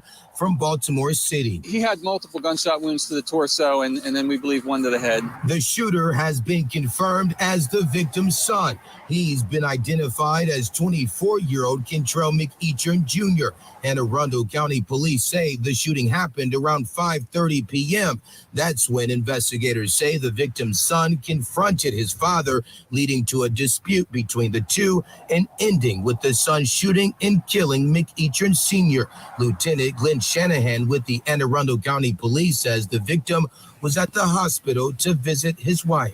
Yeah, this is something that we wouldn't expect to happen on the parking lot of a hospital. It's just goes to show you domestic incidents or family matters can escalate, and we're just lucky that no one else was injured in this. Police also confirmed after the victim's son fled the scene, he was later found dead on Viaduct Avenue and Woodlawn Road in Baltimore County from a self-inflicted gunshot wound.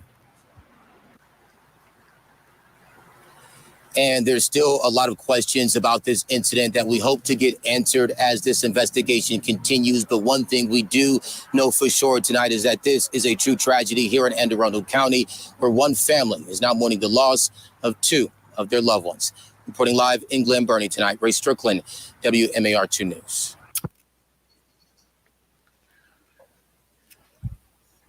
What are the chances that the father hurt the mother? That's why they was at the hospital. What are the chances?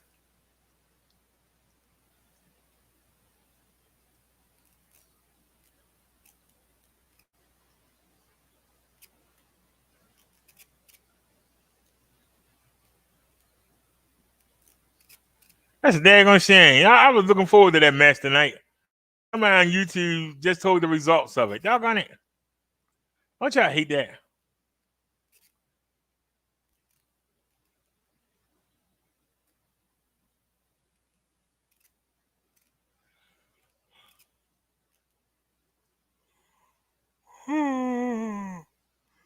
Oh, I don't know who that is. That's 3 weeks ago anyway.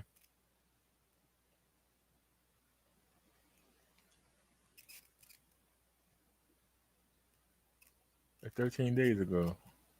Why ain't showing us all this old news?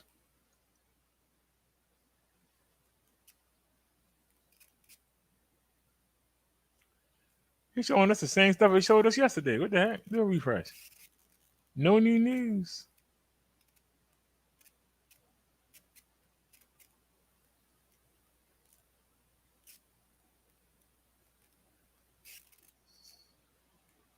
Oh, the heck with it.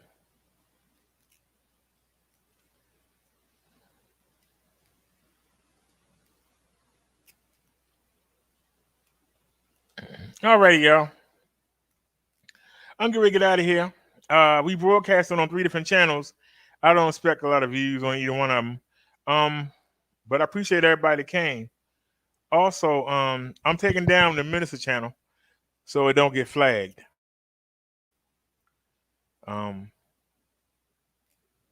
So almost everybody's on the Minister channel, so it's really gonna look like we ain't had no views. But it ain't about that. But yeah, it say it's 7 people here and 4 of y'all are on the Minister channel. So we're gonna delete the video, but if y'all want to rewatch this, it's on the e-bike channel, e-bike life with Bubba Derek. It's also on Reverend Bubba Derek vlogs. So we're going to delete the video, so we won't have to worry about it. In fact, I shouldn't even have clicked that video. I mean, I shouldn't even hit that channel. I don't know what I was thinking, knowing that we showing a bunch of videos and you don't know who's going to flag what. So we don't want to get the big channel to get flagged. So we're going to go ahead and delete this video. So if somebody thinking about flagging it, you better do it now, because I'm getting ready to delete the video as soon as we get out of here. So better get to it. So all right, y'all. Thank y'all for watching. Tomorrow, I'm going to try to call down there one more time. If I don't get an answer, I'm going to ride the bike down there. And if I don't get an answer, I'm going to ride the bike down there. And I'm going to see if I can get the form. That's why I don't want to stay on too late, because I still got to cook. I don't want to stay on too late. And I won't be able to get up and run down there and see if I can get some answers or find something, See if I can find something. Just get down there because I need that form. The other ones, I think they'll make photocopies when I get down there, but I need that form from Social Security. I need that form, so we're going to head down there. But I appreciate y'all for sharing the good news. Like I say, when I tell you something, we get it done. A lot of people talk smack, but do they get it done? Do they deliver?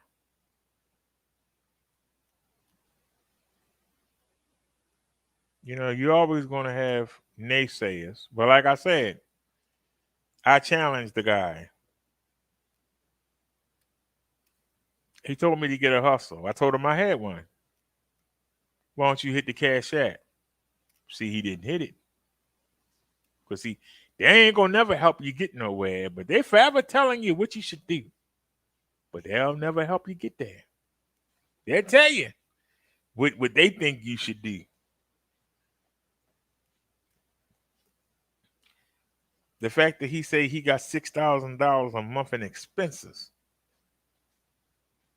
but he broke.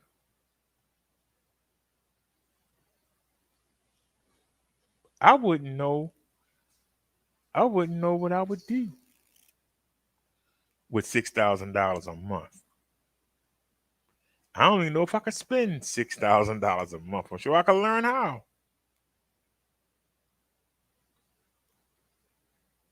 But you got that much expendable income and you broke, and you can't tell me nothing. You can't even manage your own money. I'm trying to make it on food with $200. And you can't make it on $6K. You can't give me no damn points. Nia says, check the website for the form. I told you, I've gone on there and I've logged into the what do you call it? I had to set up an account. They saying that they can mail me the form within 7 days. You know how our mail been running. So what's today? Today is the 17th. So you got 18, 19, 20, 21, 22. That's 5 days. They said it'll be here within 7 days. It's not going to get here in time for me to go to that appointment. So I'm going to have to go down there. Now, we're going to have to ride down there again. This will be our third time within a month of us riding down there. But we ain't got to go all the way.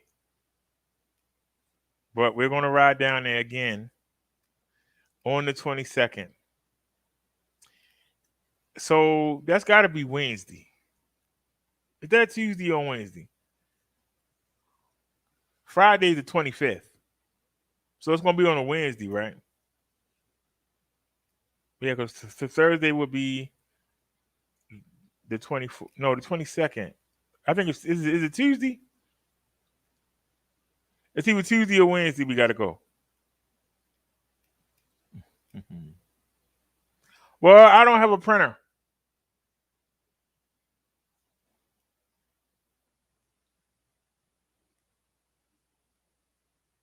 Tuesday. So we go Tuesday. So, I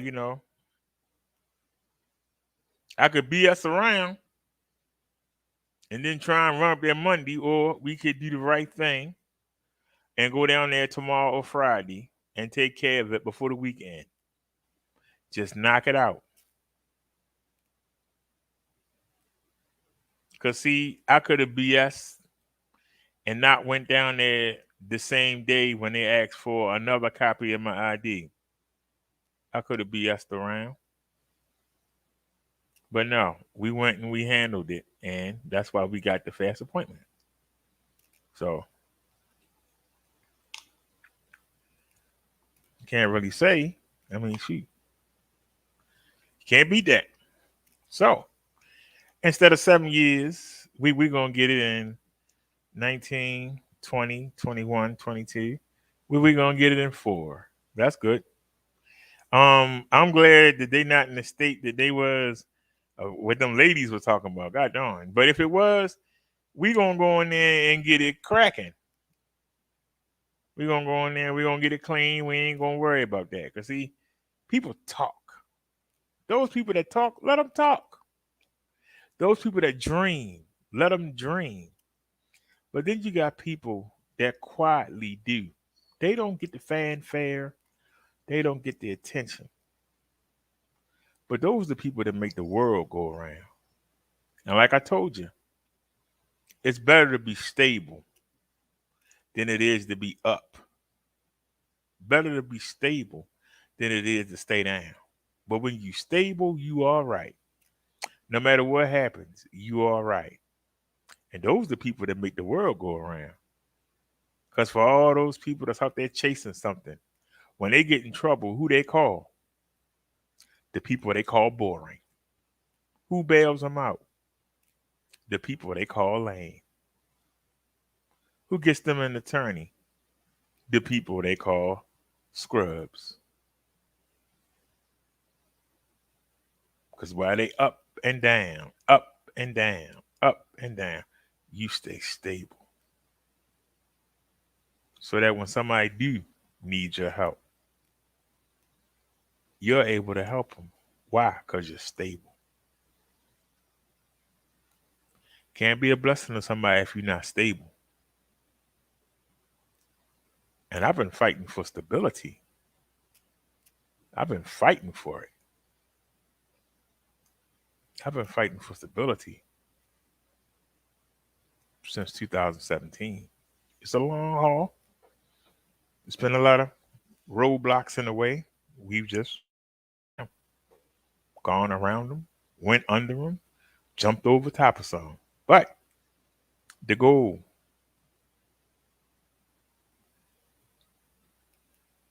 was to get the housing. Still be on that first floor apartment down there.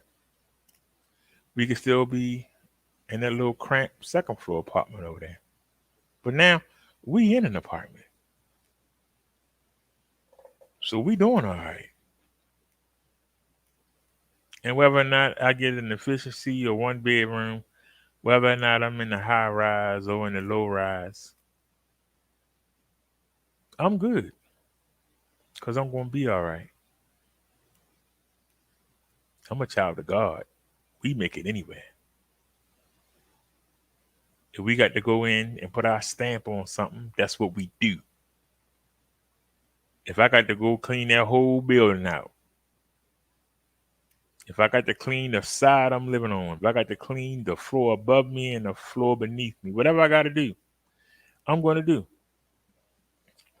But I'm going to see the size of the elevator. Because if the bike don't fit in the elevator, I don't want nothing. It's not on the first floor.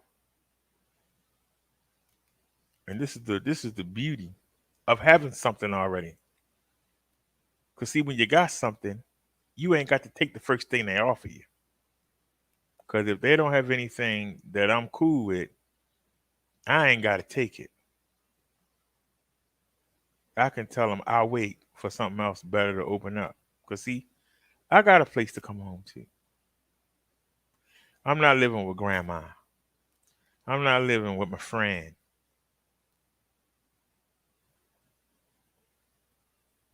So I'm not going to be railroaded into getting something I don't want. That's the benefit of being stable.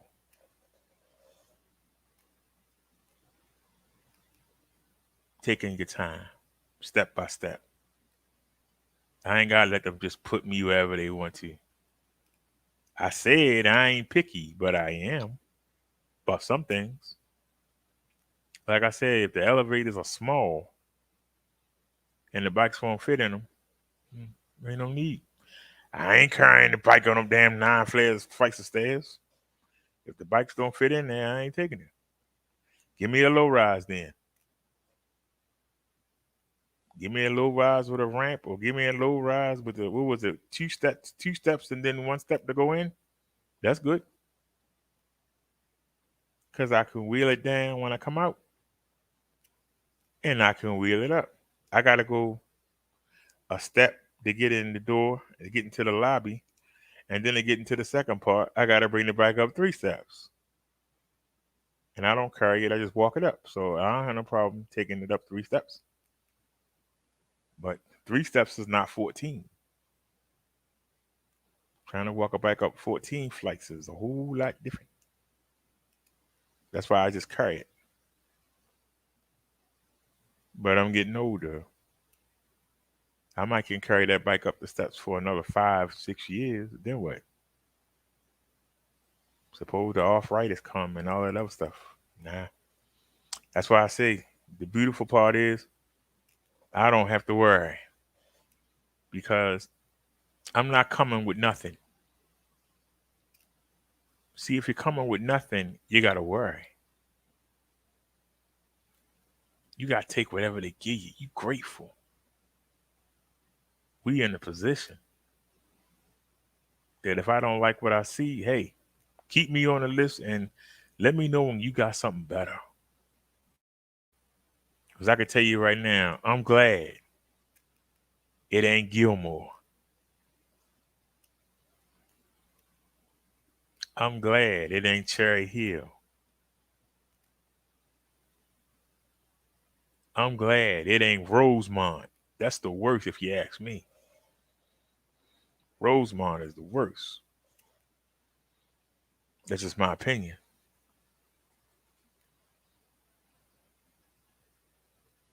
So we're going to be at City View.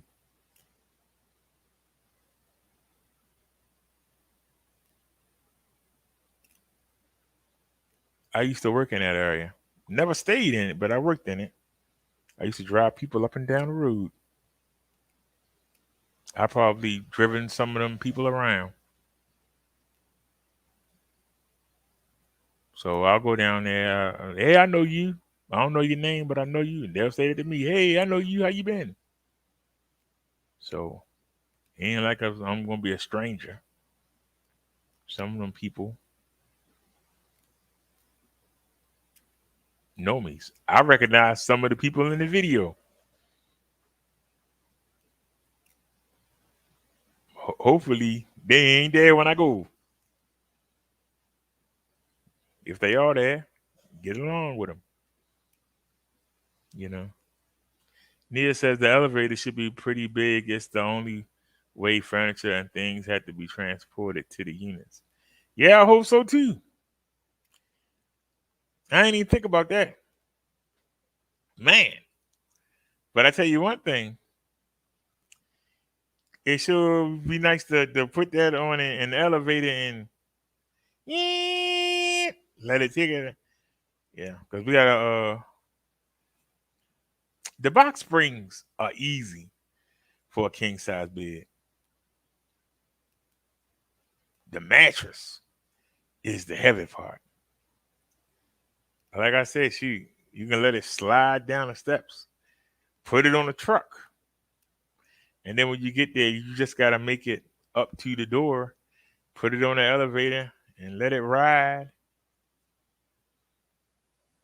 That's why I say when I move, I don't like to move again. I mean, I'll be honest with you. You know, we accumulated so much stuff, but I never really unpacked. A lot of the stuff I got is still bagged up because I wasn't supposed to stay here. I'm being honest. Remember, the deal was I'd be here for a couple months and then I moved downstairs. That was the deal. But the people lost the building. The pandemic hit, and then they couldn't put the people out. And then the people lost control of the building. So, you know, that's why we're still here. But we better off than we was over there. So I'm not mad. And like I said, hopefully this summer we'll be doing the show from my balcony. If we do wind up getting a high rise, I'll be doing the show from the balcony. And like I say, Bessie folds. So now as far as it being a market, that was a good question, Nia. And I'm trying to think, I know it's a couple of neighborhood markets, but I would probably ride to the Safeway Or I probably ride to the market right there at Howard Street by the taxi bridge, right before we get on the taxi bridge. I probably would hit that market. I'm trying to think, is that one closer? It's also a matter of cleanliness. Might be better to cross into downtown. I'm trying to think of Lexington Market has a bike rack. We can hit Lexington Market. I ain't been Lexington Market in like 20-something years. Shit, I definitely put some weight on in. Yeah. Shit. I haven't had none of them honey dips, chocolate covered honey dips. Or them pieces of chicken, or them ham sandwiches. Nah, you gotta do that longer. I gotta tell y'all now. I'm going to go in here and put some shrimp in the pot. Sprinkle some seasoning all on there. Sprinkle some mozzarella cheese on there. And that'll be dinner for the night. I'm trying to... I could fry a couple pieces of chicken. I'm trying to hold on and shred it. Or I can just make a bowl of cereal. Bowl of Honey Nut Cheerios. But I'm trying to stay on my budget. Still got a whole bag of tangerines.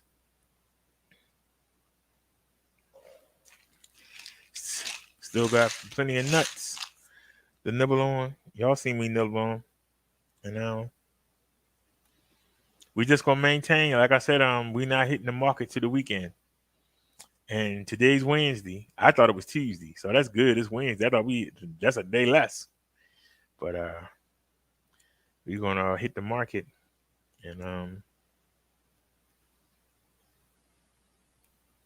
probably gonna get They didn't have no deals, but if I can get a deal, maybe I'll get 2 packs of chicken. And I'm trying to think of what I could make, cause I'm starting to get tired of the shrimp. I've been eating that. That's probably why I came back up from 255 and we hovering around 257. But yeah, y'all. So let me get out of here. I appreciate y'all for watching. And I hope that y'all have a great evening. And I will see y'all tomorrow. Either way, we going out. Whether we hit the security office depends on whether or not I can get a hold of somebody live. If I can't get a hold of somebody live, I'm going down there in person. If I had to bang on the door, all I need them to do is give me a copy of that form. Now, I had a copy of that form and I sent it to... Oh, is there any way? I think I have the picture on the computer of it. Is there any way I can get the picture and like copy it to the phone? And then could I take that somewhere and have it printed? Could I take it to the library, or could I take it to the people and have them print it out? Does anybody know? Because I think on the PC in the bedroom, I think I had did it for social services when you could do stuff online. I think that I think I have a picture of that form online. Y'all think that I could transfer it, like put it on the Hangouts, and then transfer it will go to the phone on the Hangouts, and then I could take it and copy it from the Hangouts and put it on the phone, and then that way I'll call the people tomorrow and try to ask them, because I didn't even think about that. Mother said it would work. Okay, I'm gonna go look now and see. I believe I have it in the downloads on the computer. I think I got because when I was trying to upload I was trying to upload the files on the social service website, but it wouldn't do it. It's supposed to do it, but it wouldn't do it. I was trying to send them everything. And I took a picture of, that, my ID, social security card. I got all that. I can just put that on the Hangout and let it sit there. You say memory card too? They're gonna take the memory card and print it. Yeah, because I hadn't even I hadn't thought about that. But if they could print it, then that will work. Yeah, that will work. And then we'll see.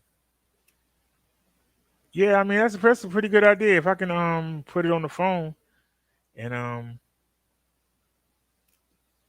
let them print it out. That's a pretty good idea. As a matter of fact, I need to make a calendar. Let me see here. So I hope y'all come along with me on the 22nd for moral support. We won't have a doctor's appointment. Yeah, Nia's right. It's the 22nd.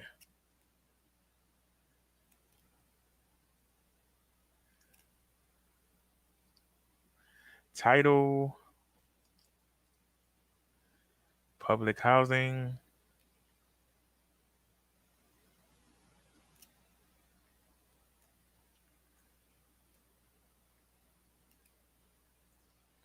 Public housing interview. Public housing interview. Oh. And y'all know I'm always late. We got to be on time. So.